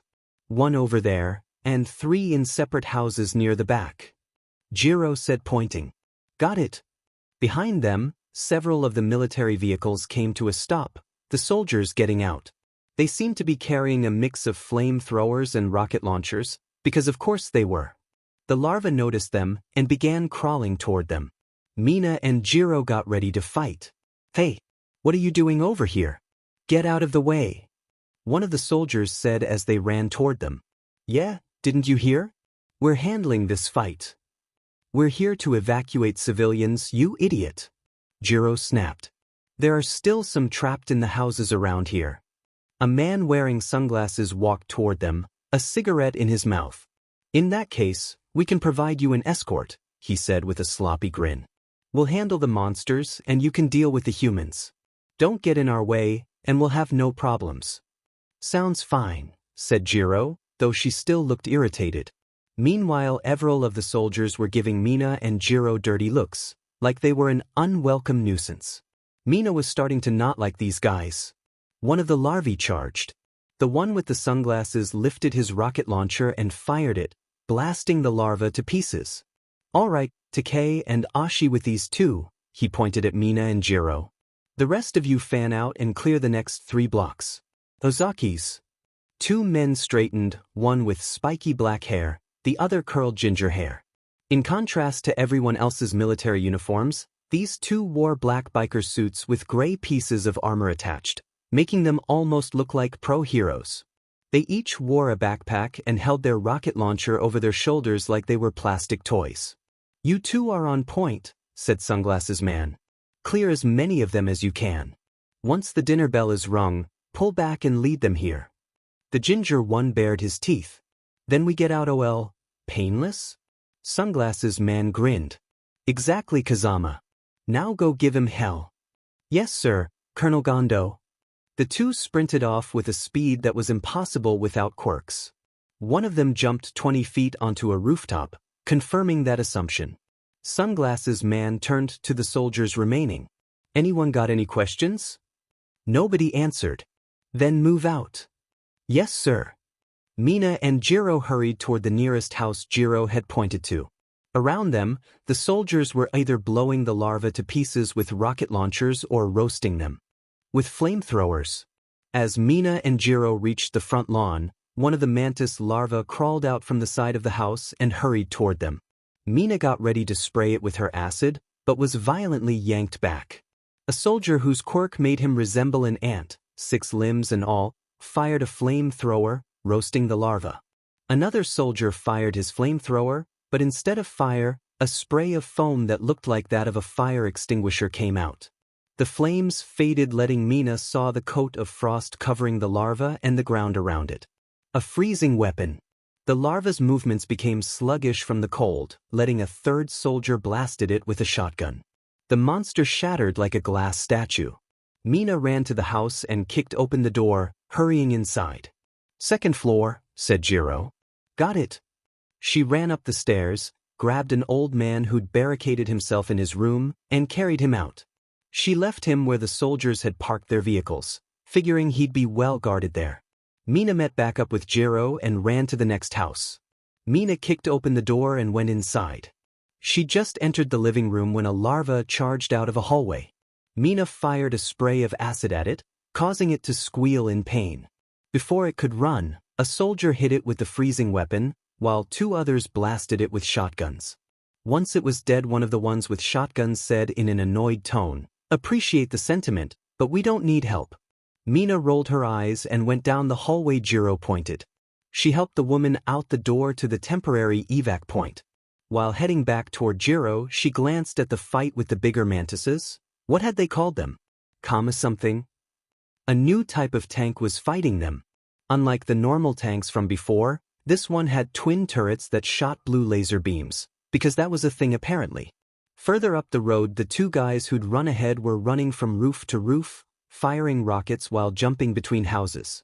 Mina decided she needed to just stop asking. Kazama blasted another Kamakura's as he ran across the roof.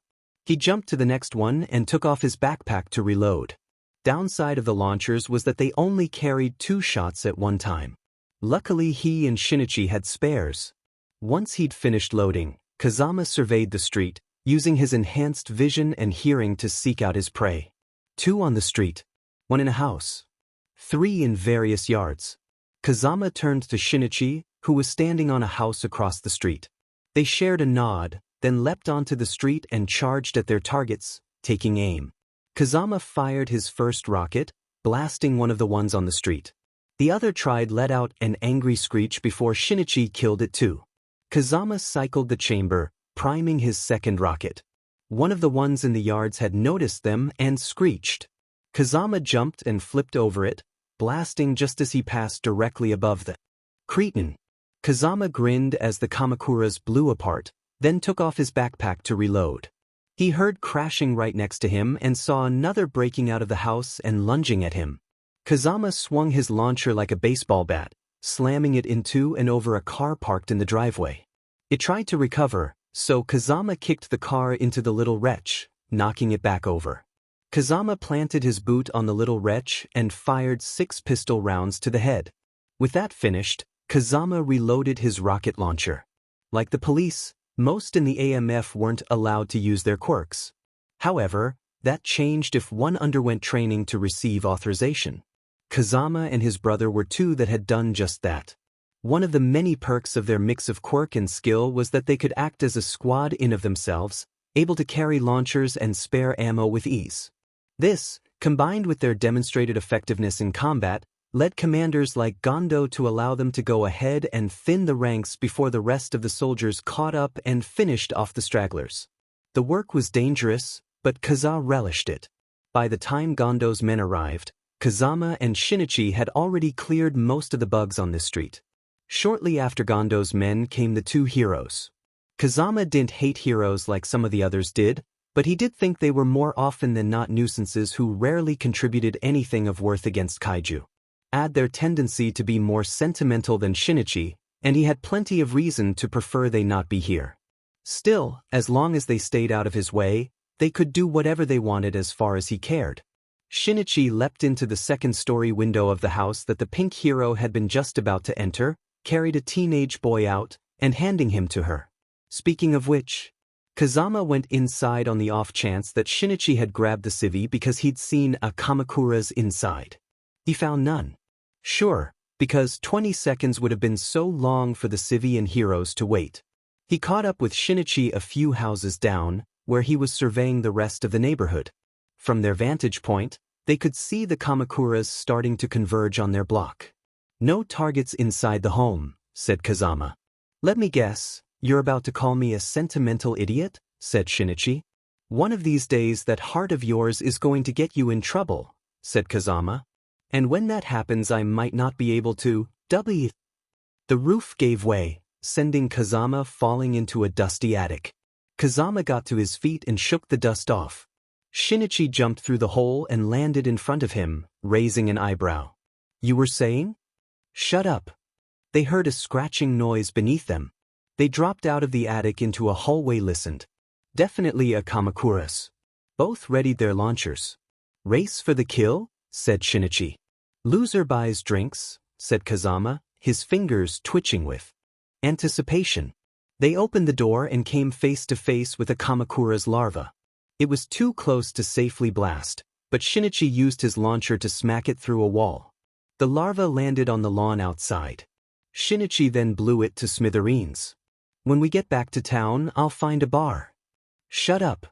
Kazama and Shinichi went outside and fired their last rockets into the oncoming horde. By that point, over a dozen had converged on the neighborhood, having been drawn by the noise.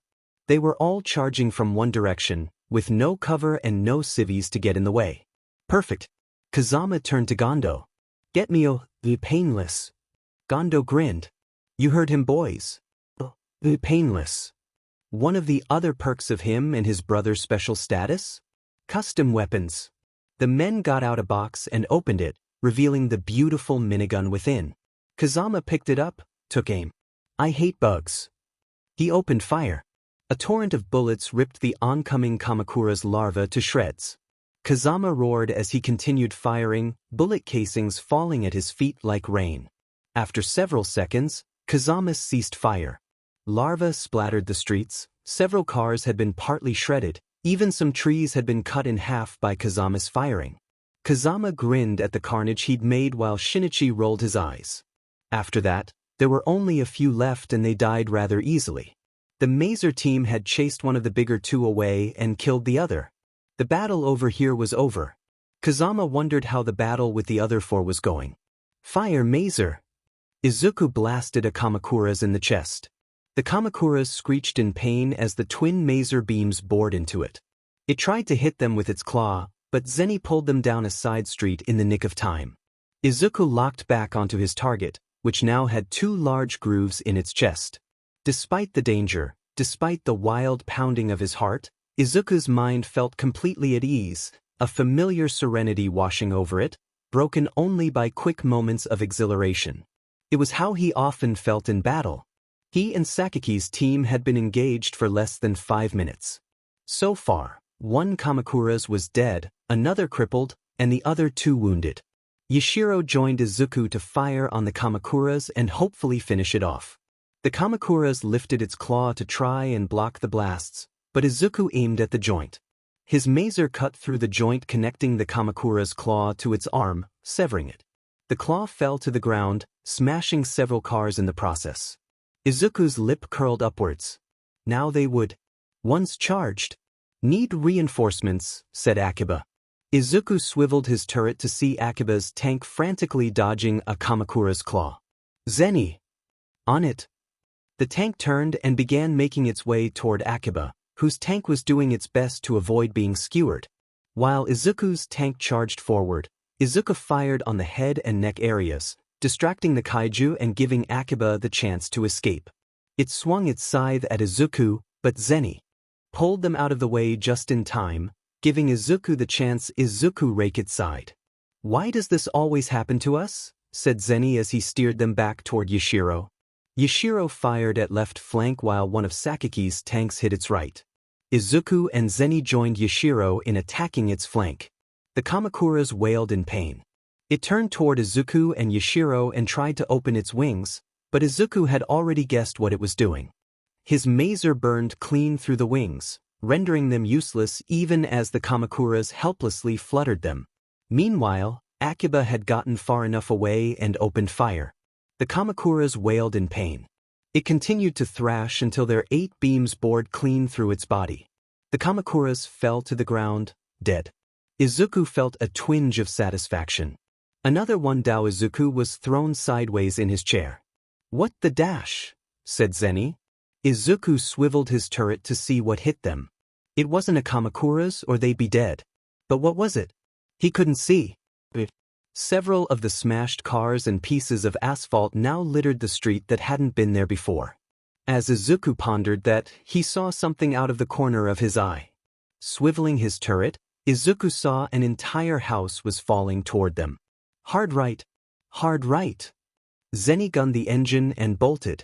Izuku gripped his straps while the tanks shook like it was an earthquake as the house smashed into the ground behind them.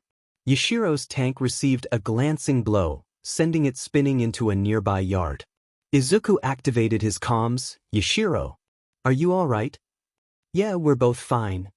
"Good, they were alive. Now where did that come from?" Izuku scanned the direction the house had fallen from and saw a Kamakura's that had had 2 legs shot off earlier, courtesy of Captain Sakaki himself, using its claws to kick up debris, including dirt, cars, and yes, houses. Izuku aimed at the eyes and fired, several other tanks joining in. Izuku destroyed one eye. But before he could destroy the other, he saw something. The Kamakura's whose claw shot he'd shot off was about to charge him. "Charge 9 o'clock. "Roger," Zenny said. One of the dangers with Kamakura's, aside from numbers, was their ability to fly. In ground combat, they could use this ability for a short-range charge, letting them close the gap between maser tanks and destroy. Fortunately, what this charge had in speed it lacked in maneuverability. Their tank banked back into the left at full speed, moments before a now airborne Kamakura's smashed into the houses behind where they'd had been. Before Izuku could lock on, it jabbed its remaining claw at them. "Sheet," said Zenny as he barely pulled them to the left fo the claw. The Kamakura's crawled at Izuku's tank, trying to stab them again and again. Zenny avoided claw strike after claw strike while Izuku fired into its chest. He'd have aimed for the head, but the Kamakura's was moving too much to give him a clean shot. A series of infantry rockets hit the Kamakura's flank, but it refused to be distracted. A claw strike nearly impaled them. Izuku tried to raise his aim toward the throat, but it was too hard to hit. Another strike nearly knocked them on their side. Izuku's mind raced, trying to come up with a plan, when the familiar roar of Haruo Sakaki erupted over the comms. Sakaki's tank charged from behind the Kamakura's back, twin turrets blazing. The Kamakura's turned and swung at the new attacker, but Sakaki avoided it. This allowed Izuku's tank get the distance he needed. His heart roaring, Izuku aimed at the head. "I'm done with you." The Kamakura screeched in pain as the two attacked on either side. It tried to move away, but it was too little too late. Sakaki's shot emerged from its chest, while Izuku's emerged from the back of its head. The Kamakura's fell to the ground and moved no more. The others had already finished the crippled one off, leaving only one survivor. Realizing its odds, the last Kamakura's opened its wings and took off, quickly accelerating toward the mountain. "I don't think so." Izuku and Sakaki fired at the wings. Neither missed. The Kamakura's plummeted to the ground, landing in the trees beyond the town. It quickly got up and continued running away. "After it," said Sakaki. "Sir," said Izuku. "It's out of optimal range and already close to the mountain. We won't be able to catch it before it gets into rough terrain, and it's too dangerous to fight there without proper scouting." "Fine," Sakaki said. "We'll let it go for now. Return to the beaches. Our work here is done." Izuku sighed with relief, before breaking into a small fit of laughter. He held out his fist to Zenny. "Another win?" Zenny chuckled. "You are crazy," he said, bumping it. Izuku sunk into his chair, feeling worn but satisfied. Several kaiju dead, no masers destroyed, another win for the AMF. They'd planned to attack the Kamakura's nest that very night. Unfortunately, a nearby typhoon changed directions and was projected to hit the island at that time, forcing them to delay their plans. Sakaki didn't attack anyone, this time, but still looked about as cheerful as Kaken when someone told him Shoto was the better hero. If that wasn't bad enough, just as they were finalizing their plans, Battle Fist walked into the room with Lizardy, Chargebolt, Alien Queen, and the local hero Splash and Go, who'd missed the fighting while investigating with an attack on a local fishing boat the night prior, probably due to Kamakura's. Battle Fist looked amongst them. "Excuse me. I'd like to speak to the officer in charge." "That would be me," said Sakaki. "What do you want?" Battle Fist nodded, then said, "We heard you're planning an attack on the Mantis Nest.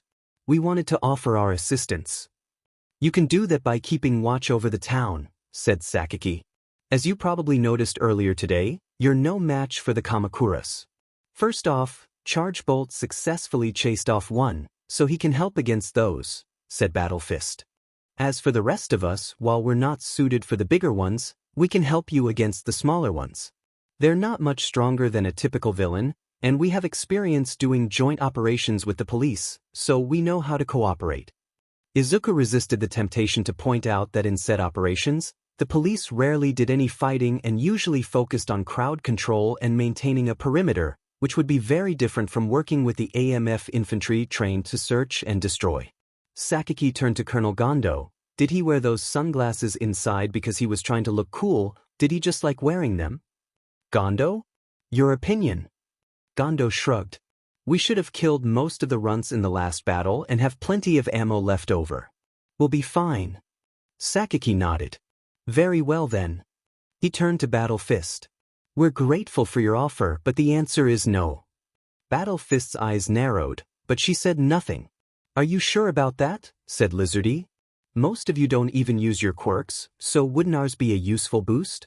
And like that, all semblance of cordiality from the assembled G-Force members vanished.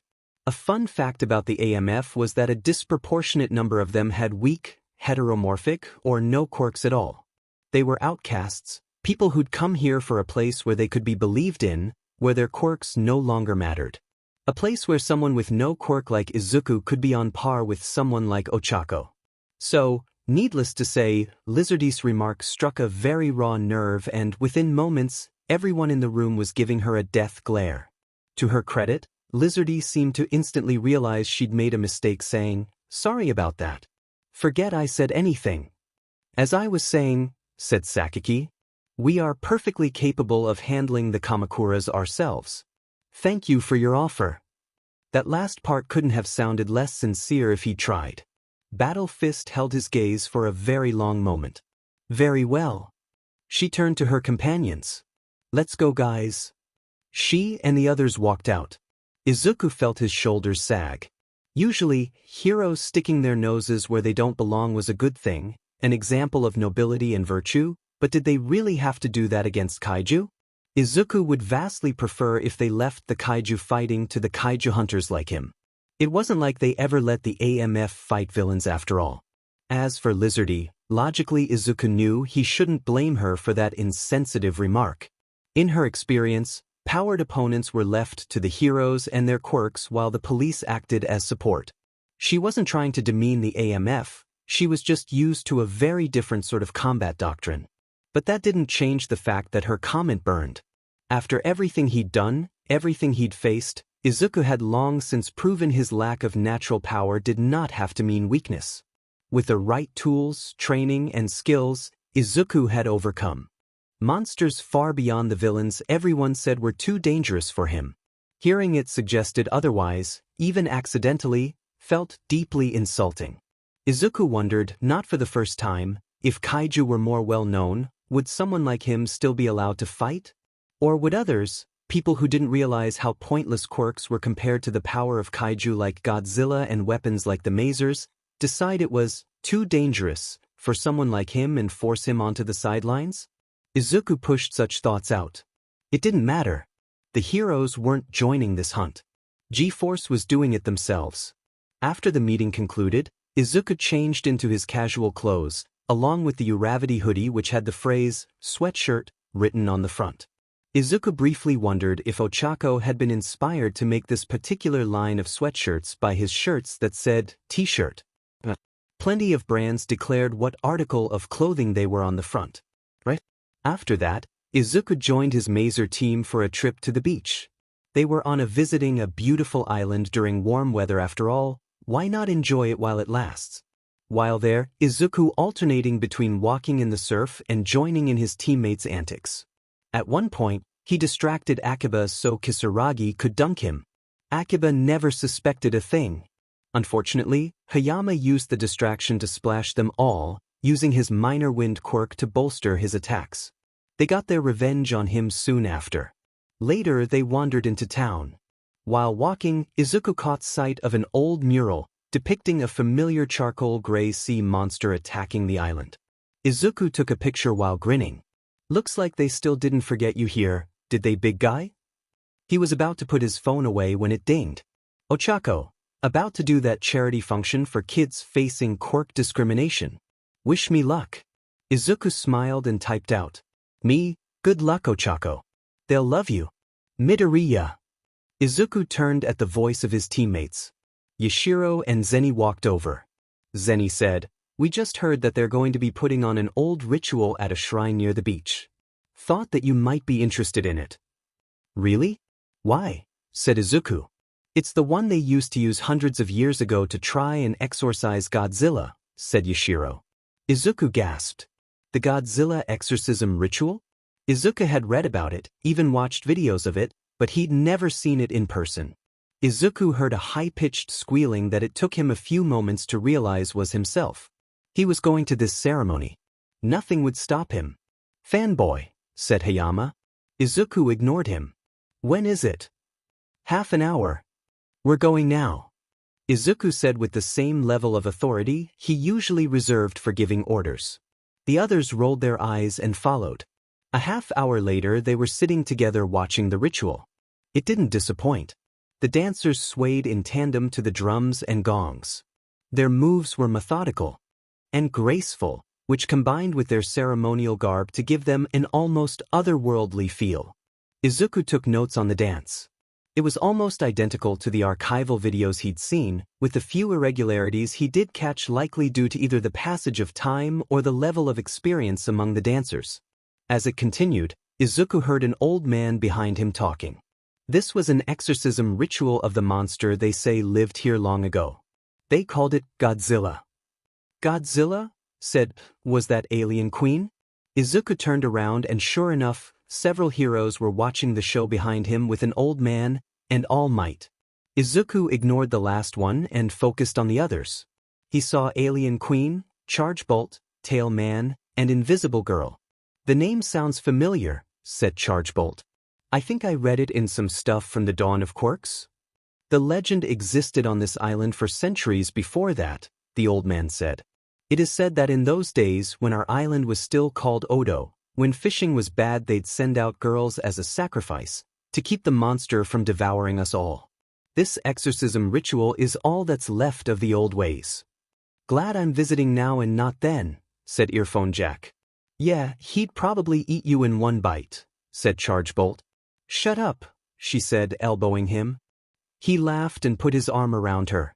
It's nice your people still pass down this ritual, Mr. Fujimoto, said All Might. Tradition can be a valuable thing. It's good to keep in touch with it. Thank you, Yagi, said the old man. Why would you need the sacrifice thing if you have the exorcism dance? Said Invisible Girl. Because the exorcism dance has a precedent for failing, Izuku said, unable to contain himself. Quite spectacularly in some instances. The old man, Mr. Fujimoto, turned to Izuku in annoyed glare. What do you know about it, boy? Tons, said Izuku, the dam on his fanboy level of knowledge bursting. This is my first time seeing it in person, but I have studied a lot about it. For instance, in 1954 this was the last of the island's Godzilla traditions and, according to reports by a reporter named Hajiwara, they performed it the very same night he came ashore. Mr. Fujimoto looked at him with curiosity. You have done your research? Izuku nodded. Of course. How big was this monster? Said Alien Queen to Mr. Fujimoto. Very large, Mr. Fujimoto said. At least the size of rather tall building, he said. 50 meters, said Izuku, while Hayama muttered, feels a lot bigger sometimes. Fujimoto stared at them before realization flashed behind his eyes. You're all? He gestured at the AMF's ships anchored off the shore. Izuku smiled and nodded. That's right. Mr. Fujimoto's looked amazed. Then you've actually seen? Ohia, said Zeni. Izuku here more than anyone else. Mr. Fujimoto leaned forward. What's he like? The most terrifying and magnificent thing I've ever seen, said Izuku. The sort of thing almost no one wants to see. But no one can forget once they have. I should point out Midoriya's insane, said Hayama. Most just consider him freaking terrifying. Then again, Midoriya's not exactly wrong. Seeing him is something you never forget. Fujimoto extended his hand. Daisuke Fujimoto. An honor to meet you? Izuku shook it. Izuku Midoriya. Pleased to meet you, Midoriya. Glad you could see our traditions firsthand. Likewise.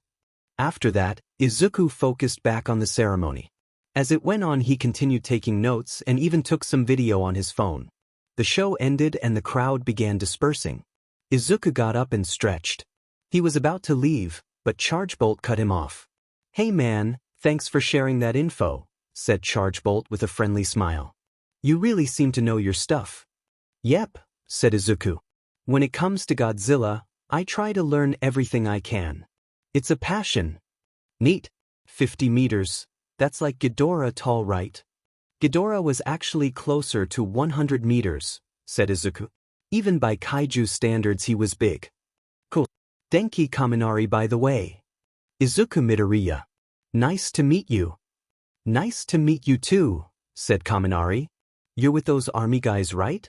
AMF actually, said Izuku. There was a difference. Right, sorry, said Kaminari. Good job fighting those mantises by the way. Couldn't have done it ourselves. Thanks, said Izuku. You didn't do a bad job yourself. Heard you even drove one off. Not that the AMF needed him to. Also your colleagues were instrumental to keeping the civilian casualty rate so low. So thanks for that. And Izuku meant it. The civilian casualties would likely have been much higher without the hero's help. Thanks man. Glad to hear that. Especially since a lot of your friends felt a bit differently. Izuku shuffled his feet. Yeah, sorry about that. A lot of them have issues with Hero Society. Don't get me wrong, I can understand where they're coming from, but in the end I can't help but love heroes. Kaminari had a mischievous glint in his eye. You do you? He wasn't going to try to. You want an autograph? Oh, he was. Sure, said Izuku. Can I have them from your friends too? He wasn't gonna waste an opportunity like this. Sure. Kaminari took his notebook and signed it, then gave all of his friends for them to sign too. They would have passed it to All Might, but Izuku quickly said he already had his and took it back. Nearly half a dozen new autographs. Izuku basked in his victory, ignoring Kisaragi's comment on how shameless he was. By the way, said Kaminari, we'd like to help you guys fight the mantises but your superiors don't like it. I don't suppose you could put in a good word for us. Izuku smiled, put a hand on Kaminari's shoulder, then said, heck no. Kaminari's face was priceless. Izuku turned away, barely containing his laughter. His teammates didn't even try. This was the second time heroes had tried that in as many months. Nice talking with you, Kaminari, Izuku said, walking. But thanks for the autographs. You too, said Kaminari. At least he was graceful in defeat. Come on, said Alien Queen, we gave you autographs. What about reciprocity? Says the person I have it on very good authority still hasn't paid her roommate back the 30,000 yen she borrowed, said Izuku. Hey, I'll get around to that when I remember. They laughed even harder.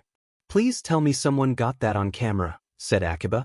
Zenny held out his phone with a big grin. The entire thing. Akiba turned to Izuku. Midoriya, I take back every time I ever mocked you for being a fanboy behind your back. Gee, then, you what? Izuku said. Nothing. Izuku let that go as the team walked back to camp, in high spirits the whole way. Amen. I was sure that would work, said Kaminari as Jiro patted his shoulder. Still, cool guy to talk to? Mina scratched her head. Yeah, but how'd he know about that money I borrowed from Ochako? She stared after the group. I think you might have been talking to a stalker, said Jiro. Yeah, said Mina.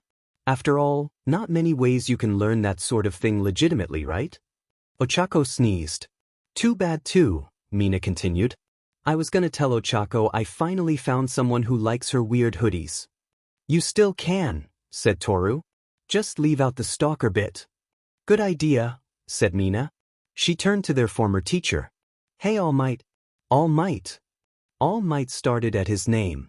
You okay? Said Mina. Yes, just distracted is all. We should go, said Mina. Storm will be here soon. All Might nodded. Yes, you're right. Let's go. Tashinori took one last look after the boy. For some reason, something in Tashinori had started when he saw him. He didn't know where from, but Toshinori knew he'd seen him before. As he followed after his students, Toshinori looked up at the sky. A storm was coming.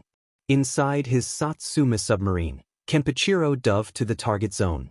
This was supposed to have been a research mission, now it was a recovery operation. There was a typhoon coming, so he had to be quick. He glanced at the sub's onboard Geiger counter. Trace radiation, but nothing dangerous. Kenpachiro picked up the radio, Satsuma approaching target. He steered around a rocky outcropping. There was the missing U.S. nuclear submarine. The sub was laying on its side, seemingly been torn in half. Using the sub's lights, Kenpachiro examined the inside of the sub. The decks had been ripped apart, the metal blackened and scorched, in some parts even melted. It seems to have been an explosion, Kenpachiro said. What could have? A wave of dust and turbulence hit Kenpachiro's sub, tossing it through the water like a bath toy. Kenpachiro gripped the controls, gritting his teeth as he struggled to avoid a fatal crash. Then, as unexpected as it had come, the turbulence vanished. Kenpachiro looked around. What was that? The dust cleared. Something was swimming among the rocks. Its back had 3 rows of spines, all glowing a brilliant electric blue. Kenpachiro had seen them once before, while growing up in the Ogasawaras. It was a day he'd always tried to forget. The radio crackled. Ken, are you okay? What's that on the screen? Ken. It can't be, said Kenpachiro. It can't be happening. You can't be here. You can't be here. He kept repeating that even after the form had swum away, toward the island. Why do you always read that? Izuku looked up at Zeni. He was staring at Izuku with a puzzled look. Izuku shrugged.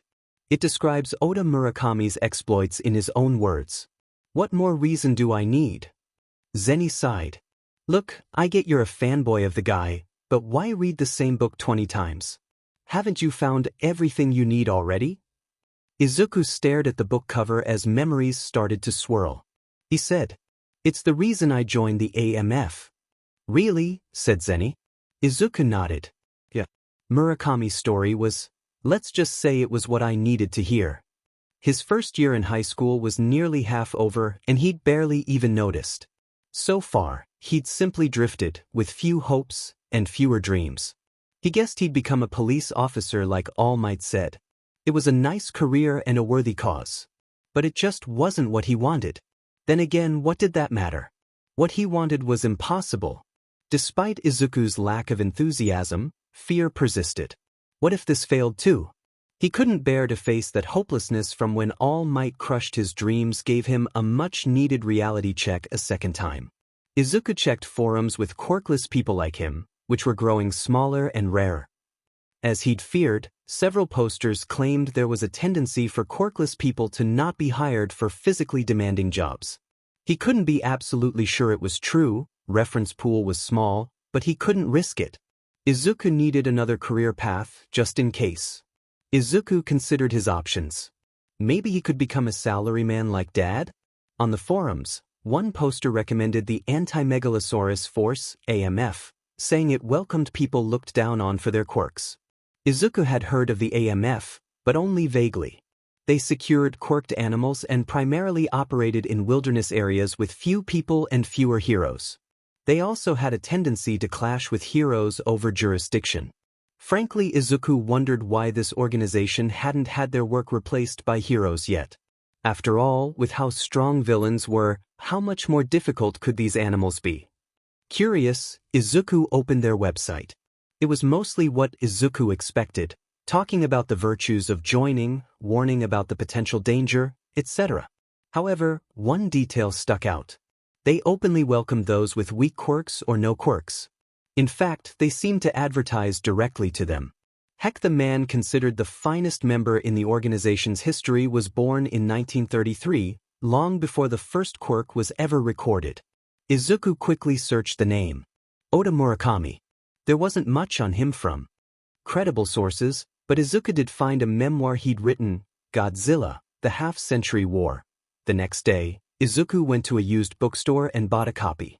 He arrived home and started reading. It's been nearly 50 years now, And I still remember clear as day the first time I saw him. As Izuku read, he became more and more engrossed.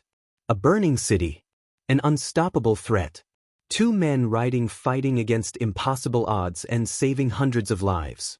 With each word, Izuku's heart beat with a vitality it hadn't known in a long time. Then finally, the first part of the book ended.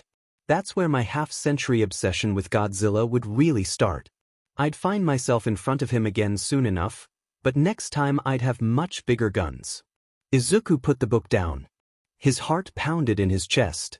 There was something there, something that Izuku hadn't felt in so long he'd almost forgotten it. But what was it? Where had he? A man carried dozens of civilians out of a blazing fire, laughing all the while, showing the world a bright smile as he announced that everything would be okay. Izuku remembered. This was what it felt like to dream again. Ochako took a deep breath. She could do this. This was part of her goals of became a hero.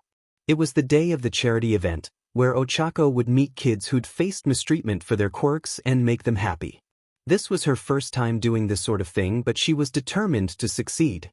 She entered the building and met with the organizers and several parents. It was cordial if a bit tedious. Once that was finished, she went out to meet the kids. The moment they saw her, their eyes brightened. They quickly surrounded her, eager to learn everything about her hero life. Ochako smiled and told them what she could, but it was honestly hard to keep up. Still, the smiles on their faces made it all worth it. Ochako wasn't the only hero here. Also attending was one of Mina's old classmates, Hitoshi Shinso aka the underground hero Void. He was enduring. If you're a hero, then why've I never heard of you? One obnoxious precocious child said. Void twitched. Because I'm underground. I avoid the media. That sounds lame. Whose dumb idea was it for you to come here? I don't know, some idiot organizer, said Shinso, looking like he wanted to deck the kid. Probably saw me win the sports festival in my first year and dash. You won the sports festival? Another child said. How the heck did you do that? Made Dynamite walk off the stage after he cussed me out. There was a brief moment of silence. Then the kids mobbed him. You beat Dynamite? How? Why'd he walk off the stage? Was he scared? What's your quirk? Poor Void looked like he'd prefer facing actual villains right now. I brainwashed him. Which is my quirk. Ooh, said one girl who looked like a zombie, or a goth, it was hard to tell. That sounds like a villain's quirk. So cool. Void twitched. Villainous quirk or not, I'm a hero. Even better, said the girl. She pumped her fist in the air, and accidentally it across the room. Another girl with hazel hair tied in a ponytail said, If you became a hero with your villainous quirk, does that mean I can be with mine? What's your quirk? Said Void. The girl gave him an angelic smile. I can make people stop breathing till they drop. Don't be a one-trick pony, find a school with an entrance exam that isn't robots, and you'll do fine, Void said. Unfortunately for Void, the children kept coming with each one warded off replaced by 3 more. Ochako could try to save him, but watching him squirm was funnier. Besides, she had a crowd of her own to deal with. After introducing herself to yet another child, Ochako looked up and noticed a boy watching her. He looked to be around 7 or 8 at the oldest, wore an Uravity hoodie, and had curly black hair that covered one eye. He stood at the edge of the group, watching her very intently. Ochako locked eyes with him. The boy's face flushed red and he looked away. Before she could go over to him, but Ochako was distracted by dozen or so kids still asking for her attention. Soon she was so caught up in speaking with them that she forgot about the black-haired boy. After about a half hour, the adults arranged games for the children, giving the heroes a brief respite. Ochako leaned against a wall next to Void and wiped some sweat from her brow. Who knew children could be so exhausting? Shota sneezed. Demon allergies. They just wouldn't leave me alone, Shinso murmured, a haunted look in his eyes. Ochako snickered. You'll be fine. He gave her a skeptical look. If you say so. Hitoshi Shinso, by the way. Ochako nodded. Ochako Uraraka. Nice to meet you. Thanks. So, how'd they get you for this? Ochako shrugged. Volunteered. A friend of mine was quirkless and bullied for it when he was young. I wanted to help other kids going through that sort of thing. He nodded. That's a good motive. I mainly do this because my quirk was deemed villainous growing up. I figured kids like that would appreciate knowing people like them have made it. That's sweet, Ochako said. Thanks. It's good they have a hero like you here too though. A bit of cheerfulness to contrast with. He motioned to himself, dark clothing, eye bags and all. You're not half bad with them, you know, Ochako said, folding her arms. Thanks, Shinso said. I'm just glad they haven't clawed me to death like the demented hellcats they are. Ochako snickered. It's not funny. That did not help his case. He watched Uravity and Void out of the corner of his eye. Logically, Void would be the safer one to ask. With his quirk, he'd understand. But Uravity was his favorite. Sure, she'd probably say no, but if she didn't, Void would be his backup. He'd ask Uravity first. The kids came back, and Shinso was again being crowded again. He looked like he was in his own personal hell, which Ochako would sympathize with if it wasn't so hilarious. Ochako also had to deal with a lot of kids. A surprising amount told her how much they loved her, even to the point of being their favorite hero. She needed to do more patrols without heroes in the double and single digits. Then, out of the corner of her eye, Ochako noticed the black-haired boy from before. He was in a secluded corner of the room, staring at her while fidgeting. He started to walk towards her, but halfway through his gaze drifted to the people around Ochako and all courage vanished. This repeated 3 separate times. After the 3rd time, Ochako took matters into her own hands. She left the group of kids surrounding her and walked over to the boy, who'd taken refuge in a secluded corner of the room. The boy stared at her, his body language displaying a mix of excitement and apprehension. Ochako leaned forward, trying to put herself closer to the boy's eye level, and smiled. Hi there, she said in a soft tone. What's your name? And are you doing here all alone? He put his hands in his pockets and looked down. Mikumo Akitani. Didn't like dealing with other people, so I came here. Why don't you like dealing with other people? Don't get along with them, he said. He shuffled his feet. I have a question for you. Ochako blinked. Oh, what is it? You're my favorite hero, you see, and I wanted to ask, is it possible? He squeezed his eyes shut and blurted, can I become a hero when I don't have a quirk? Izuku had told her of his days dreaming to be a hero. How said dreams shifted from optimism to desperation. How everyone around him, intentionally or not, ground his dreams down to dust. When Ochako heard these stories, she resolved to help kids like Izuku, to give them hope. Yet, none of those promises had prepared her for this moment. Mikumo seemed to sense her nervousness. He was now frozen, fists clenched and eyes down, waiting for the blow to fall. He expected her to give him the same answer he'd likely heard hundreds of times before. The answer anyone would give. Fortunately, Ochako wasn't anyone. Yes. Mikumo stiffened, then his eyes grew wide. He slowly looked up. What did you say? Ochako grinned at him. I said yes. You're not just saying it to make me feel better or something, right? Mikumo said, tears brimming. Why, you really mean it? Ochako shook her head. My best friend is quirkless. He fights giant monsters for a living.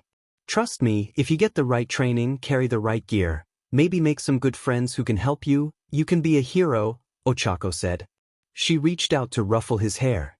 Before she could, the boy crashed into Ochako and hugged her, tears freely flowing.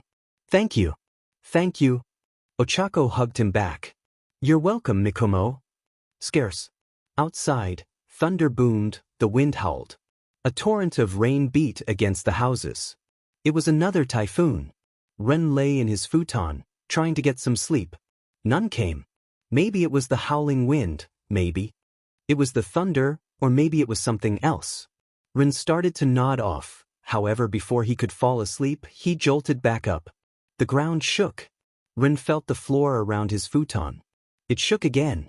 And again. And again, as if someone was beating a drum the size of a house. Was it an earthquake? No, what kind of earthquake felt like this? The tremors became stronger. Ren heard something outside, a rhythmic pounding, occurring in perfect tandem with the tremors. Ren bolted up, put on his poncho and ran outside. Through the darkness and heavy rainfall, he could barely see a meter in front of him. Ren tried to blink the water out of his eyes as he trudged forward, the trail from his house now a small creek with water running against Ren's ankles. Ren crashed into something. He fearfully backed away, but when the lightning flashed he saw it was only his neighbor Yamamoto. "Ren, what's going on?" said Yamamoto. "I don't know," said Ren. "Maybe dash." Lightning flashed, illuminating the village. Yamamoto let out a terrified shriek. Before Ren could ask what was wrong, Yamamoto was gone, sprinting toward the nearest home like a demon was chasing behind him. Ren ran after him, struggling to keep his balance in the typhoon. "Hey, wait for me. What's wrong? What did you see?" Ren slipped, his face splashing into the mud. He tried to get up, but the tremors became stronger, knocking him back to the ground. Blinking water out of his eyes, Ren saw the house that Yamamoto had just run into collapse. "Yamamoto!" Another tremor came, this one sending a wave of water splashing into Ren. Ren tried to blink water out of his eyes. He couldn't see anything. There was too much. Rain? For a brief moment, the rain had stopped. Ren sat absolutely still, too terrified to even breathe. A stream of water poured onto Ren's head.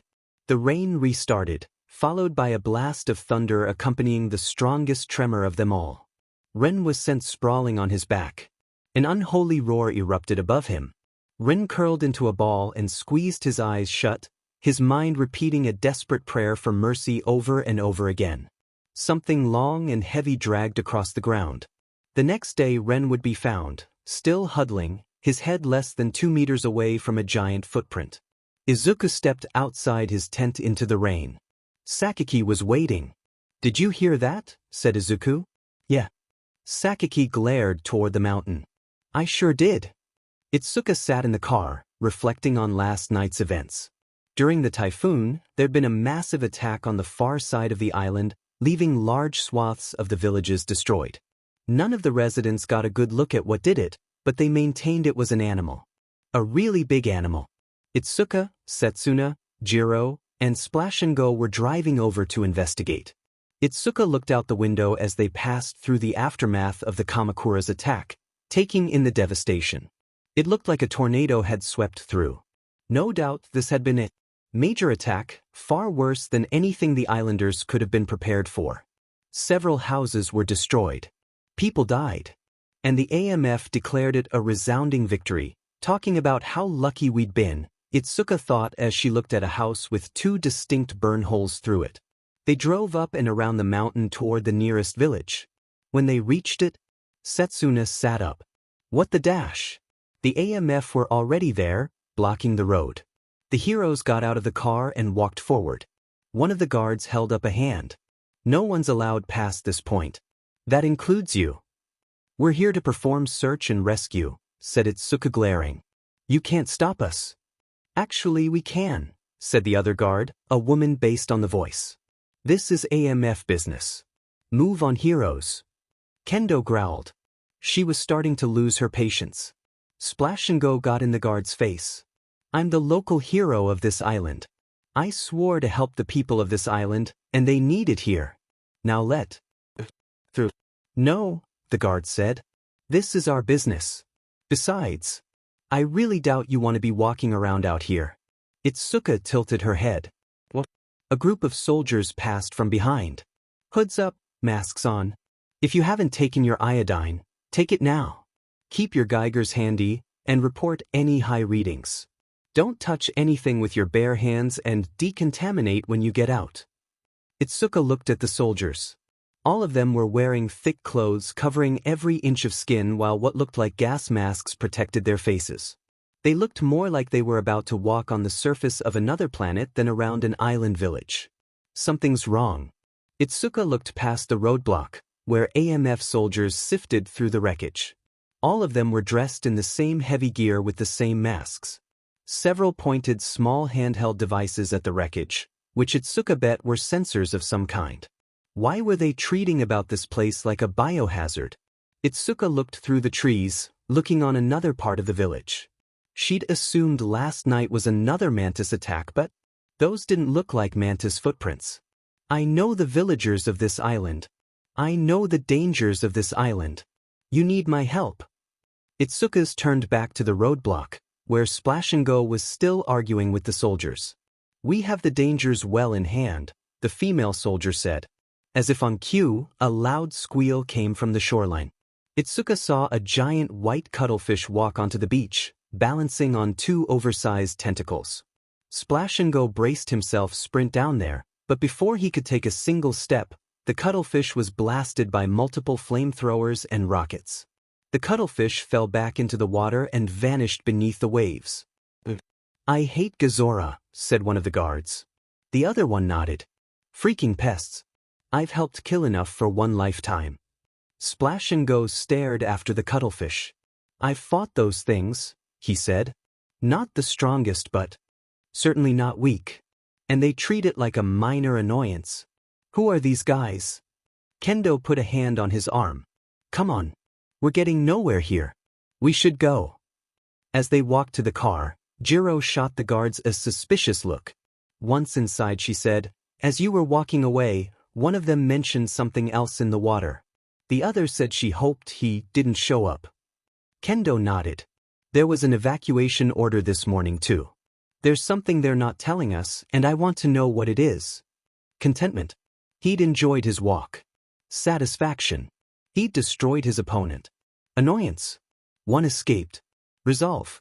He'd return and finish the job. Do you really want it back? Wouldn't the nice cool depths be better?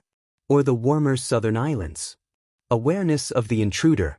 Kenji threw himself out of the kaiju's mind in the instant before the wave of pain hit him. He sat upright in his seat, panting heavily. Minute. I can read him just fine, but every time I try to suggest something he notices me. Kenji shook his head as the adrenaline faded. They were nearing Scaris. From the helicopter, Kenji could see everything. The trail of footprints leading from the shore, their path through the nearby houses and finally back to the sea. Godzilla come to the opposite side of the island from AMF ships. That and the storm covered him, leading to him making landfall completely undetected. Kenji opened his tablet and checked the casualty reports. Not great, but not horrible either. Several dead, a few missing, and dozens injured. One survivor had avoided being stepped on by less than 2 meters. Kenji decided to see if he saw anything. If there was one good thing to come of this, they'd finally been authorized to evacuate the island, so hopefully there'd be fewer casualties next time he came ashore. Their ships had been ready since the AMF arrived, so now it was only a matter of moving the non-essential populace, or at least the ones closest to the shore, off the island. However, that would take time. And based on Kenji's probe, time may not be something they had. The chopper landed. Kenji got out and walked toward the disaster area. He passed a command post, where locals were being ferried inside a row of plastic boxes the size of showers and doused in pink steam. Decontamination chambers, a lifesaver for the AMF. Kenji stepped inside a tent where the survivor was held. Unfortunately, the man was too hysterical to say anything. Kenji tried to use his psychic abilities, but all he saw was a cacophony of half-remembered images from the night before. Nothing useful for analysis. Kenji realized he'd get nothing out of the man and left. Kenji walked to where Godzilla had marched through the village, following his path. The damage had been severed, but he'd seen worse. Then again, he'd been to Australia and visited the ruins of Sydney, so, from what he'd seen in the air, Godzilla had left the sea for what was, to him, a short walk. Damage on the ground correlated that. Distance and overall shape of the prince indicated a leisurely pace. No urgency or aggression. At least, that's how it started. 3/4 of the way through, things changed. Kenji would have to examine the site personally, but based on reports the walk got really ugly. Or enthusiastic depending who you asked. Unfortunately, seeing for himself meant hiking halfway across the hillside to get there. Ugh, why does it have to be so far? He was almost there when he heard a voice behind him. Kenji! Kenji turned around and saw Izuku walking up to join him. Izuku, how are you? A bit late to the fight, aren't you? Izuku grinned. Don't worry, I'm sure there'll be plenty of fighting before this is over. What about you? Are you going to the battle site? Yeah. You? Of course. I want to see it for myself. That's great. Your analyses are always welcome here. Izuku gave him a deadpan stare. This isn't because you want me to do your work for you, is it? But working's so hard. Kenji said. Besides, work smarter, not harder. Kenji leaned over and panted. Maybe he was out of shape. When he looked up, Izuku had already gotten meters ahead and reached the crest of the hill. You okay, Kenji? Why are you in such good shape? Kenji said as he trudged up to him. You drive a tank for a living. You realize we have fitness requirements, right? All the more reason to stay an analyst, said Kenji, reaching the top. He looked down and there it was. The burnt-out husk of a Kamakurus. Kenji whistled. I'd say it didn't go well for the bug. Nope, Izuku said. He pointed upwards. If we go to that ridge we can get a better view. Kenji took a drone out of his backpack and launched it. Or you can do that. Kenji smirked. Smarter, not harder, Izuku. Looks like he burned it, Izuku said. Smashed it too. Maybe clawed it given those marks on the side? Kenji looked up from his tablet. Looks like it. Using the drone's camera, he examined the house-sized tracks from above. Based on the prints, I'd say Godzilla noticed them just before reaching here. He rushed over and they fought. But... Kenji frowned. The footprints show the Kamakuras walking up to him, not charging. But Godzilla's foot slipped in the mud in a way that's consistent with him taking a charge. You can tell all of that from just the tracks? Said Izuku. Forensics is part of the trade, my friend, Kenji said. I can't use you for everything after all. Fair. Izuku smiled, which faded to a more analytical look. One of the Kamakuras had its wings shot yesterday. The other was relatively unharmed. One could have charged him while the other walked up to attack with its claws. Kenji nodded. Yeah, that fits. He began typing notes. He threw off the non-injured one which landed there. He pointed toward a deep depression several hundred meters away. Then picked up the other and slammed it into the ground. Judging by the crater, multiple times. Then he burned it, said. Izuku. Yeah. Kenji said. You sure you don't want to be an analyst? Yes, Kenji. DMN. I like having someone on par with me. Izuku raised an eyebrow. I'd drive you insane in a week. You know what? You're right. Your obsessiveness would be insufferable. Anyway, after that the surviving Kamakuras took off. Based on the scorch marks on that hill, Kenji pointed. I'd say Godzilla fired on it. Given that there's no corpse, he probably missed. As for that other scorch mark, maybe he fired at the nest. Seems reasonable, said Izuku. One way to know for sure. Kenji nodded and sent his drone to check both the Kamakura's corpse and the burnt hills. All had high levels of a unique radioactive particle generated within Godzilla's body. Confirmed, he opened fire. Kenji said, all of this is just a tentative extrapolation, of course. Of course, said Izuku in a knowing tone. Were you recording this on your tablet? Smarter, not harder. I can use the recording to remember small details my notes left out. Izuku nodded. Good. They donned their hoods and masks and went to one of the footprints. Technically, the radiation levels on Godzilla's skin were low enough that you could walk in his footprints all day with no side effects. The breath was what you really had to watch out for, but why take a chance? Kenji got into the muddy print and took soil samples, while Izuku used the Geiger counter. Kenji could hear its rapid crackling. Radiation's higher than normal, Izuku said. Makes sense, said Kenji. We've been feeding him scraps for years. That submarine's reactor would have really filled him. He collected his samples and climbed out. Izuku had a radio to his ear. I have to go, Izuku said. They spotted the surviving Kamakuras on the other side of the mountain. We're going to strategize, then attack tonight. He handed Kenji the Geiger counter. Good luck.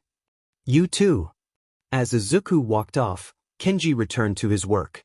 He glanced up at the Kamakura's corpse, his eyes lingering on the deep grooves left by Godzilla's claws. Ochako got back from patrol. It had been fairly uneventful with only a mugging or two. A larger fight had broken out nearby, but it was over before Ochako get there. Oh well, less paperwork for her, she supposed. Ochako took a shower, letting the warm water wash over her. After that, she went to her desk to finish her paperwork. Hatsum had emailed her that the special costume she'd ordered would be ready in a day or so, which was good, though she hoped she didn't need it. With that done, Ochako began making her way out, looking at the ground and thinking of what she'd make for dinner tonight. Ah man, there's a situation in Hokkaido and the commission wants me to deal with it personally. Why, you shitty hair? Ochako looked up and saw Red Riot and Dynamite in the hallway outside Nijire's office, talking. Over the last few days, the two had been visiting to help Nijire take over a case they'd worked previously, though they'd be done after today. At Dynamite's question, Red Riot put his hands in his pockets and shrugged. Apparently, there's a villain group causing trouble.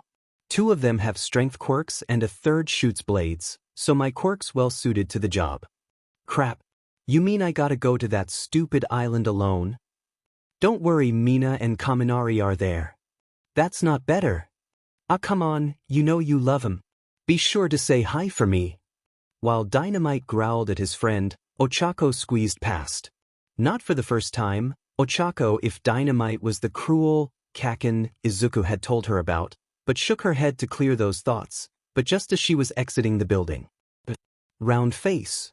Ochako stopped. Turning around, she saw Dynamite glaring right at her. Ochako glared back. My name's Uraraka. Whatever. You got something to say to me? Ochako was taken back. No. Why? Every time I visit Raccoon Eyes, you're giving me death glares out of the corner of your eye. It's annoying. So, what's your deal? Ochako rolled her eyes. Right, like no one could ever dislike your winning personality. Dynamite snorted. Didn't say that. But that's not why you dislike me, is it? Ochako looked down. It was unfair of her to dislike him on a hunch. After all, it wasn't his personality that put her off, it was his potential connection to Midori. Sighing, Ochako met Dynamite's eyes and said, Izuku Midoriya. His flinch said it all. Izuku sat on an abandoned park bench.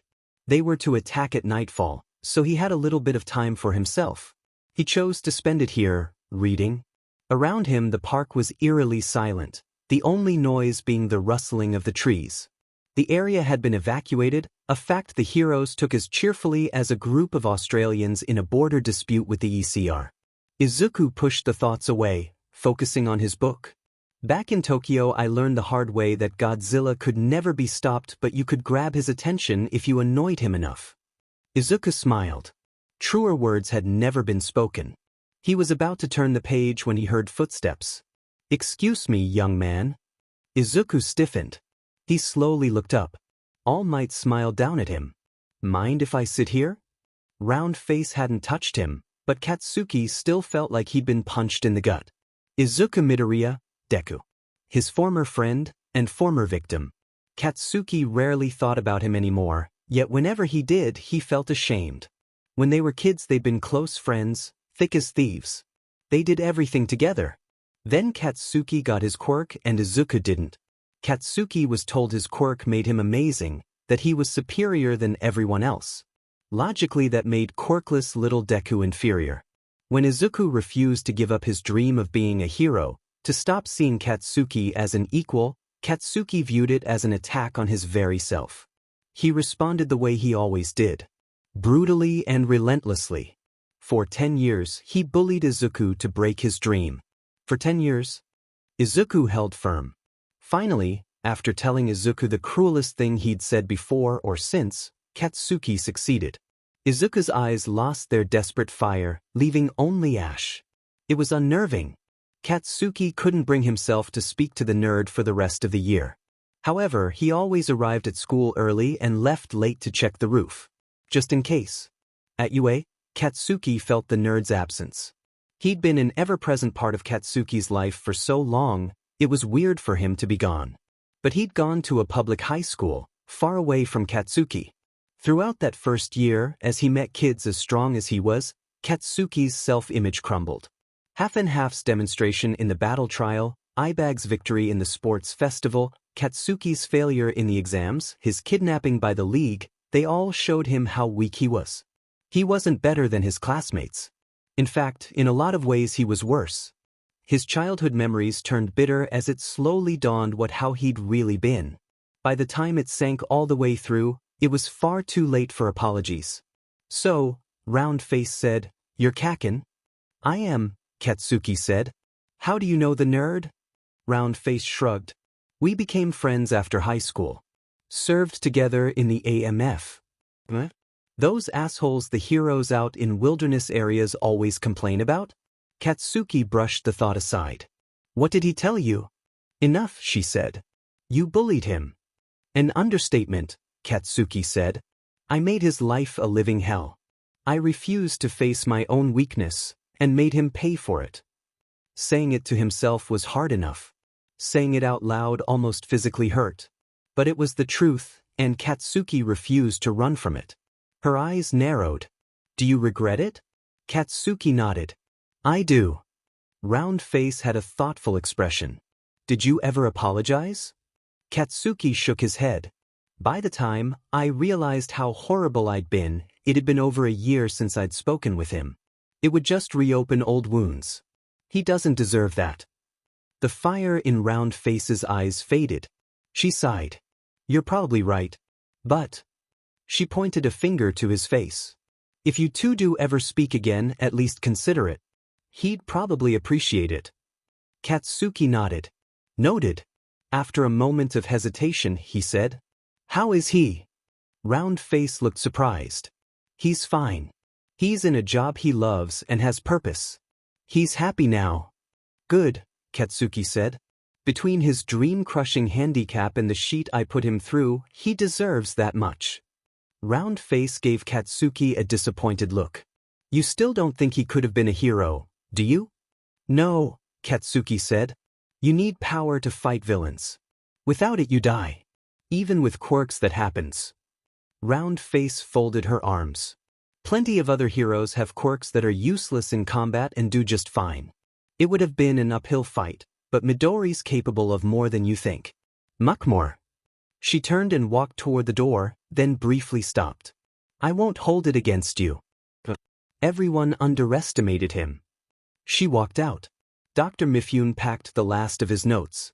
Before putting away the last notebook, he gave one final look at the various pages of loose pencil scrawls, notes in the margins, mathematical equations, and some brief insights in another, neater, set of handwriting. He shoved the book into his bag and stood up. It was nearly time. He stepped into the hallway, passing one of the guards they'd hired. The Meta Liberation Army had been kind enough to lend him and ex-guards from their own personnel, even providing one of their warehouses as a hideout, but Mifune and X had other plans. They discreetly moved their equipment to a property they'd procured ahead of time and hired an independent villain to stand guard. When the MLA's plan went off the rails, they could do nothing to stop it. As Mifune walked toward the workroom, he pulled out his locket and opened it, peering at the picture within. "Sleep well, my dear. They will pay for what they did to us." "Dr. X said." Mifune snapped the locket shut. X grinned. "I'm doing the last check. We should be able to start tonight." Mifune nodded. "Good." He stuffed the locket in his pocket and sat down to wait. Izuku sat dead still as All Might eased himself onto the bench. He couldn't move, he couldn't speak, he could barely think. He tried to go back reading, but the words became a blur. Memories danced through his mind, despite his best efforts to squash them. "You've always been my favorite hero." "Can I be a hero without a quirk?" "No, I should think not." His eyes started to water. But why did this memory still hurt? He'd proven All Might wrong. He'd proven him wrong for 7 years. He'd killed Gargantuous. He'd killed Kamakurus. Heck, he'd faced the king of the monsters himself. He'd put his life on the line, survived, and saved who knows how many in the process. He'd done all the things All Might, no everyone said he couldn't do. So why did that memory still hurt? "Young man, are you all right?" Izuku's eyes snapped open. He turned to All Might before hastily looking away. "Yeah, I'm fine. Have we met before?" Izuku stared at the ground, careful to avoid looking his former hero in the eyes. Yes, but don't worry. You probably wouldn't remember. Can't be. Toshinori had written off the curly green hair as a coincidence, just his mind playing tricks. But the eyes, the freckles, nervous expression as he stared at the ground, Toshinori couldn't deny it anymore. It's you. The boy's eyes briefly darted to Toshi, but refused to meet his eyes. That day with the sludge villain. The rooftop, Toshinori said. The boy looked up. So you do remember. How could I not remember that? The boy looked away again. I mean, I get that I learned your secret and all, but nothing came of it and everyone found out a year later anyway. I guess figured you'd forget. That was what he thought Toshinori would find notable? That the boy discovered his scrawny form? Not the way he'd cruelly snuffed out the boy's hope? The way he'd dismissed his pain? Did he really think Toshinori could do that and just treat it like another Tuesday? Young man, Toshinori said. There's something I've been wanting to say to you for a long time. He took a deep breath. The young man slowly looked up, finally met his eyes. Toshinori took another breath and said what he'd been waiting to say for over 10 years. I'm sorry. For the way I spoke to you all those years ago. It was cruel of me to crush your dreams the way I did. I strove to bring hope to those in need, but on that day, I brought you only despair. Forgive me. What? Out of all the things All Might could have said, he never expected to hear those words. Part of him wanted to accept, to not hold a grudge, to still look up to All Might. Even after so long, resentment still burned. Izuku wanted to let it go, to accept All Might's request. But could he? You don't have to forgive me if you can't bring yourself to, All Might said. My words must have hurt so much. You'd be well within your rights to hate me for it. Izuku closed his fist. That's just it. I didn't hate you. I was sad. Then empty. But I didn't resent you. Not back then. For a time I saw it as you helping me, telling me the hard truth I needed to learn. All Might raised an eyebrow. And that changed. Izuku nodded. Yeah. It did. A year or so later when, I guess I stopped believing you. All Might looked confused. I stopped believing that it was impossible to be a hero without a quirk. I began to believe that with the right combination of gear, training, and strategy even powerful opponents could be taken down. Don't get me wrong. I couldn't have been a hero. I was a scrawny kid with no training or skills beyond some decent quirk analysis. I never would have gotten into UA. Izuku closed his eyes, trying to keep water from forming. But you didn't say that. You didn't talk about my actual weaknesses, my plans and lack thereof. You just heard I didn't have a quirk and stopped there. I'm sorry. Sorry for what you said, or sorry for how you said it? All Might sighed. You know, my quirk came in when I was 14. Izuku's eyes widened. Can't be saying, I was once much like you. I even wanted to be a hero like you.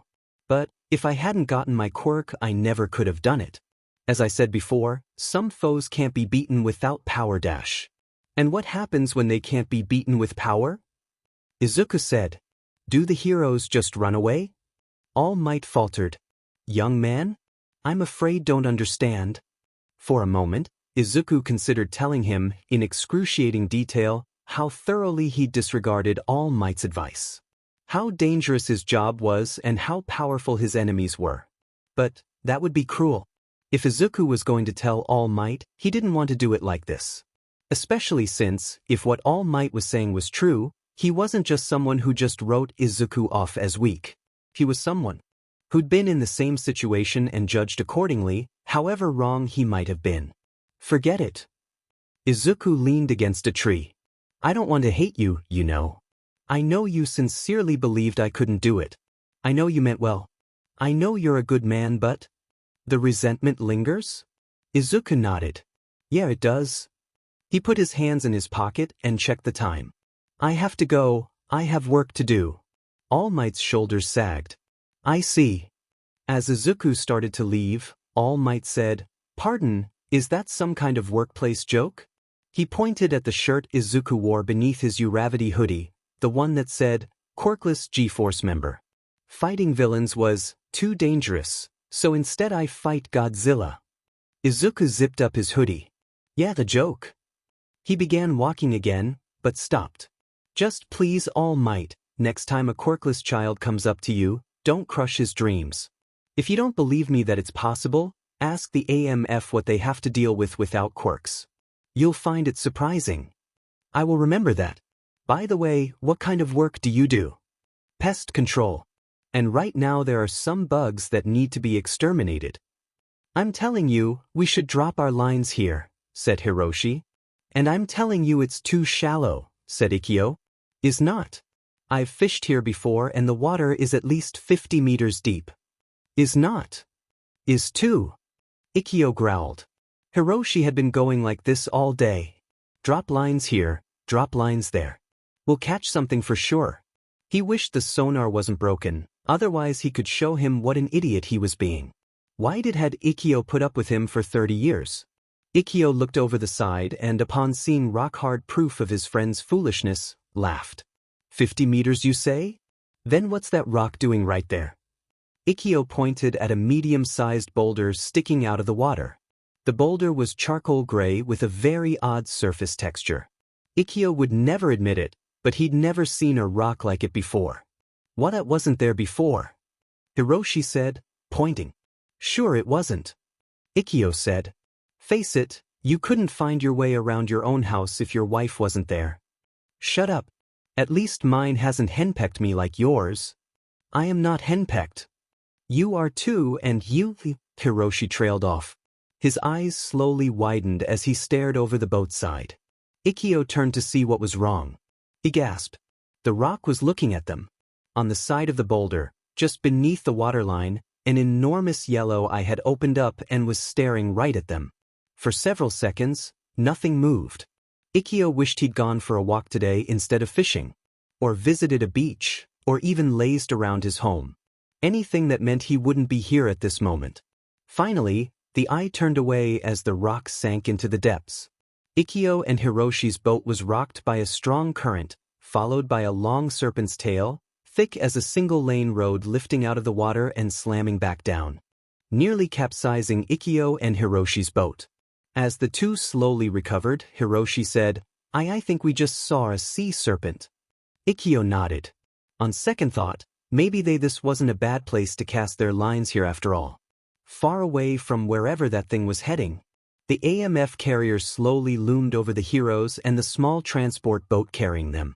Izuku stared upwards, hoping up there they could finally be treated like actual partners. This morning, the AMF ordered an evacuation out of nowhere, providing no reason beyond an obscure protocol for a potential animal attack. The Kamakuras had been bad, but they weren't worth evacuating the island over. Besides, they were up by the mountain, not the shoreline the AMF where the AMF were focusing. There was something else too, a tension amongst the AMF, a fear of some unspoken threat. Izuku tried to get more information, but all of the commanding officers were busy with the coming battle or the evacuation. Izuku could have waited until the chaos of this rather large operation calmed down and asked again, but she was fed up with being in the dark. She wanted answers. Eventually, just walked up and asked someone, but that gave her little information and a lot of sarcasm. Hey you! Izuku said to a passing soldier. What's going on? Why weren't we allowed in the disaster area on the far side? The soldier looked at her like she was insane. You want to go there? Yes. We're heroes. You actually want to go over there, dressed like that? The soldiers pointed at Splashengo's exposed chest, part of his surfer aesthetic, and Itsuka's bare arms and legs. I mean, I get the levels are low, I for one wouldn't walk around all that radioactivity without full gear. Several indignant responses died in Itsuka's mouth. Radioactivity? The soldier stared at her for a long moment. Geez, you guys really are out of the loop. Look, I need to go or the sergeant will have my head. Sorry. As he hurried away, Izuku said, Wait, why is the other side radioactive? Nuclear death dinosaur. Izuku groaned. If you didn't want to tell me, you could have just said so, she muttered. Seriously, nuclear dinosaur? Got any weirder ideas? Another passing soldier, who Izuku thought she'd seen at that officers' meeting, said, A living pile of mutated sludge with eyes? Itsuka didn't dignify that with a response. After that, Itsuka went to the nearest command tent, demanded to speak to whoever was in charge. After being kicked to multiple places, Itsuka was given a ride to the main carrier to speak with the ranking officers there. Accompanying her were Kaminari, Tetsu, and Splash and Go and All Might. Itsuka glanced back at her former teacher with a frown. Ever since they found him near the park, he'd seemed haunted. Then again, Itsuka supposed that when someone had been a hero as long as All Might, he had to have seen some horrible things that were hard to shake. She hoped he was okay. On the island, Mina, Setsuna, Jiro and the Ojiros were assisting the evacuation in town. Itsuka placed her full trust in them. "It's all right. You're doing great. Just follow the line and everything'll be okay." Mina waved the crowd along while flashing her brightest smile, hoping to pass on a little cheer to the situation. Most of the town was empty, the majority of its inhabitants jammed near the piers to get on the evacuation boats. The nearby neighborhoods were also being emptied, but that was slower going. Boat after boat chugged from and to the waiting ships offshore, moving like clockwork. Mina would be impressed if this whole thing hadn't been dropped on them out of nowhere. Seriously, would it have killed the AMF to give the heroes some warning? Or share the entire plan instead of shoving part of it at the heroes and saying, "Work on this"? Jerkes. Mina ran up and down the long lines, keeping everyone as calm as she could. Fortunately, her cheerful persona was infectious and the crowd stayed mostly calm. Toru used her bright tone and peppy body language in lieu of facial expressions for obvious reasons. Ojiro's used his calmer demeanor. They helped everyone keep their heads, regardless of the hectic circumstances. Still, Mina wished Ejiro and Bakugo were here. Ejiro was great at making people feel safe and would be a tremendous help. As for Bakugo, Mina bet those AMF JRKs would be a lot more reasonable with him around. Mina heard the roar of engines as 2 fighter jets passed over, flying toward the mountain. Looks like the fight was starting. Izuku noted the passing jets. Right on schedule. First, the jets would hit the Kamakuras with bunker busters. If that didn't kill it, Ishikawa and Sakiki's teams would attack in a pincer formation and finish the job. Izuku's team was held in reserve by the farm fields near the town in case they had any unexpected guests. The first bombs dropped, bathing the mountain in an eerie red glow.